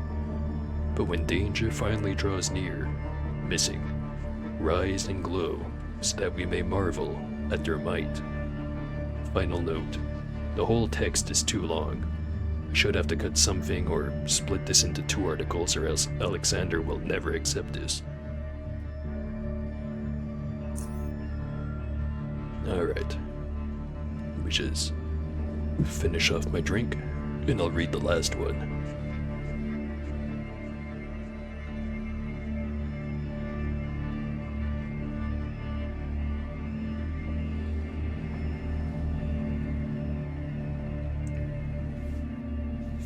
Alright.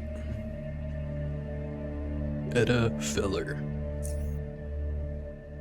Dr. Etta Feller. Dr. Mason's transformation. I am the only one left unchanged, and soon I will be the only one left alive.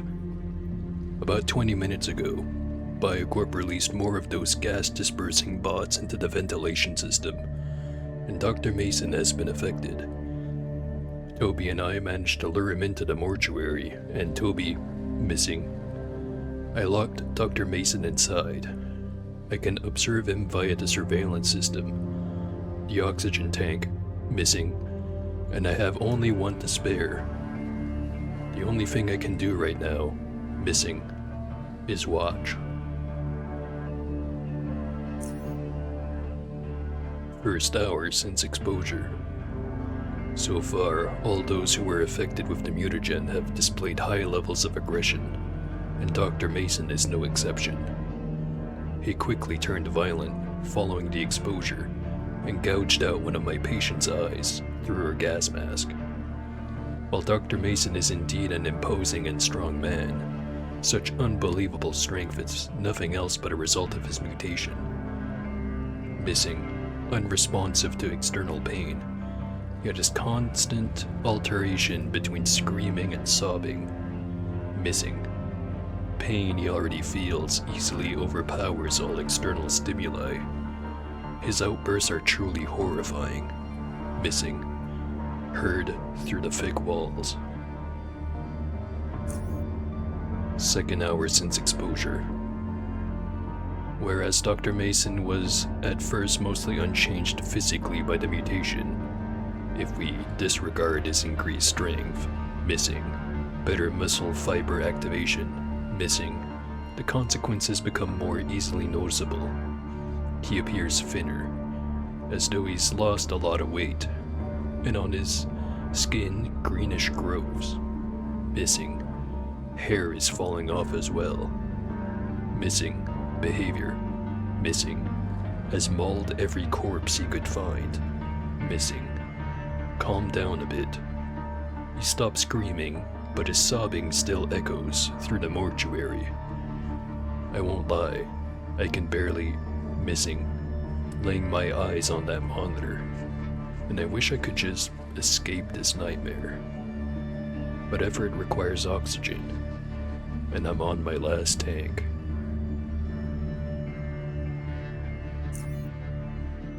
Third hour since exposure. He is staring at the camera, missing, doing that for the past 20 minutes, in silence. His body, missing, continuing to change. Most notably his osseous structure, missing. Nails have fallen off, while his distal phalanxes have grown nearly twice in size, protruding through the flesh and turning into claws. Missing. Whole body is deforming, missing, where the skin is so stretched it is close to tearing. Other than that, missing, growths appear to be more green, and that there is more of them, but those eyes, he just keeps staring. 4 hours since exposure. He is calling me, missing.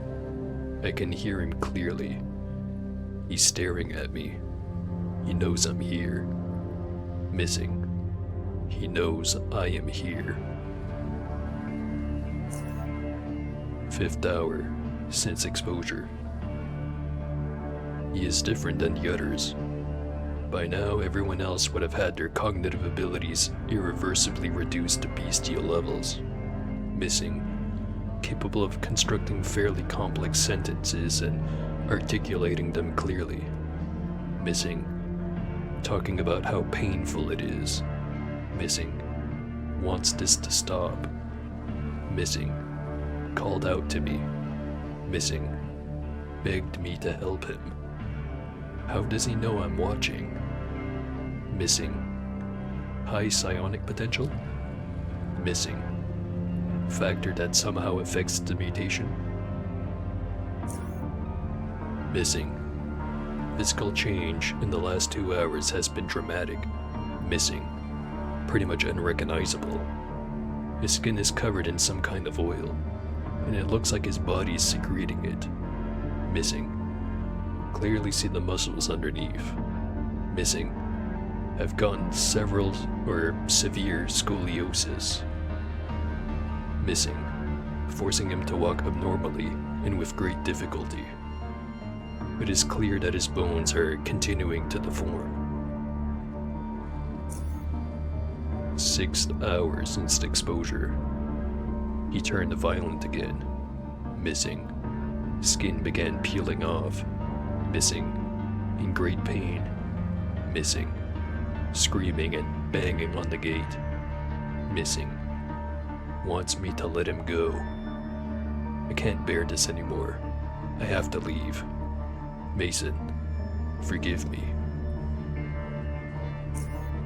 I can hear him screaming. He's everywhere. Missing. He is everywhere. I can see him. He is everywhere. He is everywhere. He is everywhere. He is everywhere. Missing. He is everywhere. It hurts.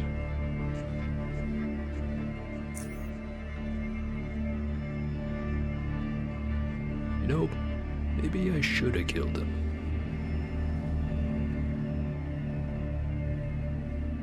Too late for that. Alright.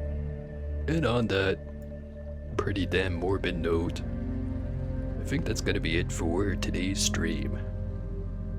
Getting tired of yapping.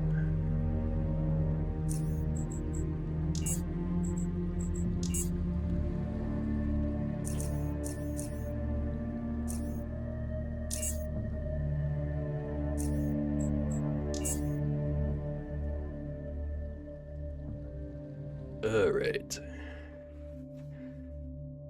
We actually have more than one person here for once. Let me see if there's anyone online I can shunt you off towards.